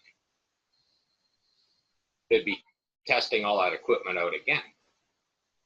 They certainly have this same problem over and over again. It definitely shows that it's the same machine. And this is Apollo 16. This is the jump salute, and that's a failed attempt at reduced gravity of the moon, because he's only jumping about 18 inches off the ground. And this rover is the only picture of this particular rover, and it's identified by having a double rib on the front left tire, on the fender there. It's the only shot of it going, and it's a perfectly clean rover. You see there's no dirt or dust or anything on it. It's just set there for this photo shoot. A double rib, yes, I see it there. Yes. So how can they account for having two rovers on the moon? Well, they didn't. They were just using multiple equipment while they were filming it. Like I said, they weren't able to properly fake a full simulation of it, but they still filmed it anyway and did the very best they could.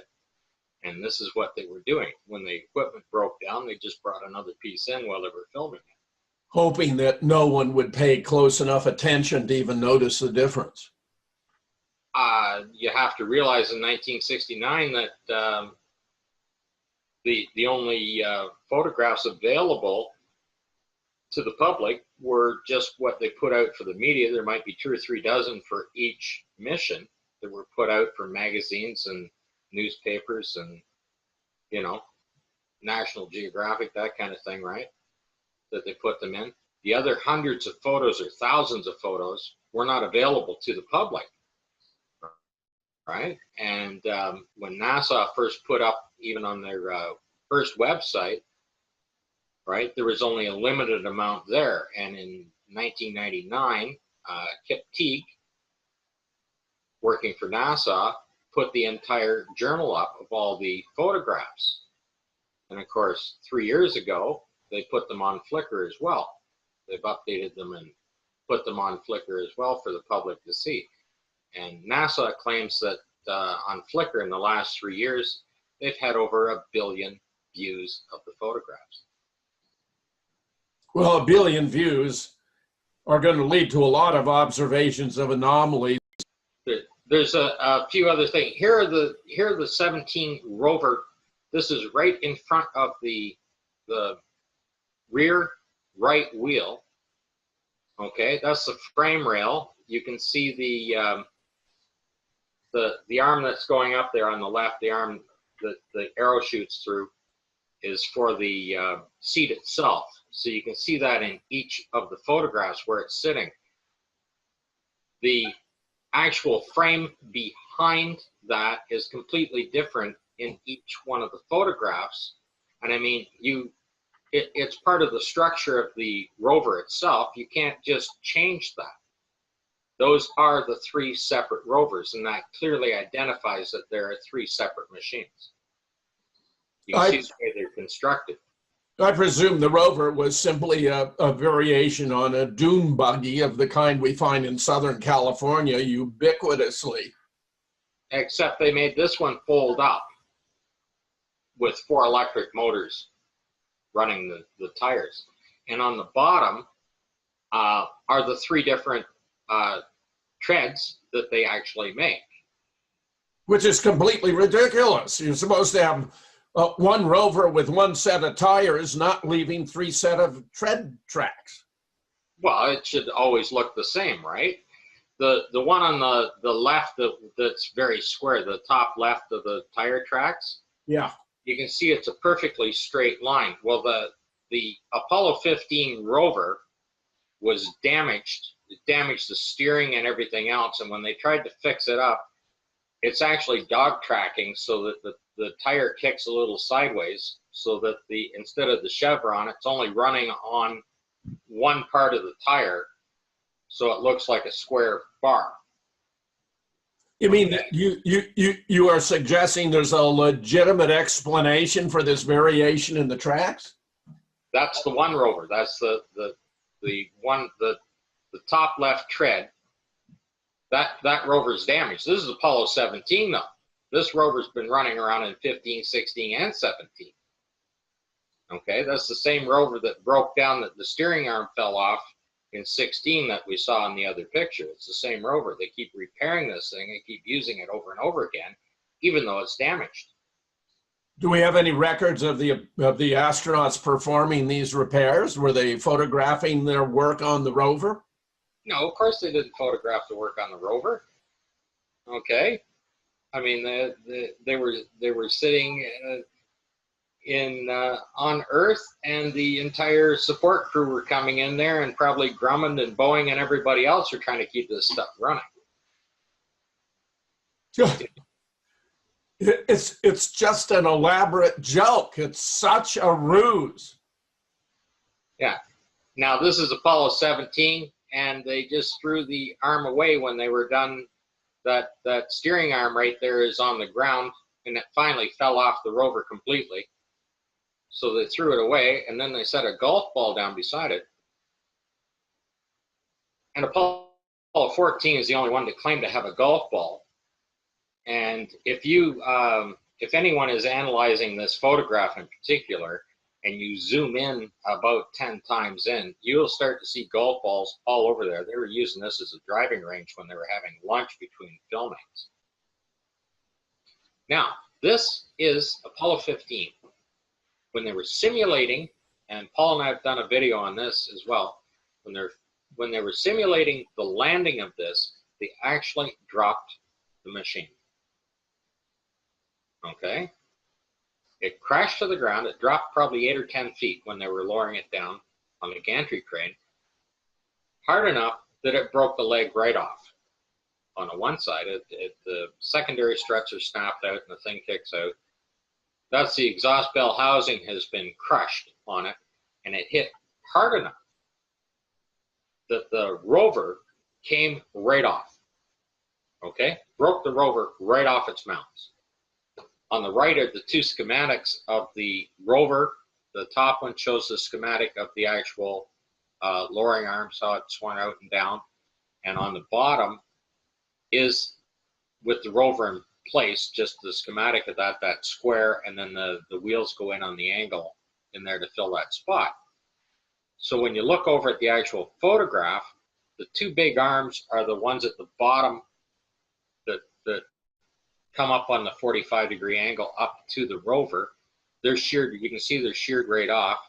And the close-up photo of it, you can see the lanyards. It's a spaceship, right? It's a ship, so they're lanyards, cables, right? Both those cables are snapped clean off on there. That's how the Apollo 15 rover got damaged initially. That's how the steering got damaged. That's how the fenders got damaged. The seats were damaged. And as well, one of the batters, they even logged that the one battery bank was down. It wasn't functioning at all. So give me the evidence that you want to see. This is the point. Look at the evidence, and that's what I look at. That's what the photographs are. They're evidence, and we discuss the evidence. We don't discuss the ideas or the opinions. Opinions, anybody can have an opinion, but when you're looking at facts and scientific evidence, it's either real or it's not, and that's where we're going. Moving on to Apollo 15, I mentioned the highest mountain on the lunar surface. That is Mount Hadley, this one here. This is Mount Hadley Delta, hence the strange symbol, which is just a little bit shorter. It's 13,500 feet high. No, it doesn't sound very high. It's above the lunar surface, and I don't know what point it was measured, but let's say it was measured above here. If you get the US Geological Survey maps, which you can find on the internet as well, they give you all the various heights. Okay, so let's say it's about 6,000 feet above the surface here. This mountain here is about 6,000 feet above that. And this is what it looks like from ground level. This is Apollo 15, and there we have the lander and the rover and Irwin, and this is Mount Hadley Delta in the background. Okay, it's about 7 miles away. Go back to here, this distance here is about 7 miles. I mention that because it's relevant to what we're going to see next. Notice also the variation in the lunar surface here compared to the variation, the rather bland version that we've got here, and the very clearly defined line between the two. And also note how beautifully the American flag is illuminated in dark shadow. Again, they're very good at illuminating things in dark shadow with no additional light source. Just as a point of comparison, Mount Everest, haven't been up it, a bit cold, but Mount Everest here, Mount Everest Base Camp here is about 7 miles distance, the same as in that previous photograph of Apollo 15. It's also about the same height. Mount Everest, 29,000 feet, Everest Base Camp at 19,000 feet, similar height above the viewpoint. Does it look like it? This should be a similar photograph. It looks like Snowdon's little sister, that one. It's tiny. This is what it should look like, and reasonable. Now here we have a bit of a mystery. This is Apollo 15. These are consecutive photographs. Note the numbers, 11863 and 11864. I actually double-checked that on the NASA website to make sure I got the numbers right. So, Scott here, Dave Scott, photographed by Irwin. Here's Irwin. Scott has got a camera on here. Irwin hasn't. How did Irwin take the photograph of Scott? There's only one camera. Did he put it on the ground? And why hasn't he got it here? It's just, basically, it's not, it doesn't add up. Craters come and go. This got filled in before this photograph was taken. Obviously, the set builders were pretty busy. And no, I'm not going to get involved in the sea rock. Anybody know what the sea rock is? It's a rock with a big letter C on it, which appears in Apollo 16 photographs. Now, when a lot of these images were taken, NASA was using a large model of the lunar surface, a model of the moon. And they photographed that model. There's nothing secret about it. They filmed it as well, so that when the astronauts got into their landing simulators, they could project onto the screens outside the windows what it looked like as they approached the moon. It's what any simulator will do. You know, you can simulate landing a plane at Heathrow. And it looks like Heathrow, but it's all screens around the pilot. Same on the lunar lander. They had a model, they photographed it, they filmed it.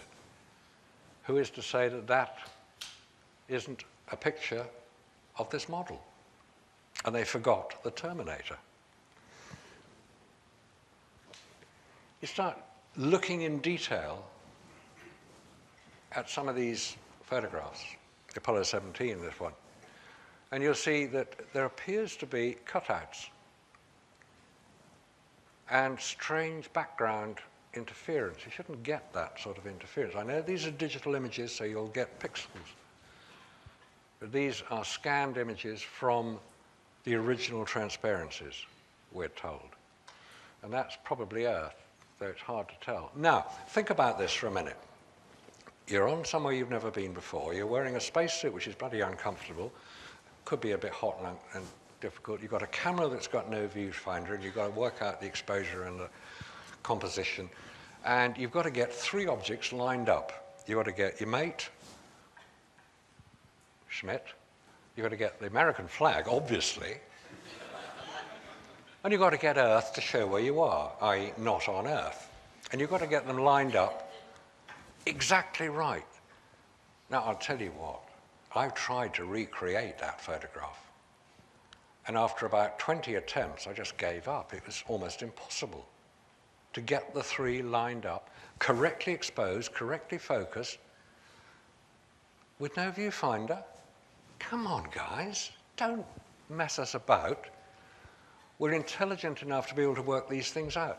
It's the only photograph taken. There was no other image taken in case the first one was wrong. How did they know they'd lined the moon up? They've got a viewfinder. Moving on. Similar picture. Here we come to Apollo 17, but let's just find out where that flipping, there it is, lander. It's up there. Go back. You can't see it until you enlarge it sufficiently for it to pop up, and there it is. Tiny. Okay, just to make sure it is there. There it is. Oh, you've got to get really close to see it. This is what a telephoto lens image would look like. The previous photograph wasn't taken with a telephoto lens. Now, assuming that that is where the lander actually landed, what's it doing over here? Now, explain this. These A here, A, these, it's the same feature in each photograph. D is the same feature. It's a little mound. B are these little craters here, and E is this little dark area here. It's basically just to show that it's looking in the same general direction. So we have here, on the first photograph we looked at, the lunar lander miles away. I mean, from this viewpoint, the lander is about 4 or 5 miles, 3 miles away, which is about right for the type of image you've got. You've got to get pretty close to see it. So if you take another photograph with the same feature in it, what's the lander doing there? That doesn't make sense. Ditto here. Same feature, different time of day because you've got more. They were on the surface for about 3 days, and the sun will move a certain distance in that, so the shadows will change. But these just don't add up. These just don't make sense. These are anomalies, as is this. Similar feature, B over here, the little crater, E, the little mound. Big mountain here, big mountain here, lander here. Whoops, where's he gone? Oh, it's here. Here we are, here we are. There's the crater. It didn't move. We were not told it moved once it was on the lunar surface. And it's disappeared again. It bounces around, this lander. Disappeared. You couldn't get the rover onto the lunar surface without the lander, because it carried it there. So where's it gone? Disappeared. Again, consecutive photographs here. One of them this was taken earlier here, and the footprints are here, but not here, which is weird. And then there's that genome that looks at the color image. How did they put it there? There are no footprints anywhere near. Perhaps they threw it or dropped it. Because you see, footprints do appear on the lunar surface quite distinctly. You get quite a lot of footprints. No wheel tracks. Funny that.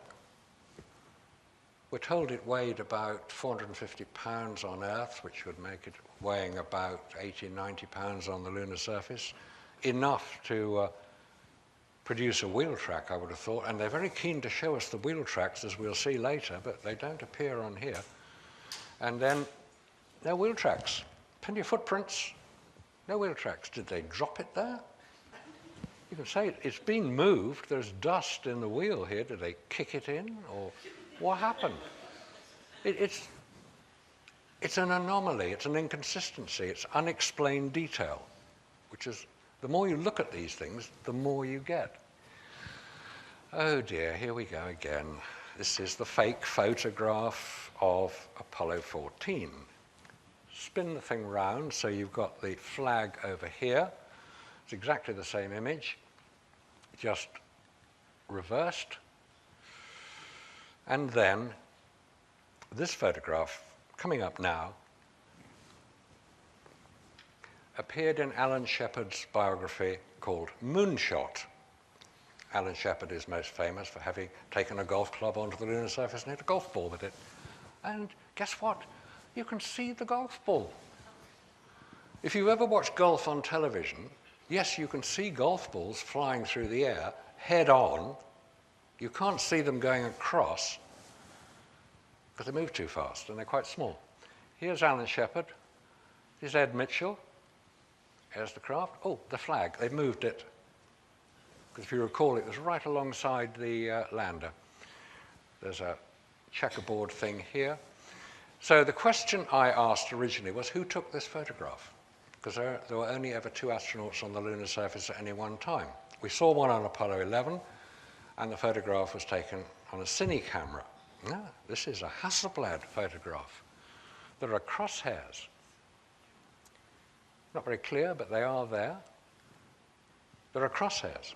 This is a composite of 5 separate images. It was in Alan Shepard's book, and it wasn't described as a composite. This photograph, blown up to about that size, was on display at the Kennedy Space Center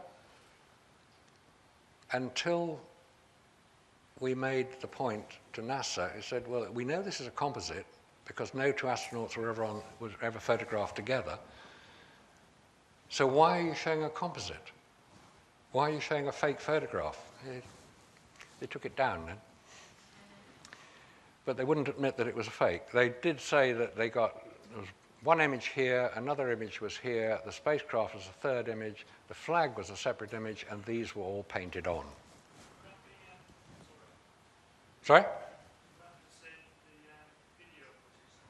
Coming to that, there's the video image.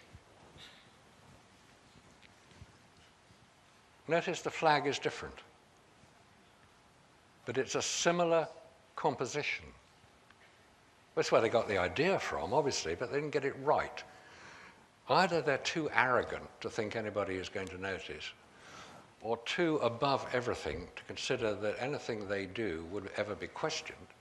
And even if it is questioned, as NASA said in response to David Percy's questions, quite legitimate questions when filmed on Sky Television, his response to many of the questions was, we don't have enough time for this claptrap. That's where NASA's coming from.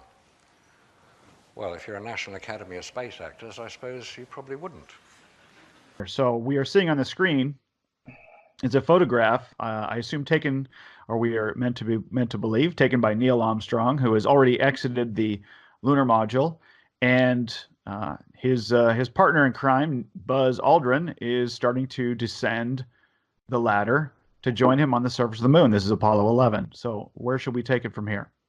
Well, I think we should just say that Buzz Lightyear got his name because he was named after Buzz Aldrin. That's Toy Story, which of course is rather more appropriate. The point about this photograph is that he, in this case Aldrin, is in shadow. The sun, whatever the light source is the other side of the lunar lander. So this is technically in shadow. There is no direct sunlight illuminating him. And you'll notice if you look closely at his right foot, he's not touching the rung of the ladder. His foot is not on the top rung of the ladder. So one would think, theoretically, if his body is in motion, it's moving down. Then if you look at the whole image, all right, when you got up on top of your garage roof to clear the leaves out of the gutter, you're about 10 foot off the ground and you're going to get down the ladder. Are you really going to tell me that's how you would take the first step down onto the rung, with your left foot whacking out into space and your right foot not even touching the rung? No, you wouldn't. You make sure you've got 3 points of contact before you move anything. Yeah, for sure. Wow. I mean, that's the basic rule of mountaineering, 3 points of contact. He's only got 2. Oh, I hear somebody says, but he's in a 1/6 gravity, therefore his arms would be quite enough to support him. Are we sure about that? That if he's not on the moon, which he doesn't appear to be, because where did all that light come from that makes him look lit up like a Christmas tree? Yeah. Don't forget, this is dark shadow he's in. The sun, assuming it is the sun, the light source, which it may well be, is to the right of the lunar lander. Oh, I hear somebody says, no, that's the reflected light off the lunar surface. No, it's not. The lunar surface has the reflectivity of a road surface, of tarmac, of asphalt.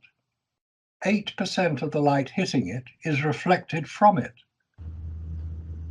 That is not enough light to create that amount of illumination, even though it's a white spacesuit.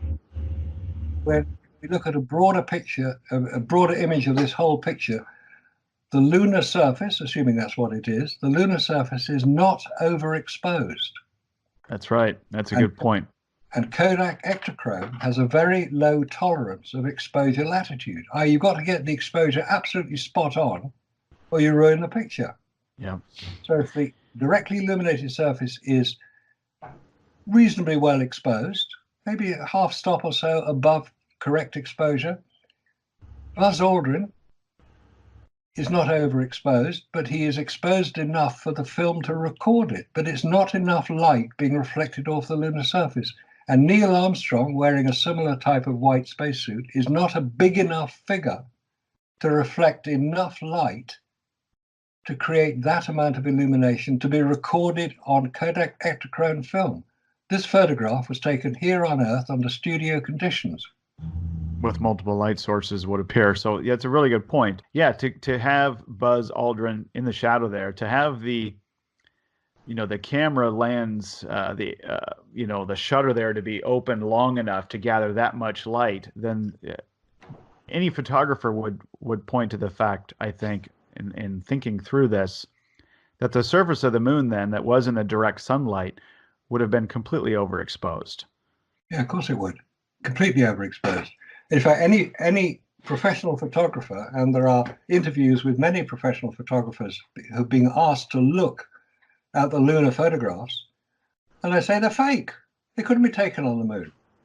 You can see the setup. Any professional photographer will be able to tell you what a photographic setup is.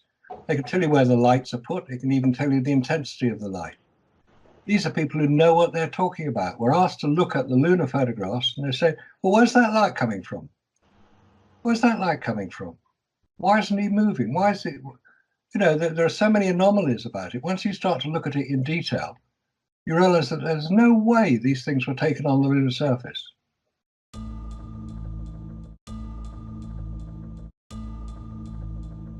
This is the hammer and the feather. Okay? And they dropped the hammer and the feather right beside the strap that broke. That great big strap. You saw the cables that were on the rover. That is the heaviest piece of equipment that they would need, right? On those little tiny cables. This is a a gantry lifting strap. 4 of these would lift that machine off the ground. And there it is, broken on the ground. So they nicely set it up so that they dropped it so it would be right beside, so when they shot the hammer and the feather, they're also shooting, the strap would be in the shot. That's why they dropped it in that spot. Okay, this is Apollo 11. And that's one of Buzz Aldrin's cars down the bottom right there. I Googled that to pull that up. The car is actually in the photograph? At the top there with the arrow? Yeah. That's the car? And you can see it on the top right? Yeah. Scott! This is awful. This is so amateurish. Okay, flip to the next one. There's more than one car in here. There's another one.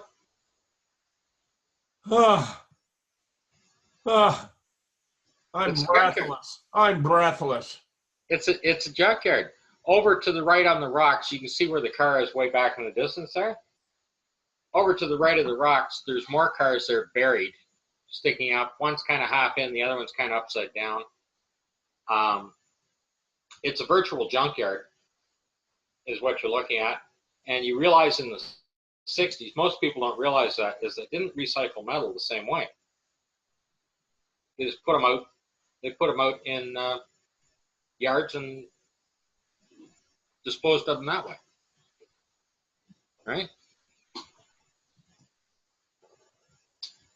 How do you like that one? Everybody loves the Corvette. Yeah. Wow. Very distinctive. Now, covered in lunar material and dust. I love it, Scott. Well, you know the spray insulation foam that they use to cover metal. Yeah. 9/11, insulate the steel so it doesn't burn. Yeah. They use the same kind of stuff. Disney used the same kind of stuff to do it. If you look at the old Star Trek, they made the rocks for the original Star Trek out of the same kind of stuff, right? So this is how they prepped the set, right? They just sprayed all of that down on it. Now, when you look at this vet that is smashed up there and the windshield's crushed down, it's quite a bit shorter at the front. But what people may not realize is that it was a fiberglass car, so the metal didn't have metal rippled up. When it got into a front end accident, the fiberglass would just break off, right? So what you're looking at, you can see the one arrow there. I'm showing the front axle sitting there to the rear, and that is the tow bar still left in place on the front of that thing, right? The back of it is very distinctive. You can't miss a 1960s Corvette for the shape of that, and there's absolutely no way that a rock would look like that to have the rear axle sitting there like that, in that perfectly round shape, and the rear fenders. My stomach's just in knots over the absurdity of all of this, Scott. Okay, now down. This is the same crater that ancient aliens found the robot head, right? Well, it's actually just a doll's head. I've found it down here as well. And there's other things. That entire pile of stones down in the middle there, that's just a pile of junk. There's big truck axles and all kinds of stuff in there, transmissions, you name it. And there's 2 more cars right at the bottom of the hill there. This is just pathetic. There's a 59 T-Bird down at the bottom of there. Now, this is the central station. This powers all of the experimental equipment on it. You can see that it's between the different missions. They just left it laying down on its back on the ground. The dirt is stuck to it, and it's actually rusted the metal. You can see that on the bottom left, the zoom in there. You can see the metal's all rusted. So it's just been laying around. Okay? But it shouldn't rust on the moon either, because there's no atmosphere and no moisture. Well, considering the fact that the equipment is said to be prepared in a clean room put in a rocket, unloaded, set up, and then photographed right away. How much time would it have to do any of this stuff? Right? You take it out of the box and you set it up and you take a photograph of it. It's got to be perfectly clean, right? Just so sloppy. They were so sloppy the way they did all of this, Scott. Now, what is intentional about this is the astronauts have peeled the foil back to show you that there's nothing inside of it. Yeah. This is supposed to be packed full of, first of all, it's supposed to have radio communications. It's supposed to collect all of the data from all of the other experiments and relay that information back to the Earth, as well as power all of that other equipment. Okay, and if you look at the so-called computer cables at the bottom, those bands there, that's just translucent film. There's no wires in it. You can see right through it. There's nothing in there at all. Down on the bottom left, on the right-hand picture, that piece of steel there, that's an electrical conduit, and up to a switch that looks exactly like what you'd see on an oil furnace. Right? All the computer stuff is supposed to be underneath the bottom panel of that, but there's supposed to be a battery that's about twice the size of a car battery in there powering it, and then the nuclear power generator, the RTG, powers and recharges that battery for it. There's no battery in there. That's showing both sides of it with the foil torn off. There's nothing in that machine at all. This whole thing is a joke, Scott. This thing, can you imagine that thing is supposed to send the information back to Earth? There isn't even a proper antenna on it, nothing. This shot is Apollo 12, and this is the same piece of equipment with the experimental package attached to it.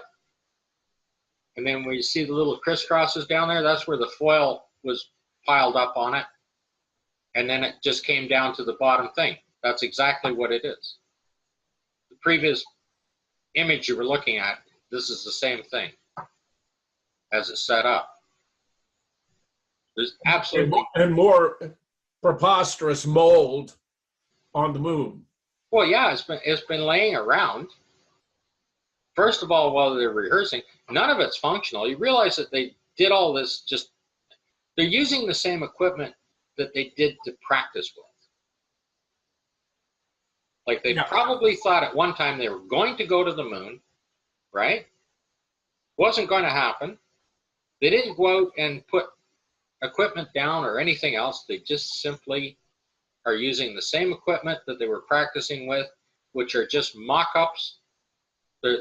None of the equipment is real, right? They're just mock-ups for them to play with. The only thing that was actually running and functioning was the rover. It was the only actual piece of equipment.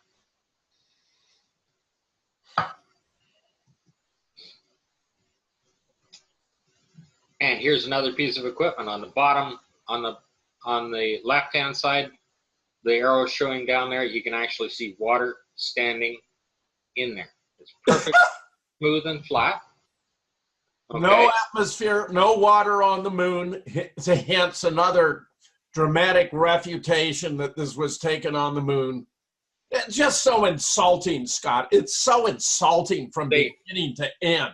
Right. If you take this out of the equipment bay, or the bay in the LEM, set it on the ground and take a picture of it. How could it look like this? How could it get like that within a minute or so after you set it up? You take a picture after you set it up.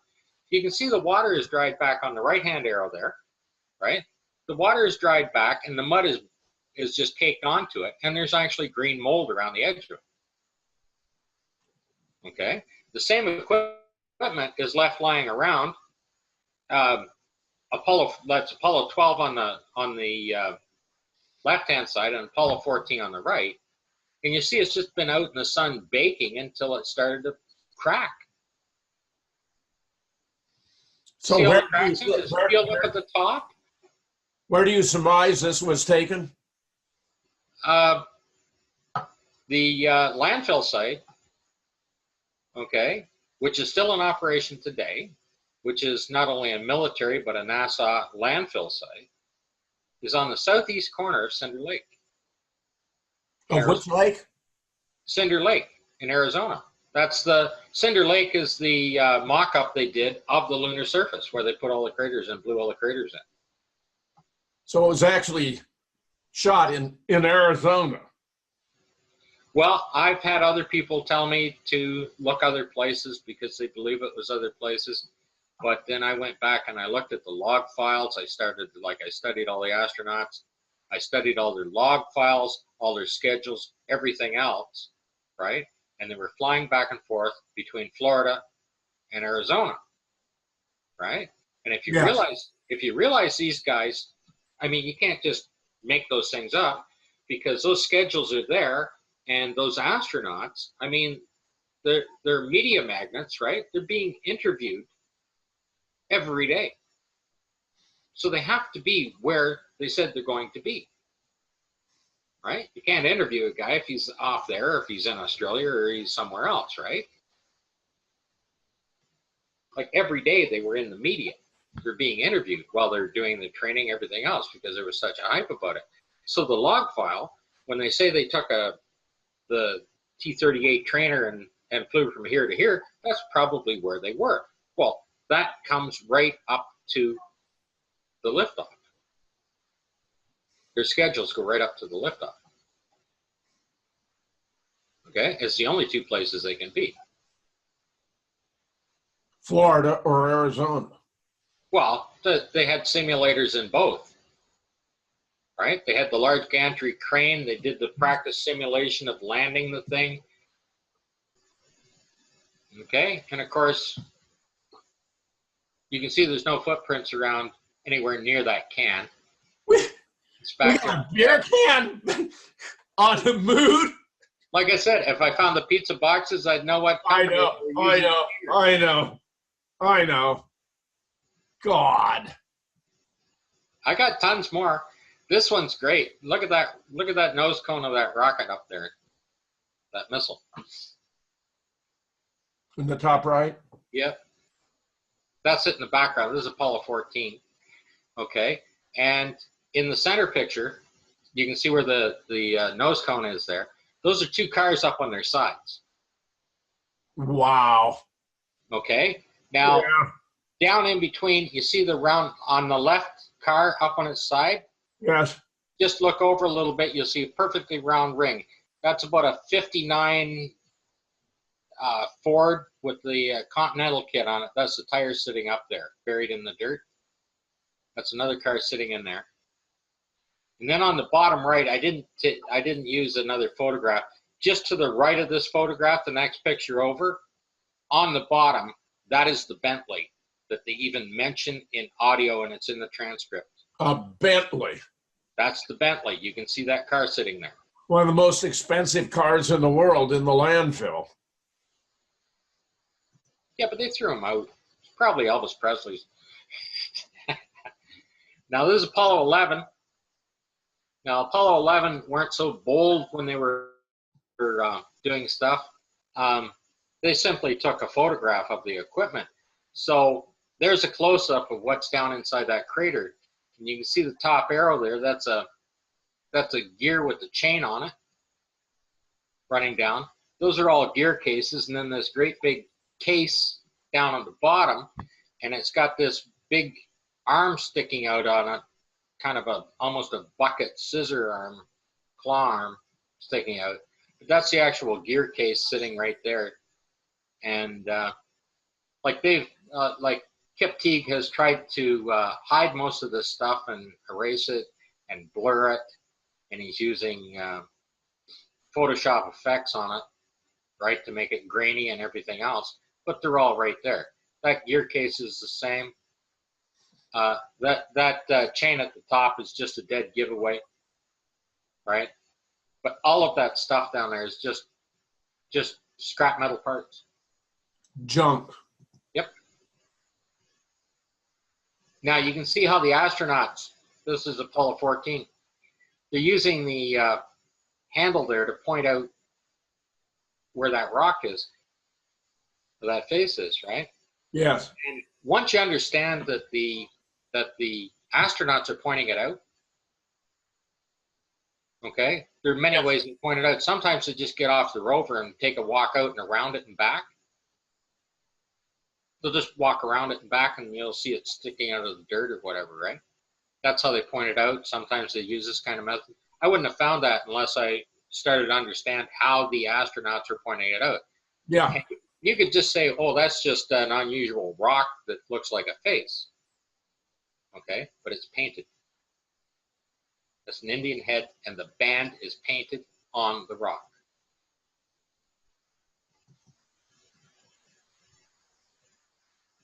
This is that's a ball bag, you know, when you go grab 100 for the driving range.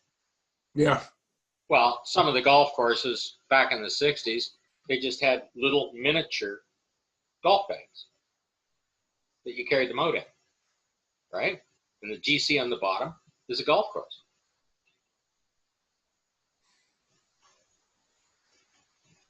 Wow. And of course, then I had to throw the sea rock in too, because NASA wants to get rid of the sea. This is Apollo 11. That's the sea rock in Apollo 11. And of course, the inset one there is the actual sea rock from Apollo 16, right? I have found that same rock in, I can't remember which one I didn't find it in, but I got it out of 5 out of 6 missions. That rock is in there because they're using the same set on the same location. This one, they took a lot of trouble. They had to trench this out to lift this rock up. And that shows you how they sprayed the equipment on the top left there. So it's like they're using a plaster or concrete, whatever, to make the rock itself. They're sticking all kinds of unusual pieces, whatever's on the ground, they're just sticking it in there for filler. And then they're putting that spray on, the same as they did over the cars, right? That's the spray.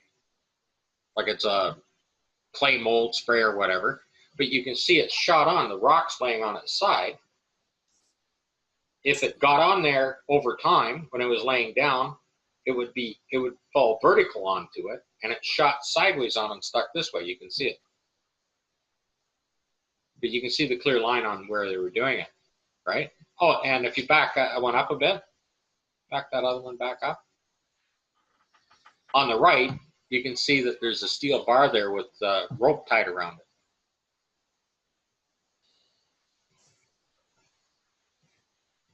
See the rope tied around the knots?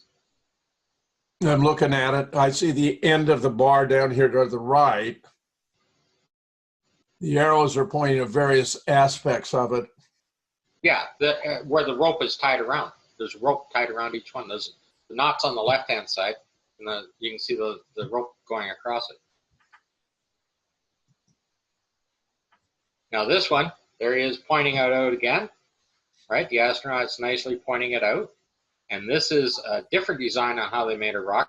They made a wire cage and then covered it over. And the close-up is showing you the cage, the mesh that's underneath that rock. And that's just one example of what you'll find. You'll find 3 or 4 more of those in Apollo 15 doing the same thing. What you have to realize is when NASA started out to go to the moon, that was their intention.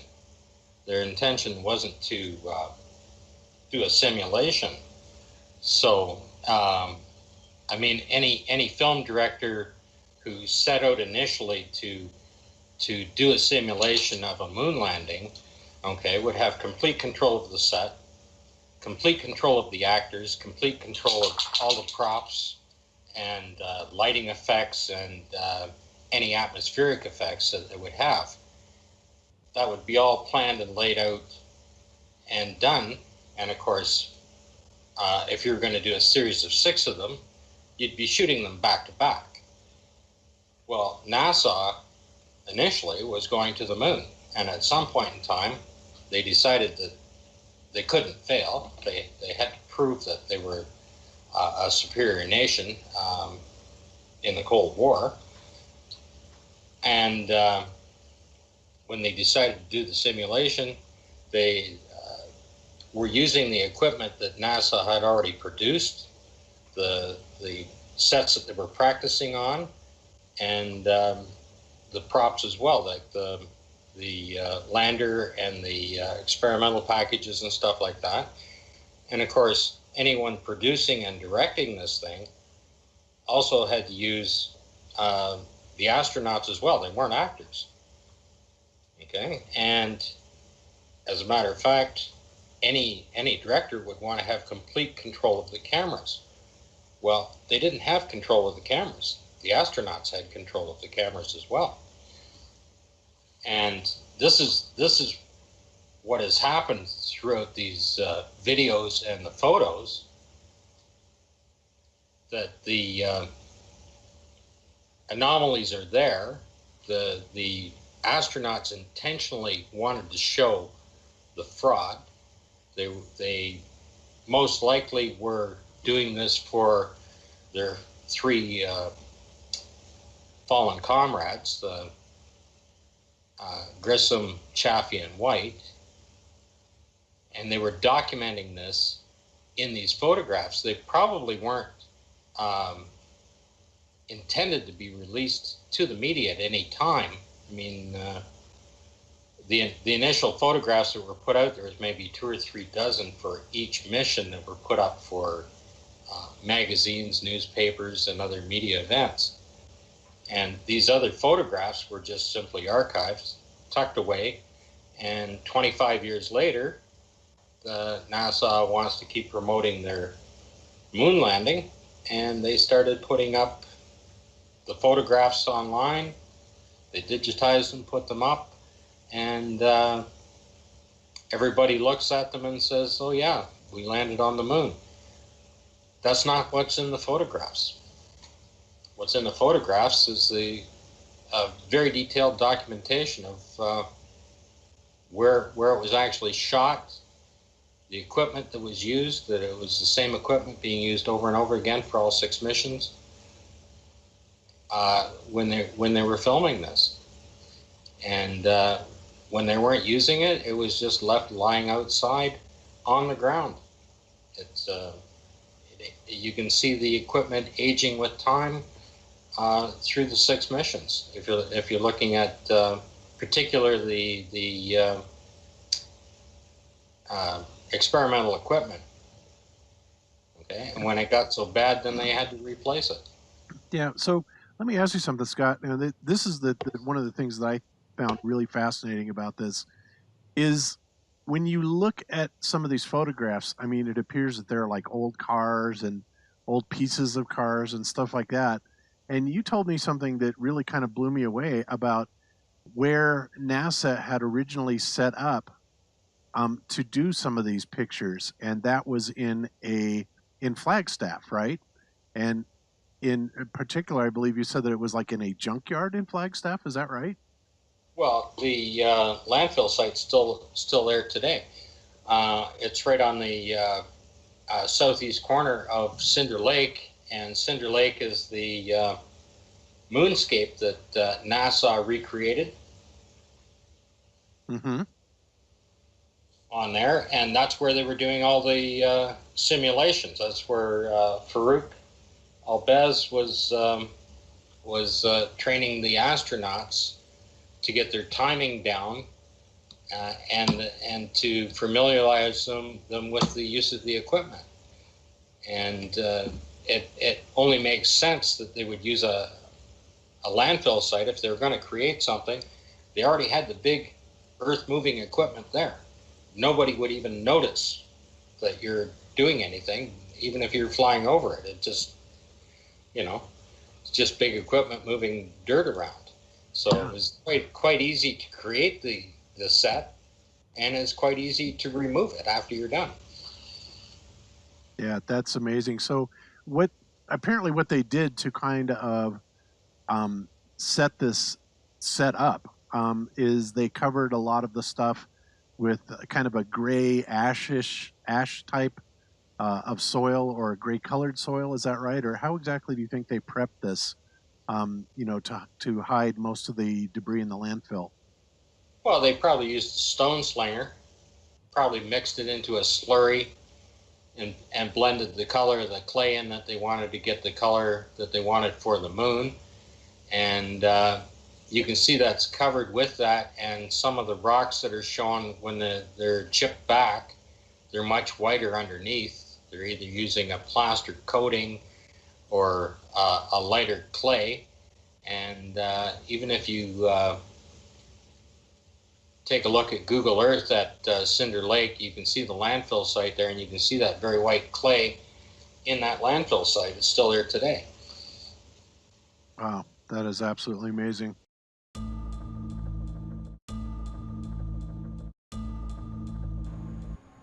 Oh, you know what else I didn't show that's on here in the lunar module? It's got heater tanks all in there. And here's something, this shows you the delusion people will go through. Supposedly, I don't know anything about physics, and the problem is not heat in space, but cold. Well, let me ask you then, why does NASA say that the ISS has ammonia, an ammonia type of transfer to take the heat off the ISS? Because that is the problem, not cooling. See, people want to be in just self-delusion. And the lunar module, in case you didn't know it, it was never in the dark. It was constantly in the sun the whole time the astronauts were up there. They also had a lunar rover that you remember they drove around. These guys are constantly out there in the sun, no way to cool this. So when they get on inside again, all right, when they get on inside, what's cooling them? What's keeping them from this 500 degree Fahrenheit? I believe it's 480 degrees is the actual temperature, something like that, 480 degrees. Now, can you imagine living in a mobile home out in the desert with no shade on it, and it's 115, 120 degrees? Walk into that thing. I've walked into them. It's like walking into an oven. Can you imagine walking into something that is an oven, 480 degrees? No way to cool it.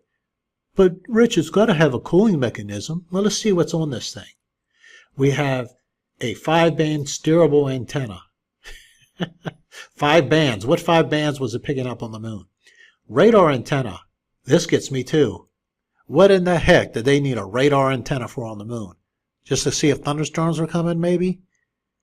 And why would it be pointed sideways like this? This would radiate anybody that walked anywhere near away from it. Okay, 5-band in-flight antenna.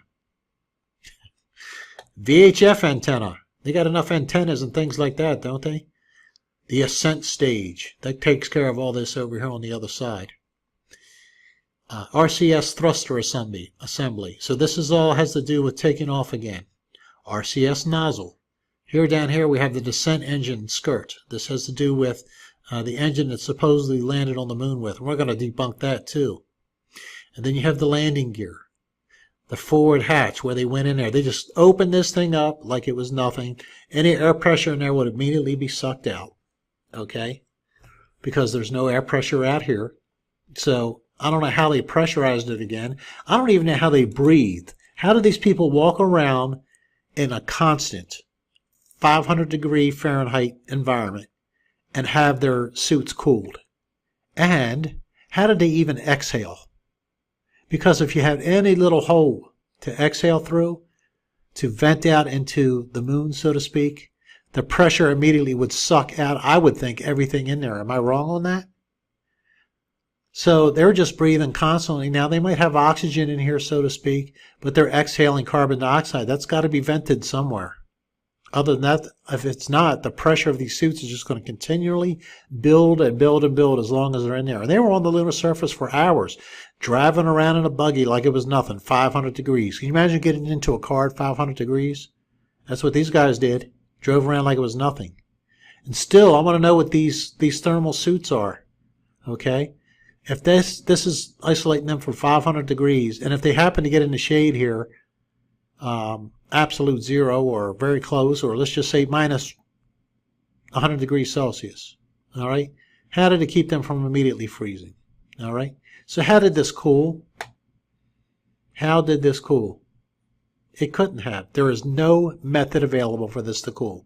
They would have gotten into a tin box. that was probably thousands of degrees by the time they got back. This whole thing would have been melting anyway. It would have been above the melting temperature of the metal. And that's just the way it is. So if someone can come up and tell me how they cooled these things out there in space, how they cool the Hubble telescope, how do they cool the space station, then I'll believe it's up there. There is no way.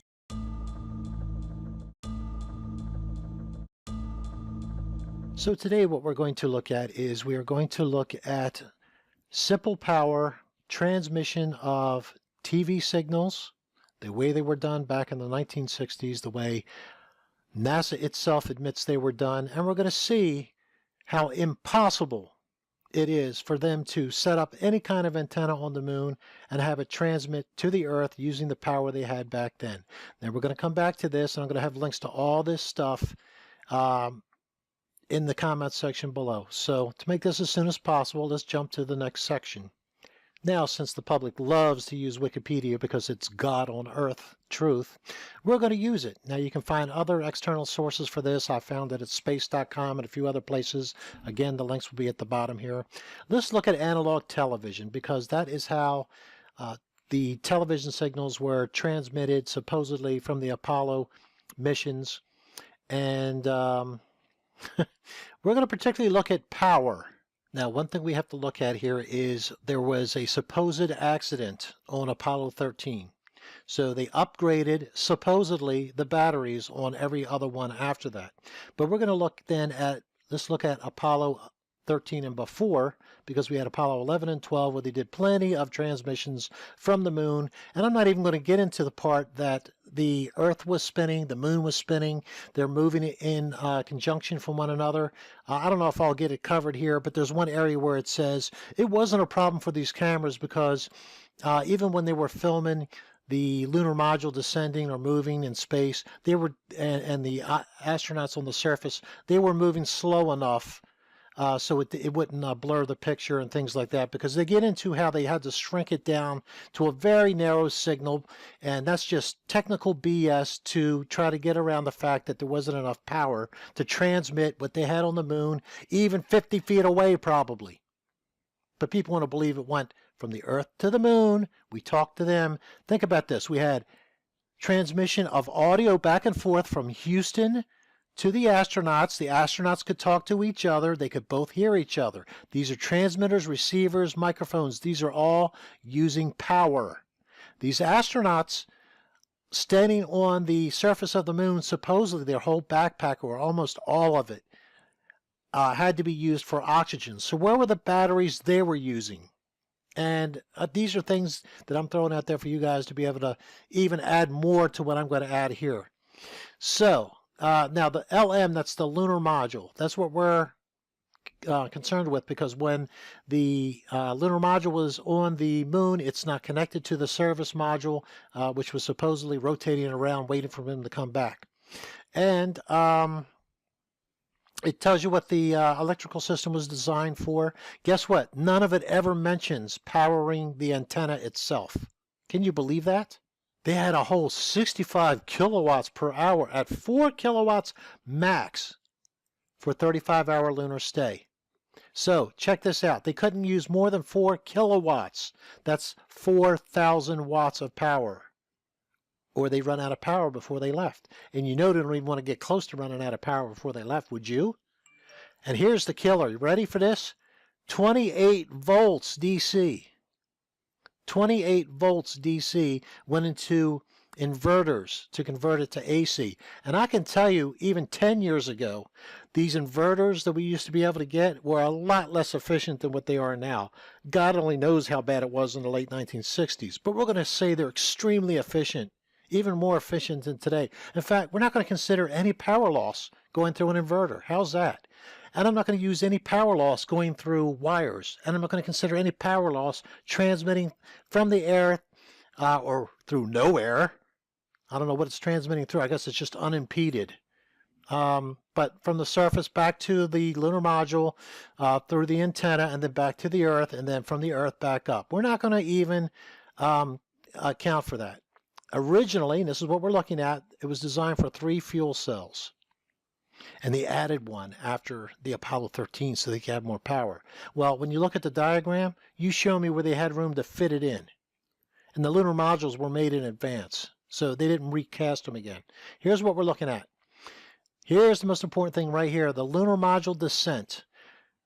There's 3 different batteries they could use. The CSM, that is the actual device that supposedly orbited the moon as they descended in the lunar module. The service module is what this is mostly known as. So we can't even count any of this because this wasn't connected to the lunar module. Now, there's 2 different battery types, lunar module descent, lunar module ascent.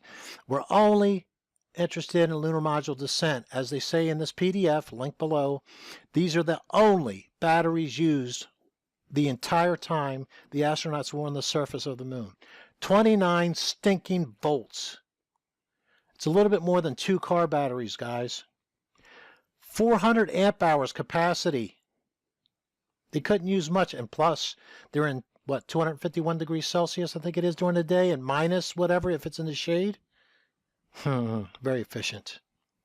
We're only interested in the, like I said, the details are in this thing.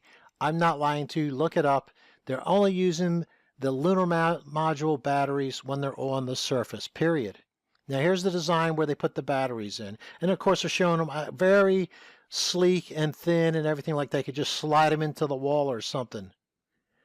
I'd like to see a 29-volt battery, even today, with 400 amp hours each, be a nice little thin thing you can just slide into the wall. How come the technology hasn't reached us yet?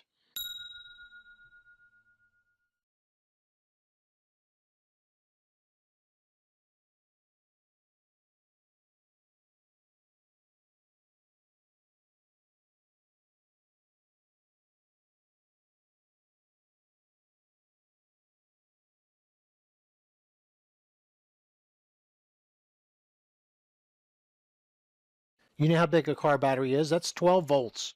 Nowhere near this kind of amperage. Anyway, let's keep going.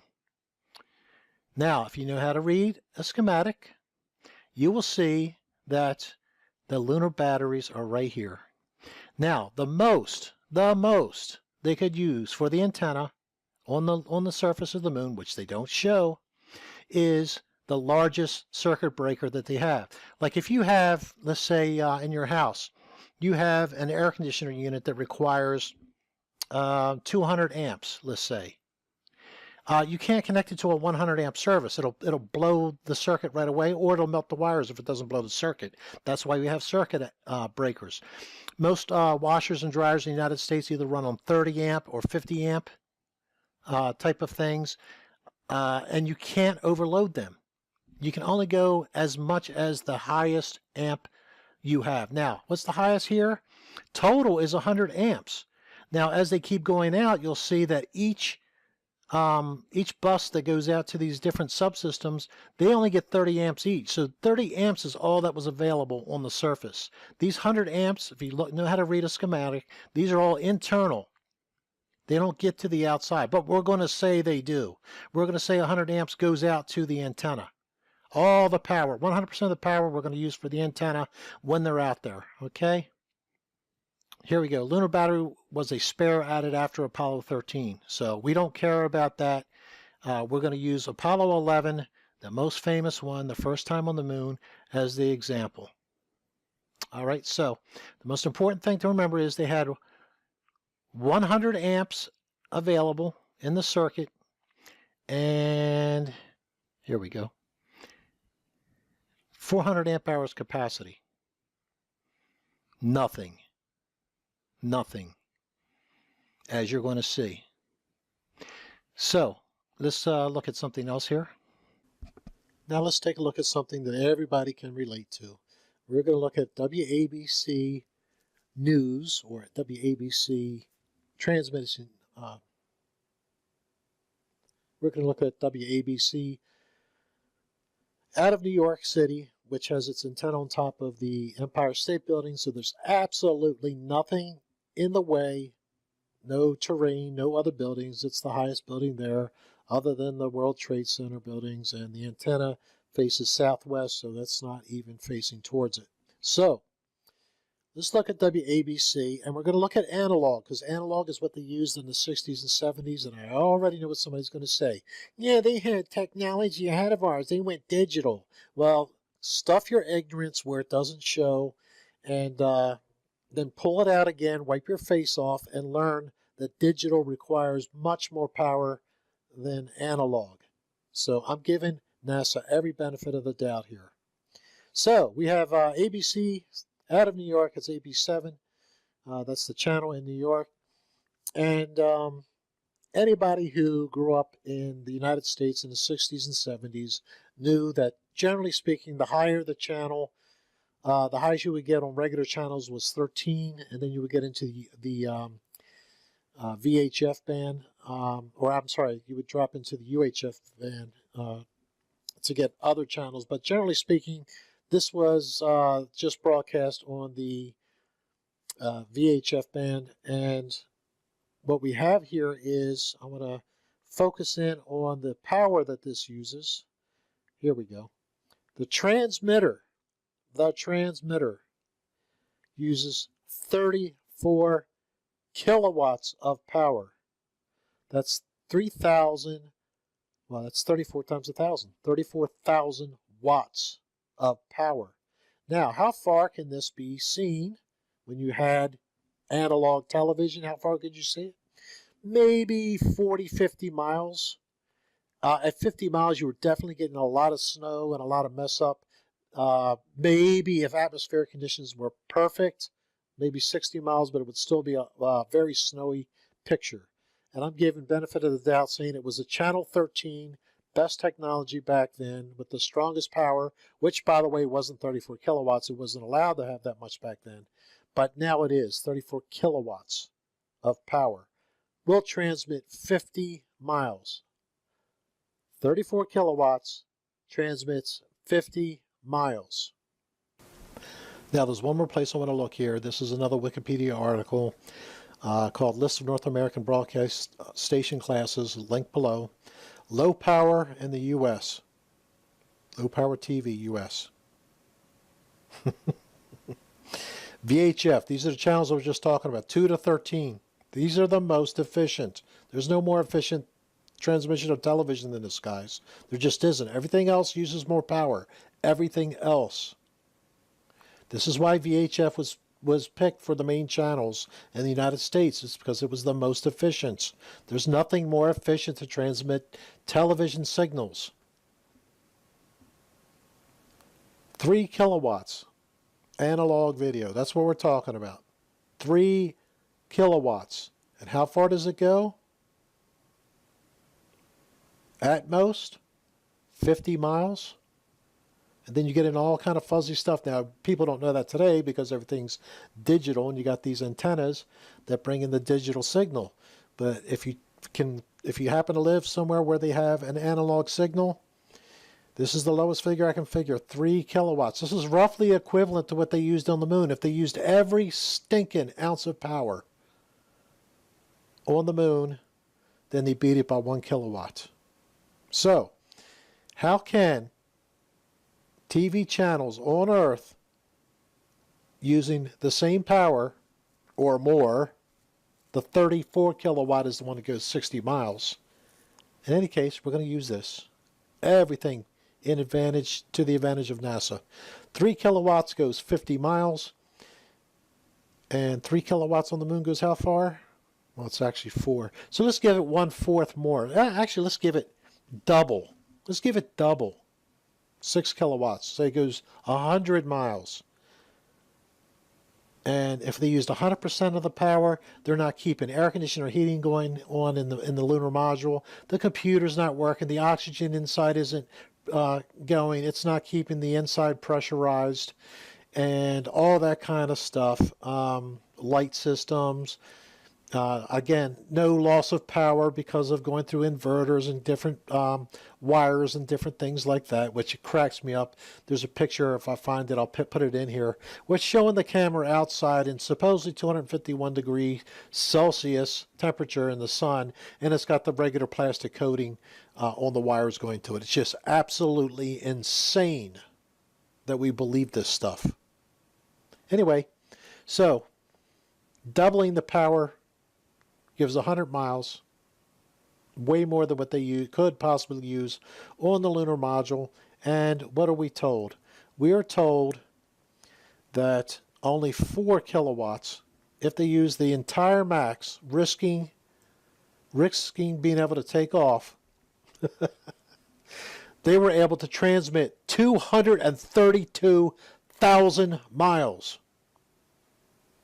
Not only that, but the moon was moving, the earth was moving the entire time. All they did was go out and stick the antenna out and point it straight up in the sky.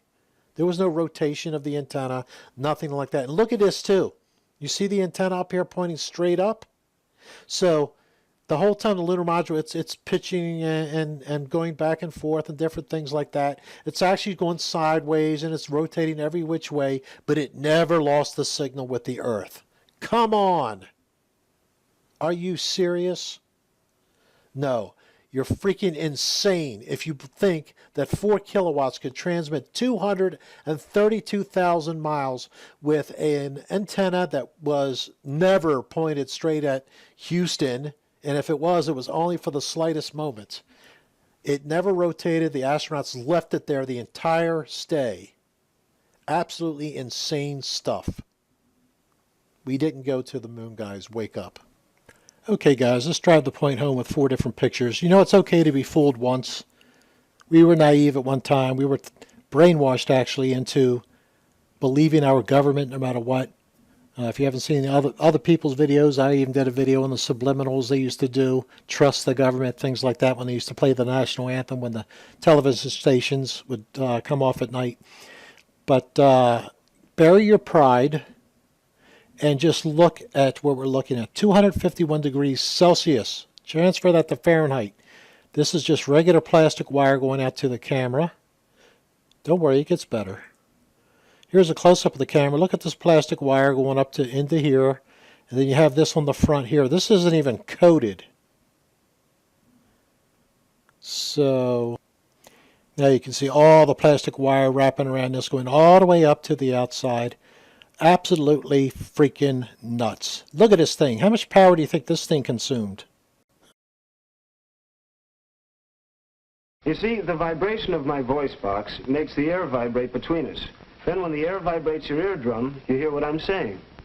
But maybe you've seen a demonstration of a bell under a glass jar. With normal air inside the jar, you could hear the bell clearly. But when the vacuum pump drew the air out of the jar, there was nothing inside to carry the vibrations of the bell. Nothing until the air was let back into the jar. The camera, you got your photo numbers. And this is clear tube number 2.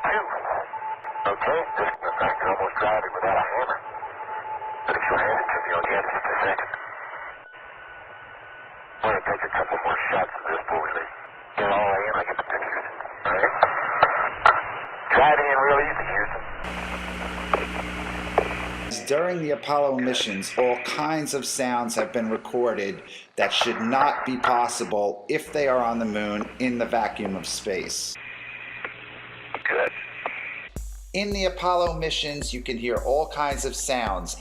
The sound of 2 very hard hammer blows transmitted through Dave's gloves into the suit and to his microphone can be heard between his grunts.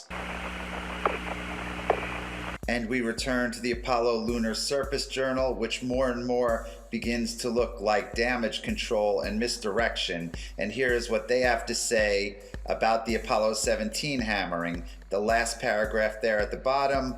What seems likely is that when Gene hits the rock, the hammer rebounds against the palm of the pressurized glove, creating a sound wave in the suit loud enough to be picked up by the microphone at Gene's lips. In brief, the suit acts like a drum. Now let's return to Apollo 12. Okay, just in fact, you're almost driving without a hammer.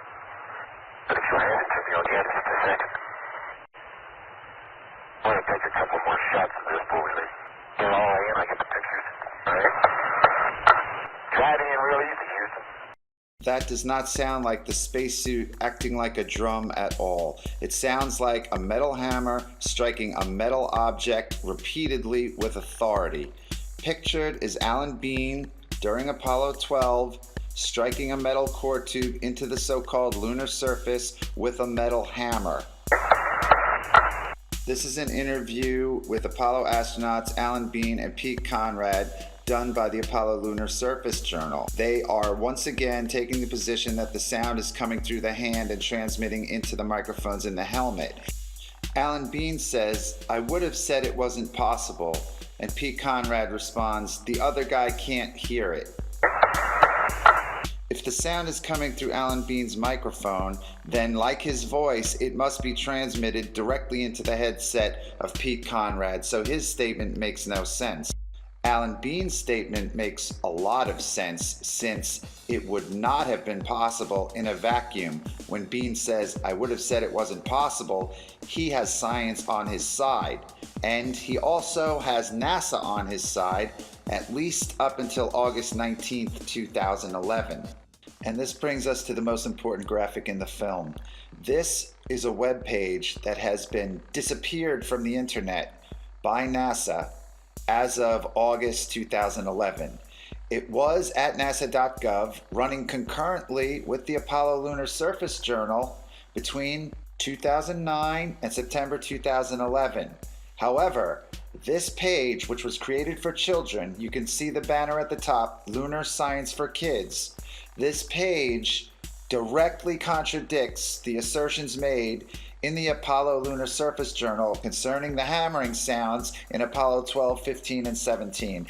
This page talks about the science involved with sound on the moon, and it does so correctly. And that is why NASA has disappeared it from the web. The contradiction between the journal and this page was brought up in the very popular Moon Zoo forum, and that is where I first became aware of the situation. Reader Tom128 pointed out the contradiction between the site for children and the journal, and I went looking for the site for children and could not find it. I then went to my favorite research tool, the Wayback Machine at archive.org, and I was able to find an old version of the page that NASA did not clean up. And whenever I see information go missing from the web, it always starts me thinking, and this was the genesis of the film. At that moment, I became a NASA moon hoax researcher. You've seen the image on the right of the graphic before. That is Alan Bean hammering a core tube during Apollo 12, and this is the sound of such hammering. The graphic is problematic for NASA because of the contradiction to the journal, and the graphic is correct science. And I quote, "Sound needs something to travel through to get from one place to another. On the moon, since there is no air, sound cannot travel above the surface. So, there are no sounds on the surface of the moon. When the Apollo astronauts were out on the moon's surface, they could only talk to each other and to mission control by using the radios in their air-filled helmets. Even when the astronaut in the photo to the right hit a metal tube into the ground with a hammer, no sound was made."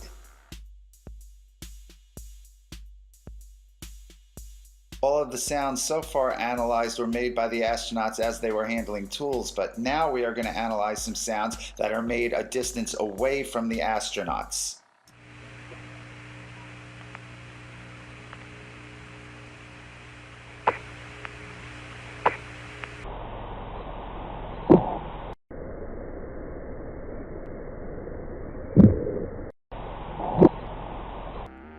So what you just saw appears to be a smoking gun. That scene, which was broadcast live to the world during Apollo 15, shows astronaut James Irwin. He takes this cord or band off of a canister, and those canisters are in the mesa table, which Irwin is standing in front of. He unravels the cord, which has two metallic locks at the end of it, pictured here. They look like bullets. He takes that off, he unravels it, he reaches back with his right hand, and he throws the cord away. Let's take another look at it.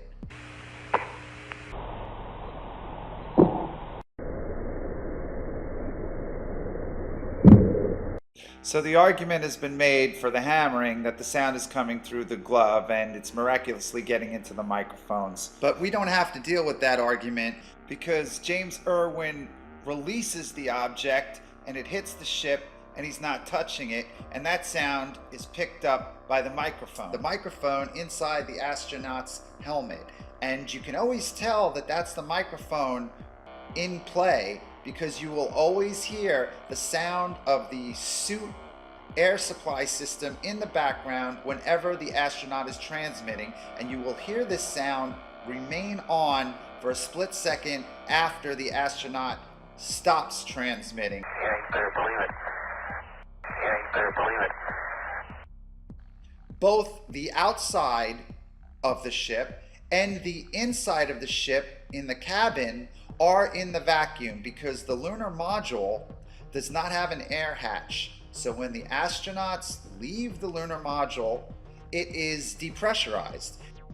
Microphones in the lunar module plug into the audio centers. The only voice possibilities are through the use of the headsets. They took off with 6 microphones, 3 Snoopy caps. Each astronaut also had a lightweight headset at launch.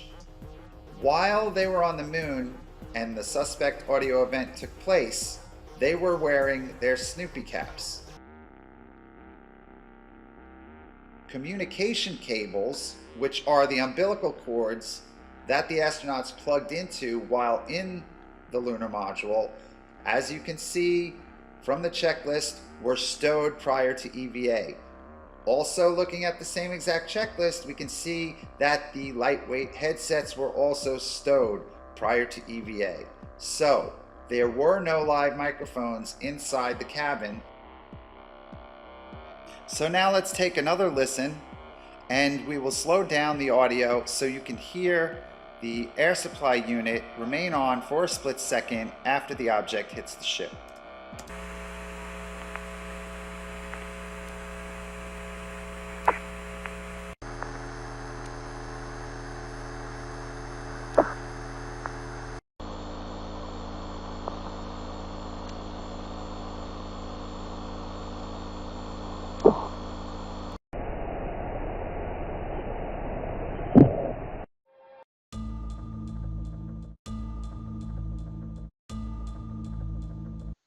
Now, this photograph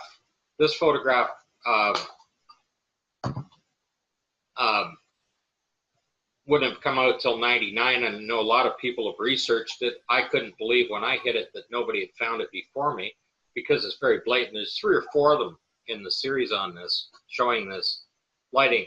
So I just took 2 because it shows the lighting with the shadow one direction, the lighter shadow one direction, and then they've adjusted the lighting, and now it's off to the other side. Just unbelievably insulting. Okay, and nobody can explain this. Like if somebody's going to go around and say, well, there was a guy out there running around and this reflected light is coming off his suit like Mythbusters, right? Both these guys are inside the LEM at the time when they shot this. It's just as blatant as that.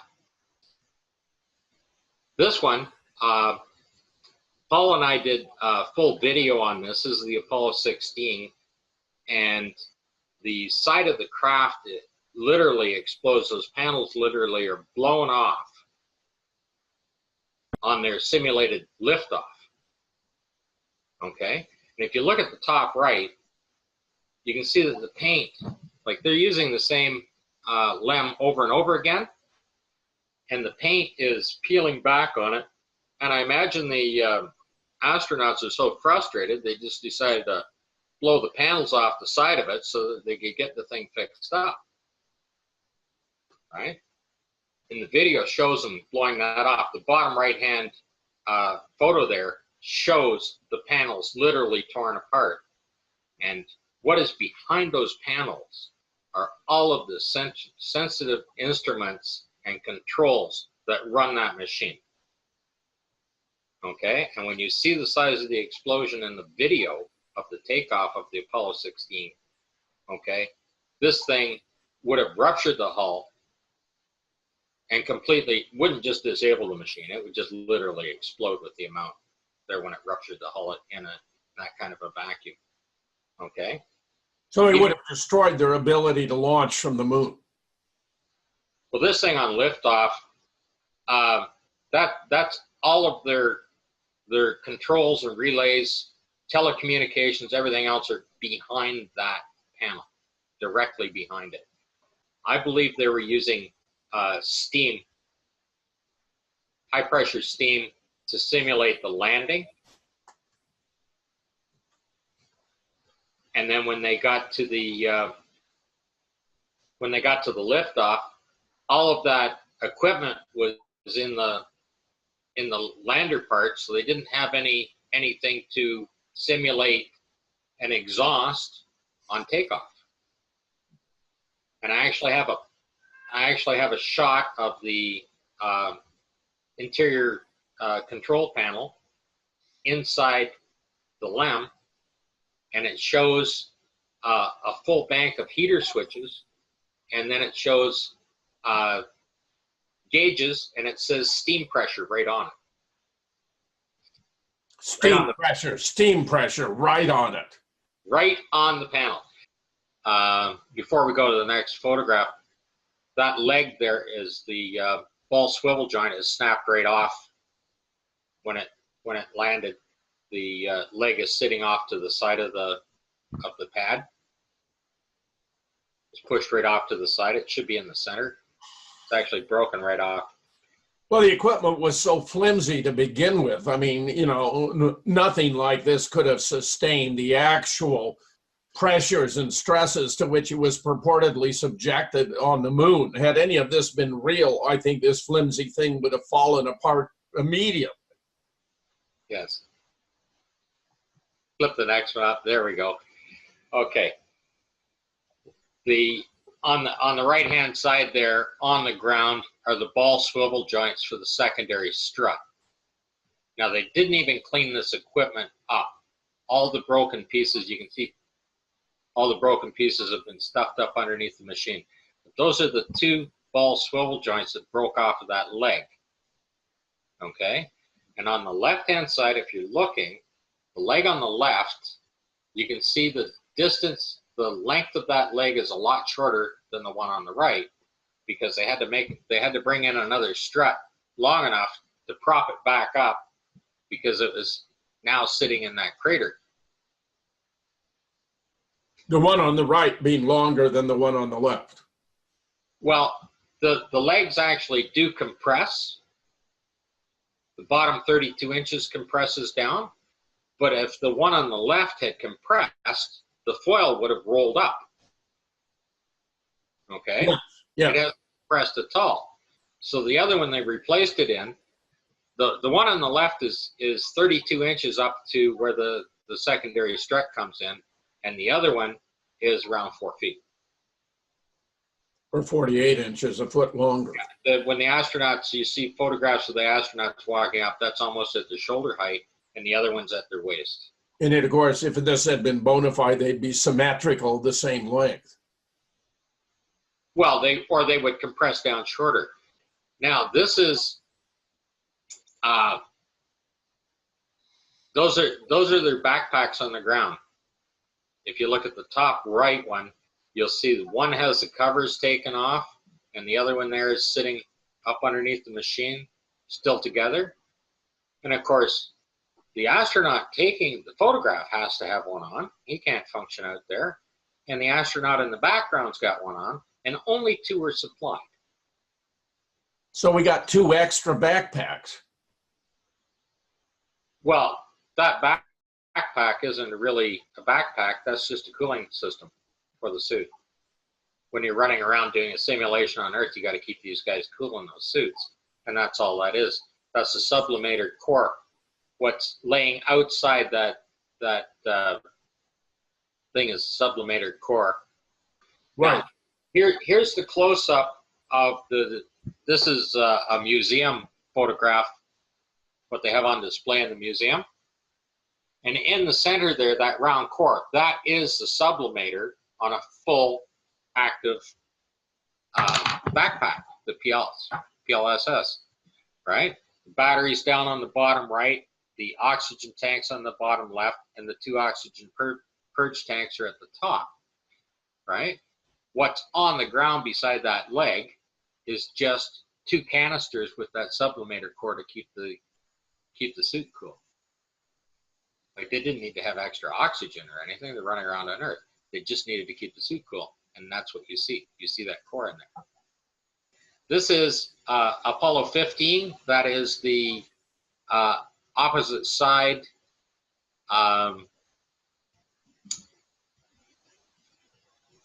Straight across from quadrant 1.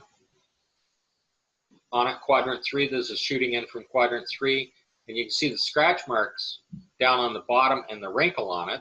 And then on the right is Apollo 17. They never replaced the bell housing underneath it when they were doing the simulations. They fixed the rest of the machine up. Well, they got it off the ground. They got the legs adjusted right for it. They got it back up off the ground. But the same scratches are on there. They're identical scratches on there, and the wrinkle's still in there. Close enough for government work, Scott. Yeah, pretty amazing, eh?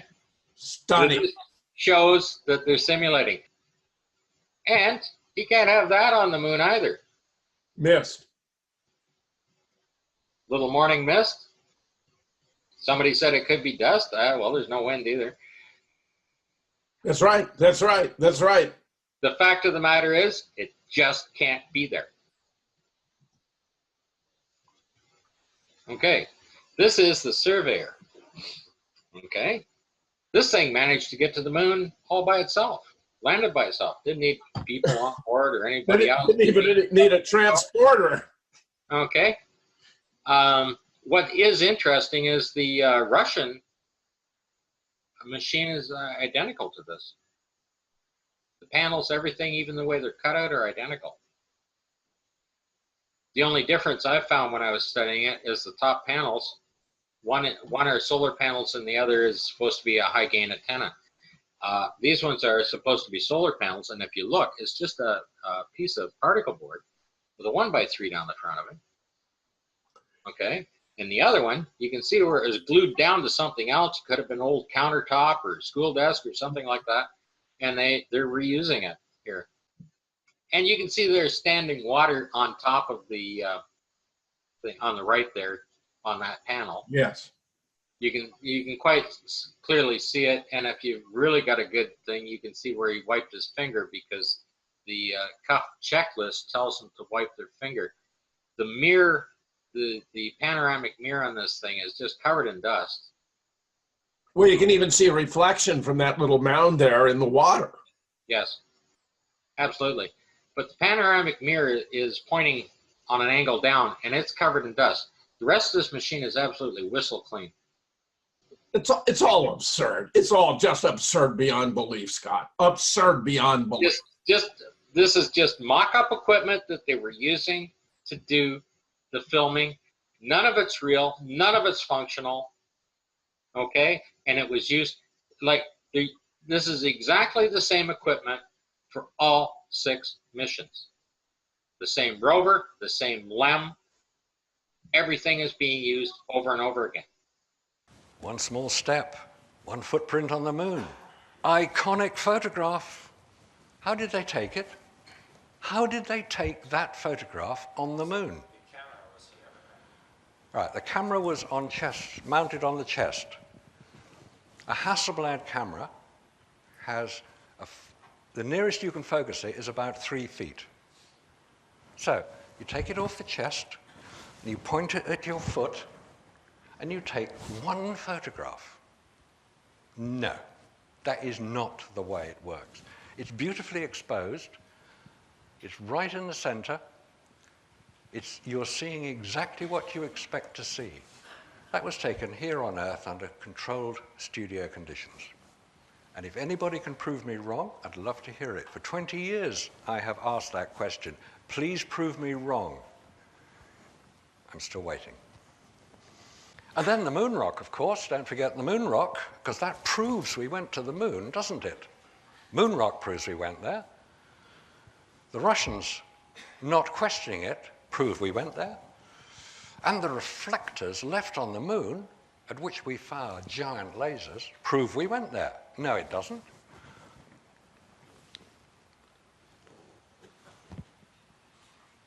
The Rijksmuseum thought it was a big joke and kept it. It's a piece of petrified wood. Nobody told us they had petrified wood on the moon.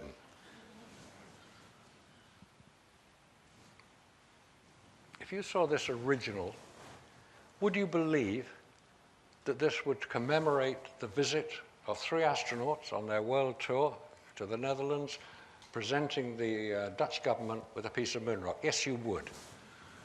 And then when you find that the whole thing is a complete fake, and you laugh about it, and NASA chose not to respond. And every single activity they did, especially on Apollo 11, was recorded. And they were talking to Houston the whole time. There is a timeline that is timed to the nearest second. So we know exactly what they were doing on all occasions. Touching the flag never features in any record after they had planted it in the ground. Yes. That's one thing I've noticed, or what I've learned quickly, is that how well this was all documented. You know, understanding, like you said, what was happening every second, where they were, what they were saying, everything was extremely well documented, which we would expect, obviously, for something of this caliber. Yeah, and in fact, one could say that this is an extended film script. Now, anybody who's had anything to do with the film industry will know that every film is scripted to the nearest second. It has to be, because you have to know where the cameraman has to know where to put the camera, the sound man has to know what to record. Of course it's scripted. It's called storyboarding.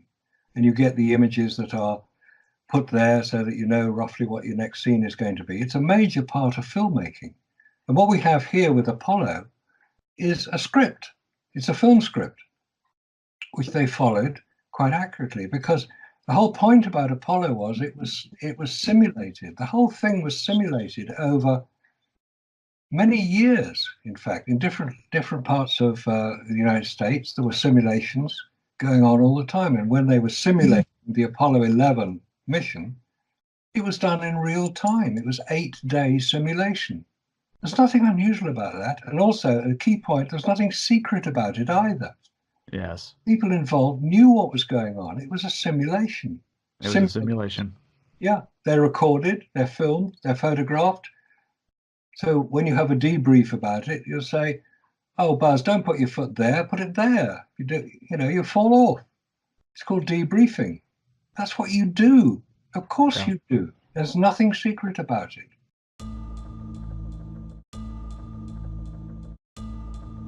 You've got the cuff checklists were very interesting. So, obviously the first one, the cue cards, would be a good one to go through. It's got the checklist in it. Yeah, that's what I was thinking. So, Scott, why don't you talk about those cue cards? Well, we call them cue cards, but they were the astronauts' cuff checklists. So they had these checklists on their suit, and so we kind of covered a little bit what it was included in those, and they're very much like a director's notes. Well, NASA calls them cue cards as well. Well, there you go. How appropriate. They have cue cards inside the CSM. They're all over the place for them to do their staging with. But when you realize that the astronauts, when they're wearing the suit, they really couldn't, their vision was cut down. They really couldn't see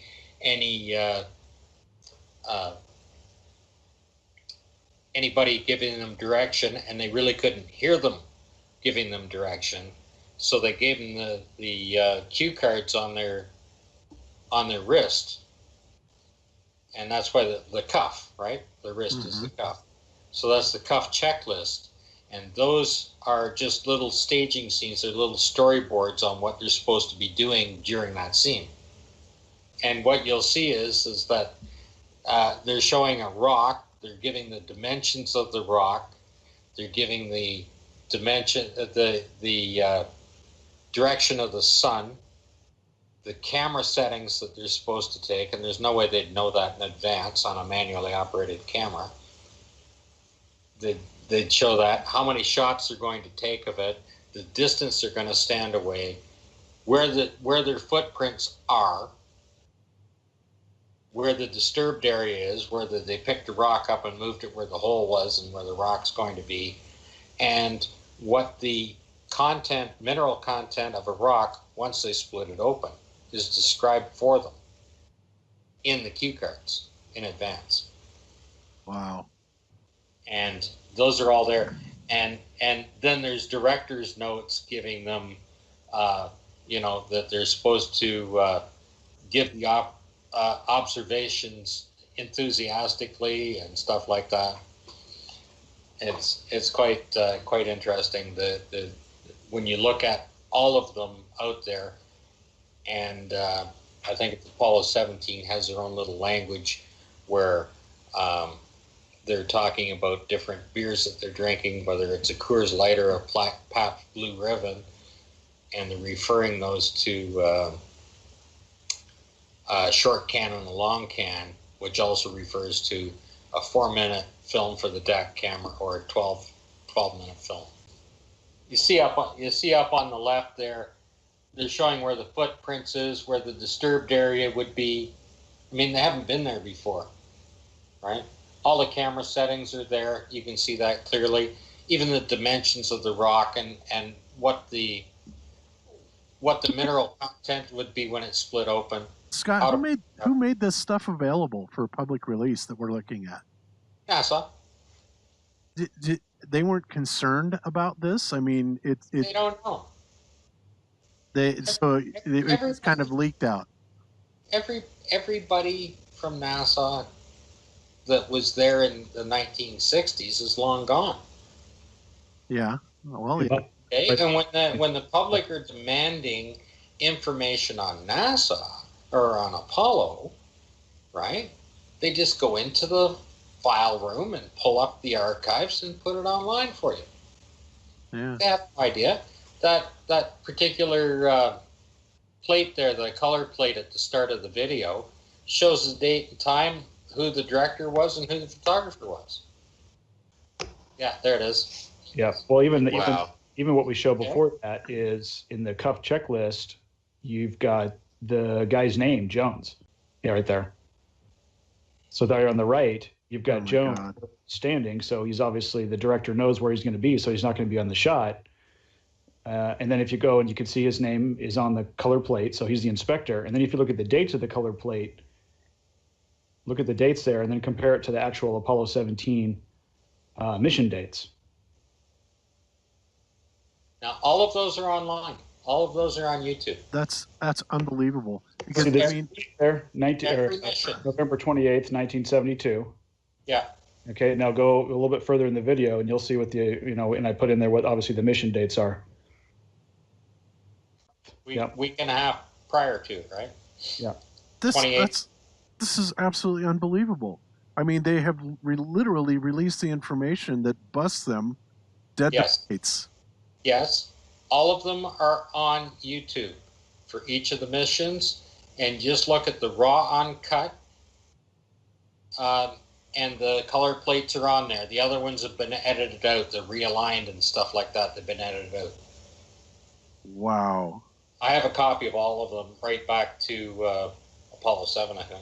God, if I were NASA, I would be on a mission to scrub every one of these from YouTube. They should take everything down. They should take everything they put up down. All the 10,000 photos are exactly the same way. That is absolutely over the top. I had no idea. I mean, I knew there was a lot of, a ton of it, of debunking information, but it almost seems like at this point, NASA just doesn't care. And the only reason that they could possibly take this attitude is they think that they've already won. Essentially, they think that nobody's ever going to give a crap about this. Nobody's ever going to look into it. Nobody's, always the fanboys are going to make up some excuse. There's always going to be a plausible deniability. And honestly, after seeing what I've seen today, anybody that could possibly come back and say any of this is real has got to have rocks in their head.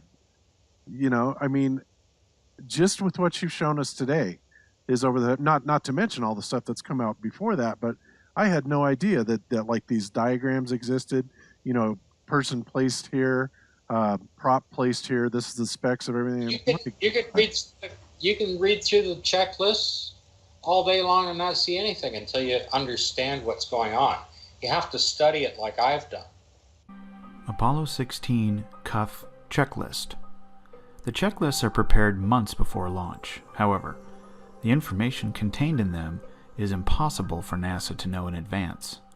How could NASA know the size, shape, exact location of a rock, exact time the astronauts would arrive at it, the camera settings, position of the sun, where the footprints and the disturbed area would be located? How could NASA know the mineral composition of the inside of a rock before it is split open? On the lower left, ALSEP photos taken, past tense. The checklists are storyboards and cue cards used for filming the scenes. The astronauts, when wearing the suits, could not hear instructions from the film crew, and the helmets would restrict their vision, so the cuff checklists were used in Apollo 12 to 17. Apollo 11 did not have these lists. Apollo 17 checklist contains impossible details, locating 4 craters to drive through and around. This is a very well staged scene. One astronaut operating 2 cameras and taking photos at the same time. Jones is the inspector for the filming, and his location of where he is standing is clearly marked. So what is he doing on the moon? Well, they had to make sure Jones wasn't in the shot. It's a director's note. Jones was the inspector of the simulation video shot weeks before takeoff, and this is the same video that NASA claims was taken on the moon. This is the plate at the start of the video showing the date it was shot, November 28th, 1972, and of course Jones was never a crew member. Note the dates of the Apollo 17 mission, however. December 7 through 19, 1972. But the video was shot November 28th of them on the moon, more than a week earlier. Yeah, and you wanted to have a look at the cuff checklist, a few more anomalies in here, and in these as well, you will find the timeline. Now they started a timer just for the cuff checklist, just for the EVAs. They have their own timeline in there. But yeah. Those are also given. The exact number of minutes and hours are given in the press kit. Okay, and the exact kilometers the rover is driven in the press kit before they went. Like, it's one thing to say, well, they went 20 kilometers, but it's a little different if you say they went 20.1. You know? Yeah, no question. A little too precise. Now, this I came across the other day. Station 9. This is Apollo 16. Okay? Station 9, somehow they had to put a note in here to say that it is now on vacant lot number 25. Wait, what now? All right, okay. Break this down. What does that mean? Well, it's right there on the screen in front of your face. It says Station 9 is at vacant lot 25. Just in case you didn't know where it was located, guys, lunch is on lot number 10. They're serving beer on lot number 8. But when you go back to work, we're going to Station 9, and you got to go to lot 25 to film it. That's what this tells me that it is. I want to know where on the moon there was non-vacant lots. Well, maybe, that guy that's selling lots online on the moon, maybe he knows where this one's located. Maybe he sold it to somebody. But these kind of layouts, again, this is Station 10 on here, and it's giving directions on how to make a trench 20 degrees off of the sun, and none of this makes any sense on what you would be doing on the lunar surface whatsoever. Yeah. All of these are like that. And right here is the 6 hours and 20 minutes, and then 3 minutes more, and 3 minutes more, and 3 minutes more, right, as you go in. I don't know how they could possibly know how long it would take to drive from one location to the other. You don't know what the lunar surface is actually going to be like. Sure. I'm surprised the lunar module. It only takes a little crack in the ground that's a couple of feet high that you can't get over, that you might have to drive around. It doesn't have to be the Niagara Escarpment that you need to drive around. Yeah, the rover getting caught in the sand, I mean, anybody that's driven in sand knows the dangers of that, or at least what the surface was like. But the instructions in here, like this one we went through on the video before, describing the mineral contents of a rock after it's split open. Before they left. Yeah. Because these are obviously prepared in advance of the mission.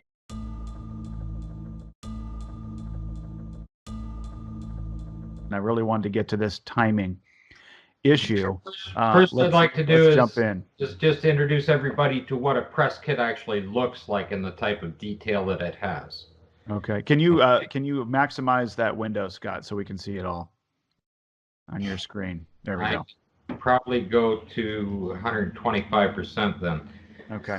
So let's talk about the press kits. Yeah. What is a press kit? Well, it is prepared prior to launch.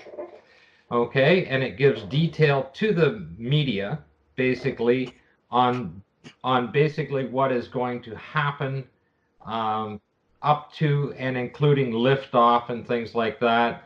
So it has information on all the people that are involved, the size, the weight, and everything of the craft itself, and they give the detail here. They give approximates of the weight of the vehicle and a bit of science stuff and things like that. And basically sun degree angles when they're going to land on the moon and all of those kind of things. But then they get into some serious detail, which actually shouldn't be in these press kits. Things that can't be until after launch. Here are the launch windows right here that are being shown, and so the date and time that they're actually going to land on the moon is unknown at this time. These are released to the media about a month before. So you have 2 different days in July, 2 in August, and 3 in September. And each of them have about a 4-hour window. Okay? Whichever one is selected, or whichever one works out whatever the weather is going to be like, because whatever could delay the launch, it could be, their fancy computer could have failed or something like that, and they'd have to reset everything, or it was a storm and they couldn't launch. But here are the dates and times. So that absolutely there's no way that they're going to be able to tell you exactly when they are going to be in orbit. They can't tell you when they're going to do a trans-lunar injection. They can't tell you when they're going to go into orbit, and they can't tell you the exact time they're going to land. And yet, as you come down through here is the actual schedule and the timeline. The get is the timeline of the number of hours and seconds from the actual time of launch. Now, you could estimate that to a particular degree. Sure. But right next to it is the actual date and time. And you can see that translunar injection actually occurred on the 26th at 12:30 p.m. Okay? This is before they launched.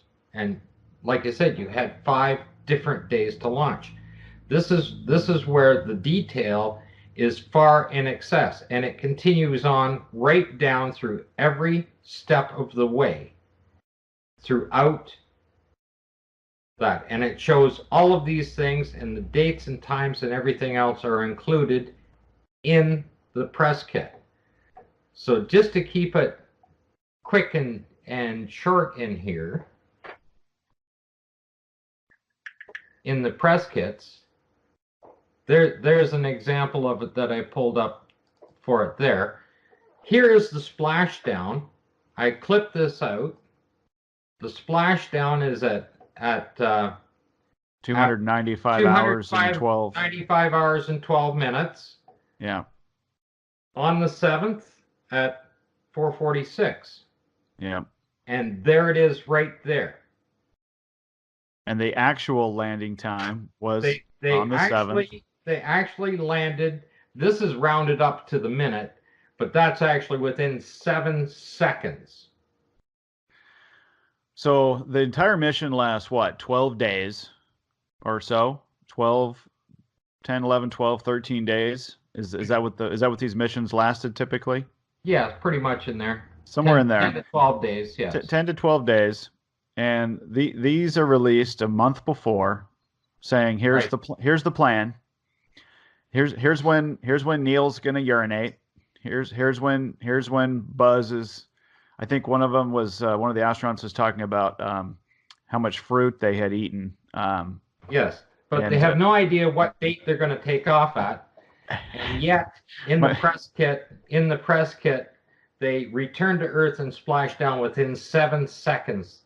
Yeah, I was making light of this whole thing, but yeah, that was date and that was the time point. They've splashed down on, and here they are touching down. This one that I clipped out is the touchdown on the lunar surface. Okay, and it's within the minute. Same date and time, and the difference in the time here is one is UTC time and the other one is Eastern Standard Time. So there's a far time difference on it, and you can see that. With so many variables that came into play here, and obviously, I mean, the launch windows, like you said, they had 2 in July, 2 in August, and 2 or 3 in September. But you couldn't even say that they landed on the 30th of July because they have no idea when they released the press kit what day they were going to take off. So they said a month in advance, they said that they would be splashing down on a certain day and a certain time. Yep. And obviously when you're in the press kit. On August the 7th, they're going to splash down. Okay? At 4:46. And it was at they splashed down. Sorry, they splashed down at 4:45:53. There's only 3 seconds difference between it. 3 seconds. Yes. They were off by 3 seconds. Well, over 500,000 miles, and they had no idea. They had no idea what day they were actually going to take off on. Marcus, what do you think of all this? Well, I was just going to say, as a pilot, you'll know how long it takes you to travel between 2 points. If you had a 2-hour flight, would you guarantee to arrive within 3 seconds of your estimated time of arrival? Well, we do that. We don't get that close, and I do a short flight between my hometown and Seattle, Washington, which is about a 40-minute flight. And sometimes it's 35 minutes, sometimes it's 45 minutes. It's, and that's for a very short flight. It's 171 miles as the crow flies. So 500,000 miles and all these different variables, and they're within 3 seconds. These guys are really, really good. And of course, and considering the fact that the actual time that they took off is not within any of the launch windows described. So they didn't even take off when they originally thought they would. On the very first launch window, okay, which I think I have the launch windows here, right there, they are about an hour and a half after the window closes. This is If July you look 26th. at Wikipedia, they launched an hour and a half after this last window closed. Which mission was this? 1971. This is Apollo 15. This is a 15. Okay, so they took off an hour and a half late anyway, after the window closed. Yes. And they were within how many seconds of landing? What they 3 were seconds. splashing down? 3 they seconds were on within 3 splash seconds. down. Well, you know, sometimes if you take off late, the pilot will say, "Hey, we're gonna try and make it up in the air." You know, If you're making a we're gonna movie, travel a little bit faster. making a movie, you can make it all work out, right? Yeah, you and that's use the point here. editing to make it work out. That's the point here. So, all 6 missions. How close are we? Are we all? I haven't gone through all two? of them for the timeline, but I have looked at most of the landings. Everything is within a minute. Like the estimated times that they give in the press kits are rounded up to the minute. Okay, the splashdown times are right to the second. Okay, but you're within a minute on all of them when you're looking through them. Wow. And of course, don't forget, this was all navigated over the 500,000 miles, 240,000 odd to and from the moon, with a computer that had about as much memory as an average pocket calculator. Now, if you're navigating anywhere in air, if you can see your target, that's fair enough, but you still got to navigate towards it. And I'm sure you know, Paul, navigation of an aircraft is a fairly complex process. Yes. It needs a degree of computer technology. You've got radio beacons, which you will fly towards, but they didn't have any radio beacons on the moon. They had a sextant to do star sightings with a computer that had no memory, no ability to calculate changes if necessary. In fact, there's a new book just published called The Apollo Moon Missions, Hiding a Hoax in Plain Sight by Randy Walsh, who lives quite near Scott in Toronto in Canada, who is a commercial pilot. So that's why he was interested in looking at the navigation aspects of Apollo.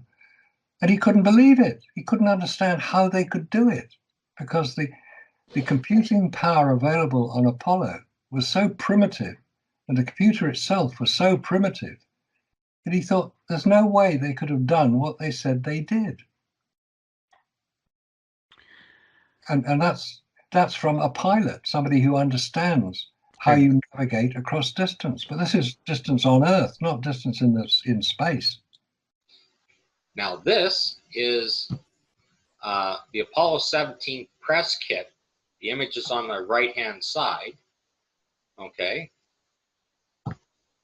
The press kit, of course, was released months in advance prior to launch.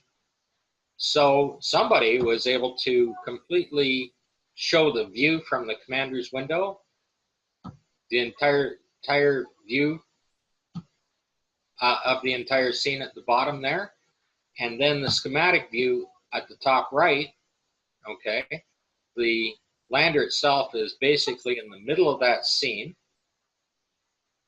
and in the actual photograph, in the photographs to the left is the bottom right. Okay, these hills, if you look closely on that, they have arrows on them so they can be moved. That little thing in there shows arrows that they can be slid up and down or side to side to move them into place. So once again, they've got a press kit that reveals features that would only have been discerned had this been real after landing on the moon and you took the photographs, blowing their cover completely. It's difficult to see how this could have been inadvertent. This shows how they built the set. That said sculptured hills. It says subfloor. Right at the front, it says subfloor. Yeah. I'll send you the big one on that.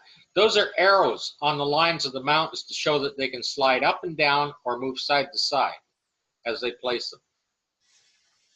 So Scott, this is just embarrassing, just embarrassing. So I put these 3 photographs together. I put the names of the photographs up there to show the layout. That layout that you're looking down to is actually to the front of that schematic. It's shooting that way. Nicely what done. You see on the left is the bottom right on the schematic is the left side of the photographs. That's what you're looking down to. Nicely done, Scott. I think we should start at the end with the heat shield. Very good. this is one of the major problems with space travel. You've got to get back to Earth, and you get back to Earth from the moon at the same speed you leave at, 25,000 miles an hour. There are no brakes on a spacecraft, so you've got to slow down by hitting the Earth's atmosphere, which is only 75 miles above the Earth's surface. We're not talking a long way. So in order to protect the spacecraft, you need a heat shield. And what we see here are two comparisons between the Apollo 10 command module, which is actually on display in the Science Museum in London, and the very recent Orion command module, which was tested in December 2014. And the difference between the two is that the Orion craft has a heat shield, as you'd expect, on the base of the craft, where it compresses the air, which generates the heat up to about 2,700 degrees centigrade, as it compresses the air, being slowed down by the Earth's atmosphere. But it also has heat shield covering the whole of the upper part of the command module. And they actually use the heat shield tiles from the space shuttle, or they made a few more and stuck them on this Orion capsule. I mentioned that the Orion capsule was launched one time only, December 2014. We're now in the summer of 2019. We're not talking nearly 4.5 years ago, and it hasn't flown since. The story is that the heat shield failed, because underneath, on the main part of the heat shield, this has to be. These portions here, yeah. Yeah, there are two little indicators. They're called compression pads. Compression pad is where the command module is attached to the service module, okay, with steel bars. So when the service module is detached from the command module, so the command module can then re-enter the Earth's atmosphere, you have to have something to protect the heat shield, to basically fill the gaps. Now, the point about the comparison between these two is the Apollo 10 command module has no heat shield above the base, and it's made of aluminium. We know that aluminium melts at 600 degrees centigrade. So what was protecting this? Because the heat would flow around the craft. It wouldn't miss the aluminium parts of the command module. It would generate enormous amounts of heat, but it's not protected. And this is a major anomaly, because if it needs to be protected, why is the Orion craft fully protected? It's unexplained. Yep. That's what I was going to point out. For those that will see this at a later date in video, what we're looking at is the Orion capsule is completely covered in what appears to be a heat shield of sorts. Yes, and then the Apollo 10, including the windows. And the windows are covered. Yes. The Apollo 10 capsule, I'm assuming the heat shield there was just at the very bottom. And like you said, Marcus, obviously there would be, the entire craft would be subject to these temperatures. The windows are, I assume, just made out of normal glass or whatever, and not nearly as covered, not even closely as protected from the heat as the Orion craft. And as you mentioned, it was reported that the heat shield from the Orion craft wasn't even up to snuff. It failed. It did. And in fact, that's part of the delay, that the heat shield is having to be redesigned. But why didn't they just go and use the heat shield that was successful 9 times on the Apollo craft? It's called AVCOT 5061. That's the formula for it. It's an injected form of resin. It's an ablative material. Ablative means it destroys itself and protects anything that is inside it. In other words, the command module. Otherwise, the astronauts would be fried. So if the heat shield didn't work as expected on Orion, and it wasn't even returning on the, basically the return speed of the Orion craft was not as fast as the return speed of the Apollo craft. It was a first test, and I think it caused major problems because it also measured radiation, which is the other major problem of space travel. It measured radiation, which, surprise, surprise, it was much higher than they thought. Because even though they had been through the supposed that area, like you said, 9 times. Exactly. Parachute drop tests are being conducted by the subsystem contractor Northrop Ventura at the Navy's El Centro, California test facility. A modified C-133 aircraft is used for the tests. The last of 12 Block 1 qualification drop tests was conducted in February 1966. Block 2 qualification testing is scheduled to start in mid-1966.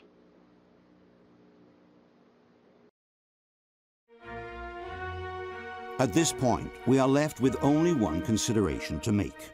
If it's true, like all this evidence seems to suggest, that someone at NASA decided to fake the lunar landings, they would have certainly needed to convince the astronauts to play their role all the way through to the end.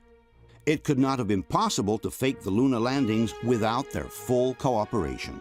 Let's then take a closer look at the story of the 3 most famous astronauts of all: Armstrong, Aldrin, and Collins, the historical crew of Apollo 11. On July 24, 1969, astronauts Neil Armstrong, Buzz Aldrin, and Michael Collins triumphantly returned from the most important mission ever accomplished in human history. They have just been on the moon. They are the first human beings to have ever visited another celestial body and to have safely returned from it. On the recovery ship, they are welcomed by President Nixon in person. After a brief exchange in front of the cameras, Armstrong, Aldrin, and Collins are placed in quarantine for a few weeks of isolation. Then, on September 16, they appear for a press conference in front of the global members of the press, who welcome them with a standing ovation.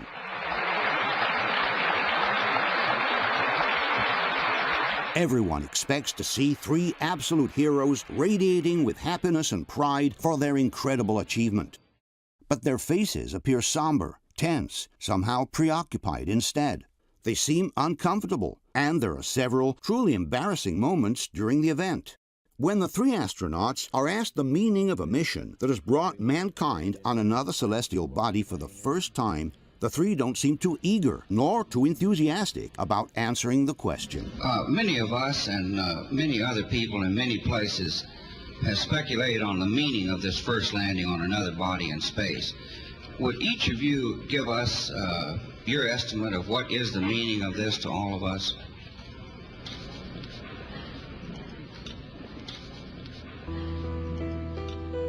And when Armstrong describes their achievement as the beginning of a new era, he seems more like a person forced to read from a script than someone actually convinced of his own words. The entire program, it's a beginning of a new age.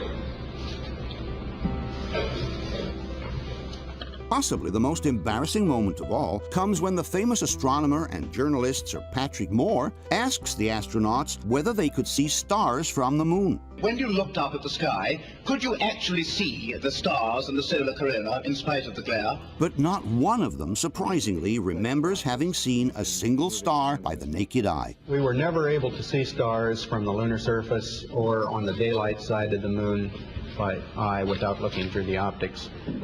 Even Collins, who was left orbiting the moon while the other 2 descended on the surface, does not remember seeing a single star. I don't remember seeing any. Whilst from Mark space, Cameron. This is from Mark Cameron. Whilst in space, have you ever looked away from Earth into the black void? Yeah. All because the you time. can see. You can see the stars. Oh yeah. You know, and pretty much all the time you can see the stars. Yeah. It's not a black cool void. thing. I mean, it's black, but there's all kinds of little polka dots. There's all the stars there, and the cool thing is about it, you can see it during the day. Yeah, you can, and there's more than stars. You can see planets. You can see moons. You see the gas. Magellan clouds of the Milky Way you see galaxy. The Magellanic clouds. Magellanic. See, I just wanted the Magellan clouds. Well, there's a large one I didn't and a want small one, right? Yeah. And then you can see the zodiacal light. Whoa. Those are amazing. Right before The lights sunrise. of the zodiac? The lights of the zodiac, the zodiacal lights. Okay, you can see those. Which are and what? Then you Explain can see those the to upper. us. Oh, well, it's, I mean, I know what they are, but explain it to the audience. It's this vertical column of fuzzy glow that comes up perpendicular to the horizon shortly before the sunrise. Every time? No, it depends on the viewing angle and such, not every time, but if the viewing conditions are right, you see this big fuzzy glow that goes way up high, maybe 30 or 40 degrees above the horizon, perpendicular to the horizon, and it's this fuzzy glow. It's a zodiacal light. But one thing to add to this, I think, which is kind of interesting about being able to look into the black void, is that we can't do that when the sun is out here on Earth. And it's not because the sun is so bright. It's because this atmosphere, right? The light comes through the atmosphere and refracts, and we see blue. It scatters. We see blue. Scatters. So what we see is we see the blue color because the way the light gets bent. Was it only the low? Scattered, but it's the wavelength of the light that penetrates. Yeah, it's 1 over lambda to the 4. Right, and that's the blue light. Really so the blue light is what? The low wavelength or the high wavelength? Low wavelength. Okay, so only the low wave. Yeah, the short wavelengths get scattered. And that's why we see blue. More than the sunlight washes out all the starlight, so you can't see any stars, just like here on Earth. But then when you look out into deep space away from the sun, it's the darkest black you can imagine. Yeah, you can, and there's more than stars. You can see planets. You can see moons. In like just hanging there in a vast sea of darkness, and the most frightening darkness that you could ever imagine. Magellan clouds of the Milky Way you see galaxy. The Magellanic clouds. Magellanic. See, I just wanted the Magellan there's a large clouds. one I didn't and want a small one, right? Yeah. The sky is a deep black when viewed from the moon, as it is when viewed from cislunar space, the space between the Earth and the moon. And then you can see the zodiacal light. Whoa. Those are amazing. Right before the lights sunrise. of the zodiac? The lights of the zodiac, the zodiacal lights, okay? Mr. Armstrong, I do realize that when you were on the moon, you had very little time for gazing upwards. But could you tell us something about what the sky actually looks like from the moon, the sun, the earth, the stars, if any, and so on? The sky is a deep black when viewed from the moon, as it is when viewed from cislunar space, the space between the Earth and the moon. The Earth is the only visible object other than the sun that can be seen, although there have been some reports of seeing planets. I myself did not see planets from the surface, but I suspect they might be visible.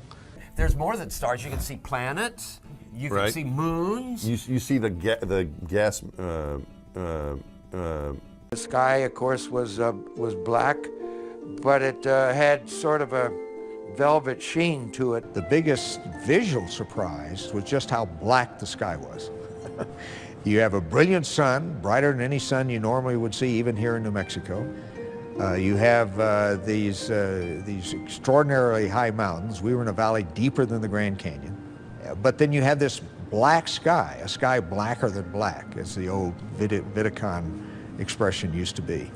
And we have to realize that in space, without the intervening atmosphere, the heavens are 10 times as bright, stars 10 times as numerous, because there's no atmosphere to block the light. Just the inherent beauty of it, the velvet, bottomless bucket of the universe.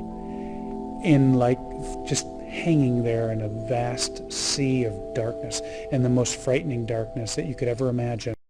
I've often tried to explain the difference between darkness, when you turn out the lights and it's dark in here, or blackness. Blackness is the endlessness of it all. It's hard to comprehend. When you get up on a clear night in Colorado, up in the mountains where there's no light and you can see all these stars, we'll multiply that by 1,000.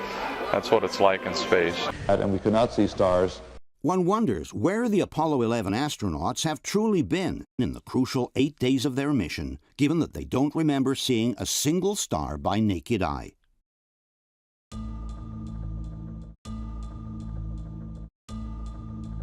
Each of these men has had one flight before, and here they are as they left the Manned Space Center, Armstrong, and then I believe it's Collins and then Aldrin, isn't it? That would very likely be the order, yes. They left Manned Space Center. there at about 6:30 this morning. Deke Slayton, the chief astronaut, and one of you Mercury 7 fellows, Wally, climbing in last there in the polo shirt. The van is specially equipped, air-conditioned. Normally this trip takes 12 minutes. It's about 12 miles along roads that accommodate traffic at 65 miles an hour normally, and they take about 12 minutes to get to the pad. But this morning it took almost twice that long. Even with all of the police escort, they got into quite a little bit of traffic. They did finally arrive at 39A, just a couple of minutes late. There the van backs up to this cage elevator of the permanent structure and takes them up a couple of floors to the second level. Then out of that cage and across a few feet through a large hatch in the permanent launch structure down a battleship gray corridor and a salute, which was new. It's kind of fun every once in a while. You see a little tribute to the crew, such as that salute. Little things that add up to make this team that we keep talking about, the launch team, very significant.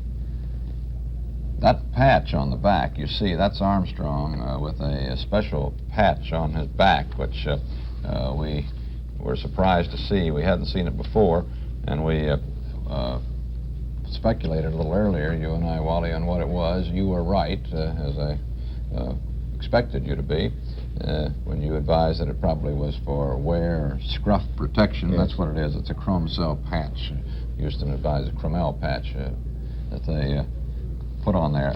Why would only he wear it, however? I don't see, now this, we're seeing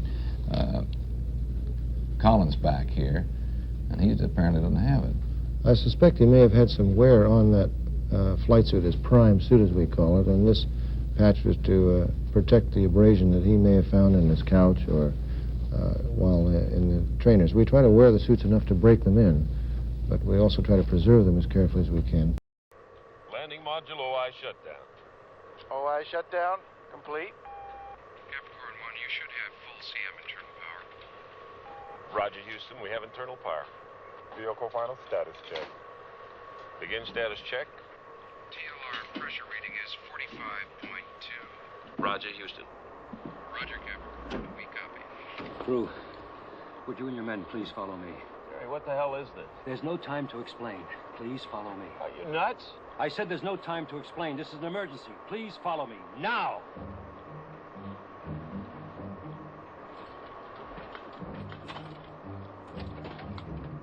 Is an emergency, but like everything else, they're ready for that too. Once the crew are on board, they get out and head down this tube, specially insulated against fire, and zigzagging down not to some point out and away from the rocket, but to an escape room exactly where you'd think it shouldn't be.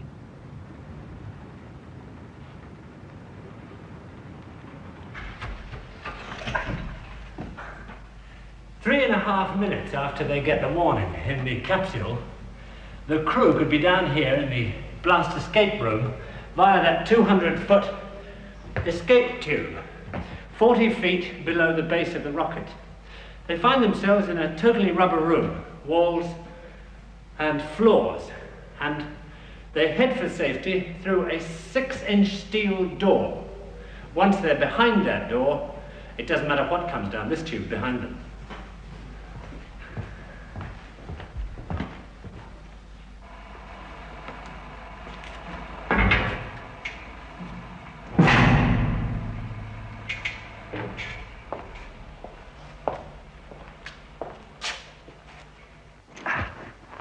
On this side of that door, the rarely seen blast escape room itself. It's totally isolated from everything around it by a series of 24 giant springs underneath the floor and shells all round it of steel, concrete, and sand.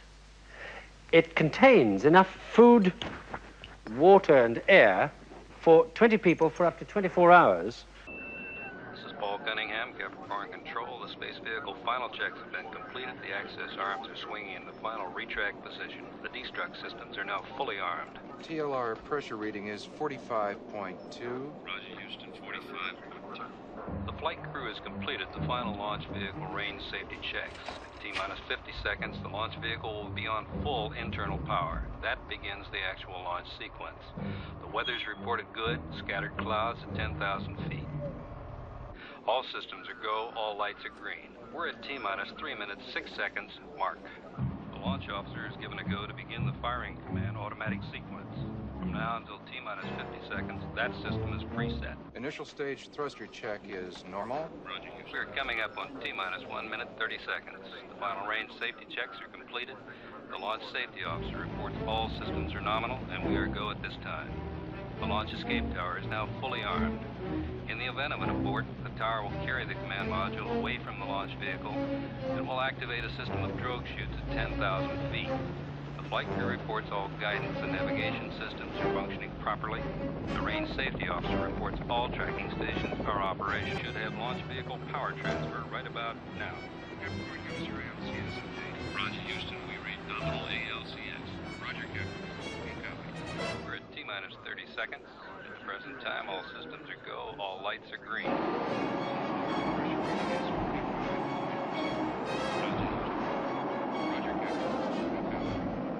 Colonel, we're going to be a little while. You and your men might be more comfortable in these.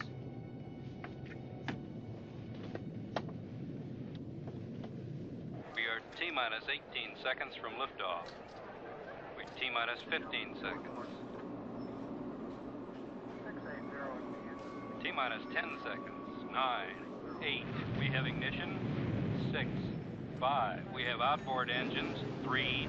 We have inboard engines. 1, 0. We have a launch commit. We have a liftoff at 35 minutes after the hour. Roger, we are starting yaw. Engine roll program complete. The vehicle is on target, running smoothly. We're coming up on T-plus 40 seconds. Staging should be in the next 30 seconds. Outboard cutoff should be in 10 seconds.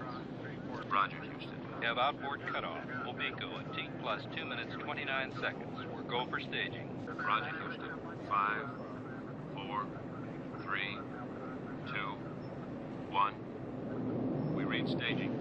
We copy. We have separation. It's confirmed we have separation at T-plus 2 minutes, 43 seconds. S2 ignition. We have S2. We have second stage ignition, S2 ignition at T-plus 2 minutes. This is Paul Cunningham, Capricorn Control. We're at T-plus 2 hours, 16 minutes into the flight. The spacecraft is now in an elliptical orbit with an apogee of 141 nautical miles and a perigee of 122 nautical miles. Mission Control reports full voice contact with the flight crew. This is Capricorn Control. Welcome, Colonel Brubaker. Could you please come with us? I'm not going anywhere until somebody tells us what the hell's going on. Everything will be explained to you. Bullshit. I want to know right now. Colonel, I know this sounds strange. We are all working for the same thing. We are not your enemy.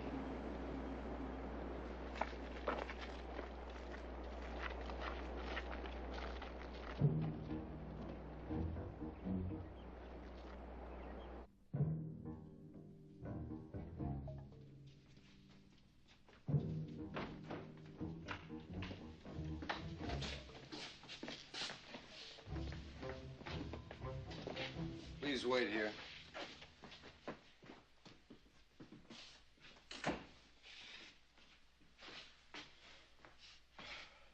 suppose you're wondering why I called you all here.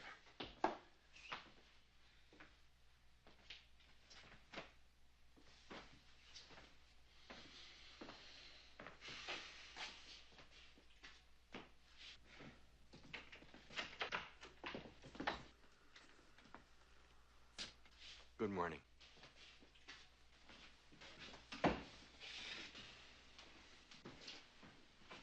Well, why don't you all sit down?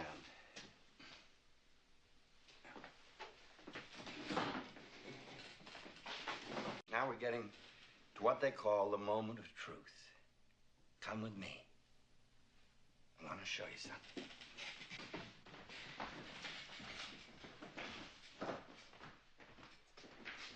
Roger, Houston. TMI burn time will be 5 minutes, 45 seconds. Roger, Captain. Delta V burn time, 3.3 seconds. There's a door here. I'm going to open it and walk into another area. If you follow me, you'll see a bit more. I'll answer some questions, and You're going to... Why don't you just follow me?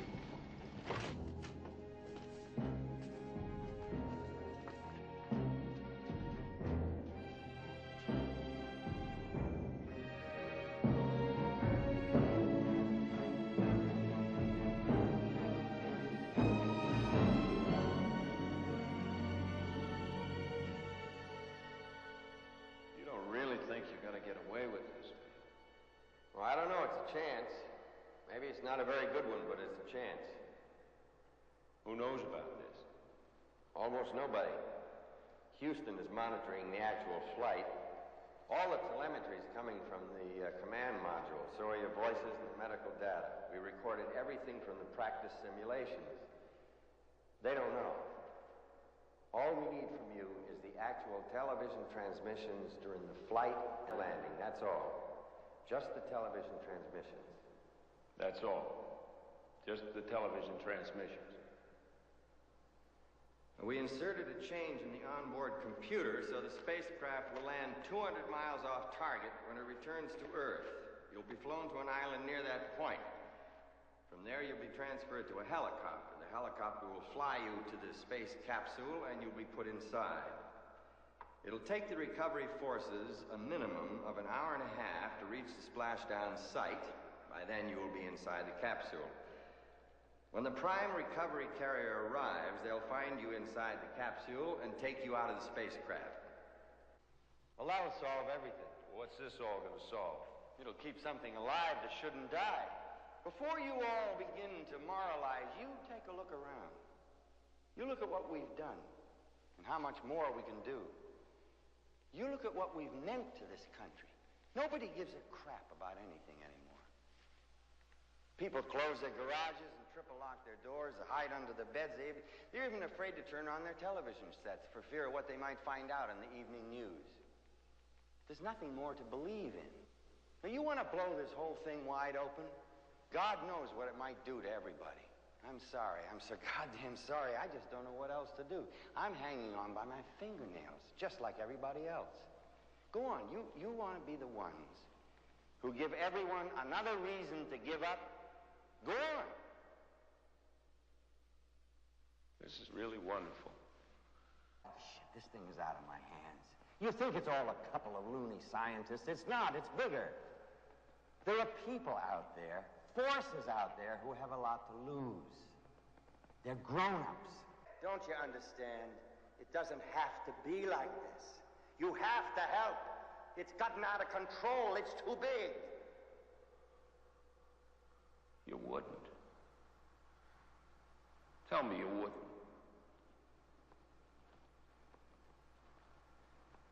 I can't tell you that, Brew.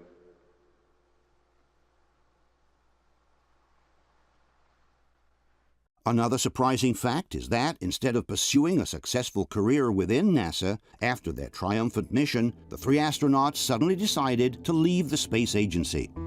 A little over a year after their mission, with the Apollo program still in full swing, all three astronauts resign from NASA. Armstrong literally disappears from the scene, moves to the country, decides not to give any more interviews, and shuns the public eye. And when NASA celebrates the completion of the Apollo program, which has carried 12 men to the moon in the course of 3 years, the most important of all, Neil Armstrong refuses to take part in the ceremony. Buzz Aldrin also falls into a deep state of depression, which leads him towards the abuse of drugs and alcohol. I thrived on addictive substances, alcoholism, and clearly that began to predominate in my unstructured life. In 1973, he appears in a photo in Paris Match, definitely changed in his physical aspect. To the French magazine, Aldrin declares, "They think of us as heroes, but the moon has destroyed us." All the commitments and responsibilities that would go along with being on that first flight. And I was a little apprehensive about all the public appearances and so forth. At the time, you feel very much, or I did feel very much on stage. But when you know that millions of people are watching on television, listening to your voice, you're in a word, apprehensive of not doing something wrong or not fulfilling what's expected of you. In a 1994 interview, Aldrin is asked to give some advice to the young people who want to become astronauts in the future. But instead of encouraging them and inspiring them with enthusiasm, he warns them against possible disappointments. Space and its frontiers certainly are new and challenging, and because they're new and challenging, they're also uncertain, and I think anyone aspiring that as a career field has to be equipped with a lot of patience and the ability to cope with things not turning out exactly the way they may perceive that they would ahead of time. Why would a man who has just accomplished the most important mission in the history of mankind warn young people against the risk of disappointments and failures? Ladies and gentlemen, Neil Armstrong. Armstrong sometimes reappears in public, but it's definitely not to sing a praise for NASA. In a ceremony hosted by Bill Clinton in 1994, Armstrong makes an ambiguous and mysterious statement. While talking to a group of students, he mentions some of truth's protective layers that young people should try to remove in order to go on. We leave you much that is undone. There are great ideas undiscovered, breakthroughs available to those who can remove one of truth's protective layers. Later on, Armstrong stuns reporters again when he refuses to take part in the celebrations of the 40th anniversary of the Apollo mission. In 2004, filmmaker Bart Sibrel produces a documentary called Astronauts Gone Wild, in which he interviews the astronauts from the Apollo missions and asks them to swear on the Bible that they really have been on the moon. We must keep in mind that in the United States, a sworn testimony filmed on camera can be used in a court against the person who has made that testimony. And in the United States, perjury is a crime that can even end you up in jail. We don't know if this is the actual reason, but it's interesting to notice that once Neil Armstrong realizes he is being filmed by Sibrel's camera, he refuses to swear on the Bible. I wanted to give you the opportunity to swear on the Bible that you walked on the moon. Will you put your left hand on the Bible and swear to God that you walked on the moon? Gentlemen. Mr. Sibrel. Yes? If you really walked on the moon, why would you not do that? So why don't you just put the... Even after Sibrel offers him $5,000 in cash to be given to charity, Armstrong still refuses to swear. You have $5,000 cash. You can give it to charity if you swear on the Bible that you walked on the moon. Please I have give a it to tape. charity. It'd be fine. Why don't you swear to... Why not? Why won't you do it? Buzz Aldrin also refuses to swear. Why don't you swear on the Bible that you walked on the moon? Why don't you swear on the Bible that you walked on the moon? Why don't you swear on the Bible that you walked on the moon? Sibrel keeps insisting and even insults Aldrin until the former astronaut hits him with a punch. But at the end of the day, just like Armstrong did, Aldrin also refused to swear. Michael Collins, too, the third Apollo astronaut, refuses to swear and actually runs from Sibrel as if he had seen the devil. Well, asking you to swear on the Bible that you orbited the moon. Would you please go away? Well, if you really orbited the moon, why won't you swear in the Bible that you did so?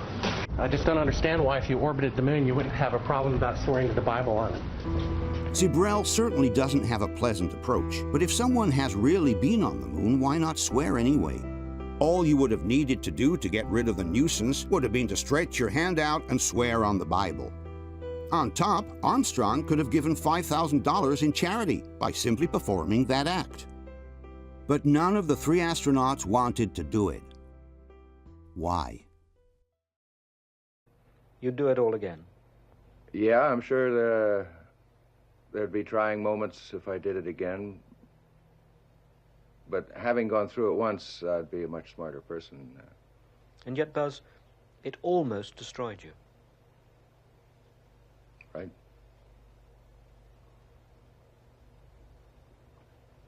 But I think I'm a better man for having experienced it. Why has nobody been to the moon in such a long time? That's not an 8-year-old's question. That's my question. I want to know, but I think I know.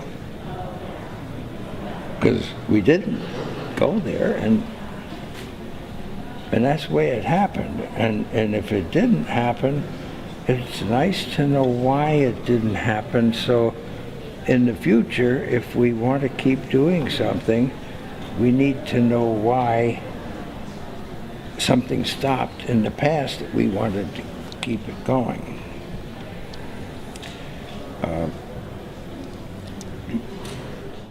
At some point in the future, we're going to look back and say, how did we do it without space? The Vice President will serve as the Council's chair. Several representatives of my administration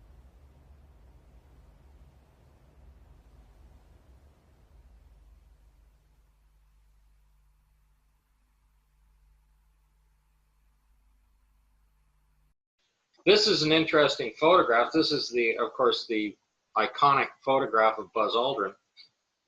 And he's actually pointing at his watch. And because the astronauts themselves are the whistleblowers, they do a lot of pointing stuff out. A lot of pointing stuff out. And if you see, the watch is 14 minutes after 11. And David Percy wrote up the article on here on the importance of the 11 and 14 for both the Freemasons and NASA.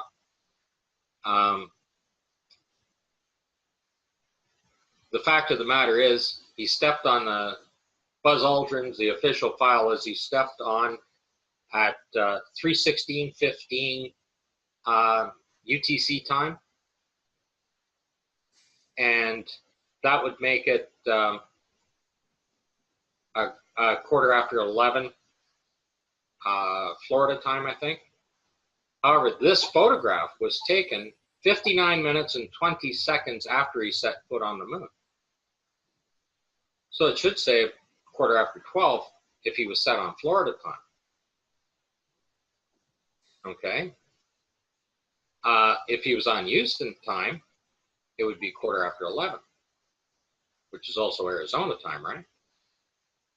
Expand on this significance for Freemasons and NASA and the role of the astronauts in blowing whistles, even though clearly they have been severely constrained, possibly even threatened with the loss of their lives if they should speak out openly about the fraud. I believe that at the time, with the death of their three Grissom, yeah, Chaffee, Grissom, and White, yeah, I believe that they were very disgruntled employees. Okay, and you can't imagine, unless you've ever had a disgruntled employee, you can imagine how they will mess you up. And they will mess you up in ways you can't imagine. And I mean, over time, those things pass. These people were paid a lot of money after the fact. And if you realize that every one of them quit right after their missions, all of the astronauts quit. Why wouldn't you work for NASA? You know, you're Neil Armstrong. You're known worldwide. It's the best advertising they could have. Why couldn't they keep him there? Right? Why couldn't they keep any of these people there? Who wants to live a lie? Well, most of them became alcoholics. Buzz Aldrin's rather well known for that. But when they were shooting the photographs in their very disgruntled state and upset with their employer, they took these photographs to reveal the fraud. They are the whistleblowers. And when you start looking through at what they point out and how they point it out and how they reveal it, and we're going to get into a few of those, how they point things out. Now this is some real staging, and it took me a long time because I was kind of stuck on the fact that the wheel was off the ground, and I still haven't figured out why they did that. If you look at this tool, they've set it up on this dirt pile. Well, first of all, this dirt pile looks like it was put there by a front-end loader, and there's no other dirt pile like this on any of the photographs, right? They're all kind of smoothed over little mounds, but not just a pile of dirt like this. So I'm looking at this tool, and it just struck me that the shadow of the tool makes an arrow. Well, if it's an arrow, it's pointing to something. So I zoomed in, and if you look at the center image, the blown up image there, you can see the black ring and the rubber tip of the glove on the pinky finger. And then if you follow it up to the top, there's three little knobs at the top that they've held it in place with. That's a right-handed glove. And of course, there's enough dirt falling off it that you can see how white it is, right? On the top right, those are gloves sticking out of the dirt. You can see there's 4 fingers, 4 fingers, 4 fingers, 4 fingers. And when you look through that entire pile of dirt on that side, there's probably a whole skid full of gloves. And they probably had a manufacturer that, you know, they'd be putting out contracts for different stuff. They didn't use this particular style of glove, but there's other kinds of work gloves in there, and they're stacked up in like half a dozen in a stack and bunched together, and you can see the fingers sticking out all over it just by zooming in and looking on this thing. This is an anomalous and inadvertent product placement, Scott. This one photograph showed that everybody was in on it. The people that were designing the sets, the camera crew, and the astronauts. Okay, out filming this. They put this together and set it up. And you can see they would have had to have done that for security, because if someone were naive and thought this were bona fide, they'd of course have their mind blown and they'd be a security risk. So they had to recruit with the understanding that what they were doing was simulating a moon landing and that they were consigned to secrecy. Well, they're trying to expose it as best they could, but they still had to get these photographs past NASA. Yes. Right? So Yeah. here it is. Here it is. You look at it. If you don't look at it, you imagine somebody in NASA looking at the photographs, and they went out there and they shot 1,000, 1,500 photographs, right? And they're looking through them for clarity, color, whether they're in focus, whether they're sun blinded or whatever, right? They're not looking at the details that's in there because they're assuming that these people are doing their job. All of this stuff is in there. Okay? And yes, it took 50 years to get to this point. Many thousands of people have looked at these photographs. First of all, I have what everybody else, like, that there's something to look for. And I have every photograph available. I've downloaded every photograph. I have them all to look through. And I'm sitting here with a 4K video screen, 30-inch video screen, and I can zoom in 10, 15 times, and it's still clear. It doesn't pixelate, right? I can see the detail, right? Nobody had that 20, 25 years ago, 30 years ago. So what they did, like, even you know, like Ralph Renee and Bill Casing and that, they should have settled this back then. I mean, James Collier, he had them dead to rights as well. David Percy, you know, Bart Sabrell. Every piece of evidence that they have come up with, any one of them, NASA should have conceded. Well, with what I have, they might as well throw all these photographs away because it clearly shows the intent of the astronauts exposing this fraud. When I started to find a few small things, I became more and more interested. And when I really found some solid evidence, okay, I was intrigued and I had to keep looking to see what else there was there. And eventually put together just exactly what the astronauts were doing, okay, because they're the ones taking the photographs and they're the ones that are showing it to you. Okay? Very much. And, yeah. and each pair of astronauts have their own methods on how they present the stuff.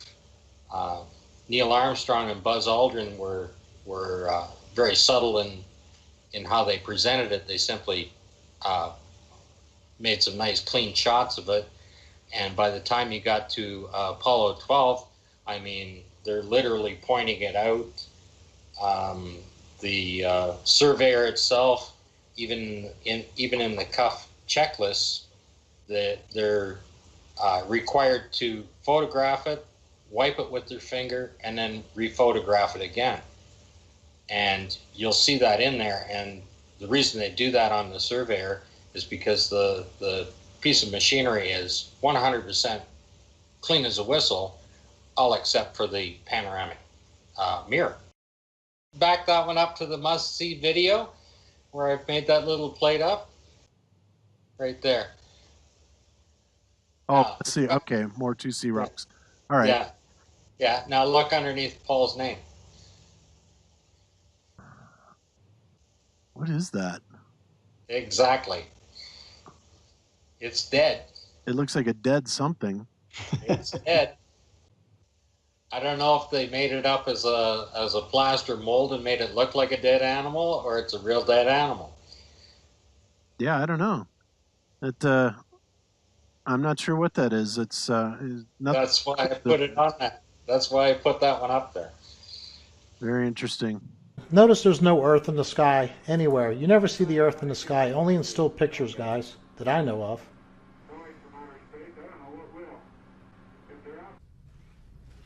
Today we have with us a group of students among America's best. To you, we say, we have only completed a beginning. We leave you much that is undone. There are great ideas undiscovered, breakthroughs available to those who can remove one of truth's protective layers. There are places to go beyond belief. Those challenges are yours. In many fields, not the least of which is space, because there lies human destiny.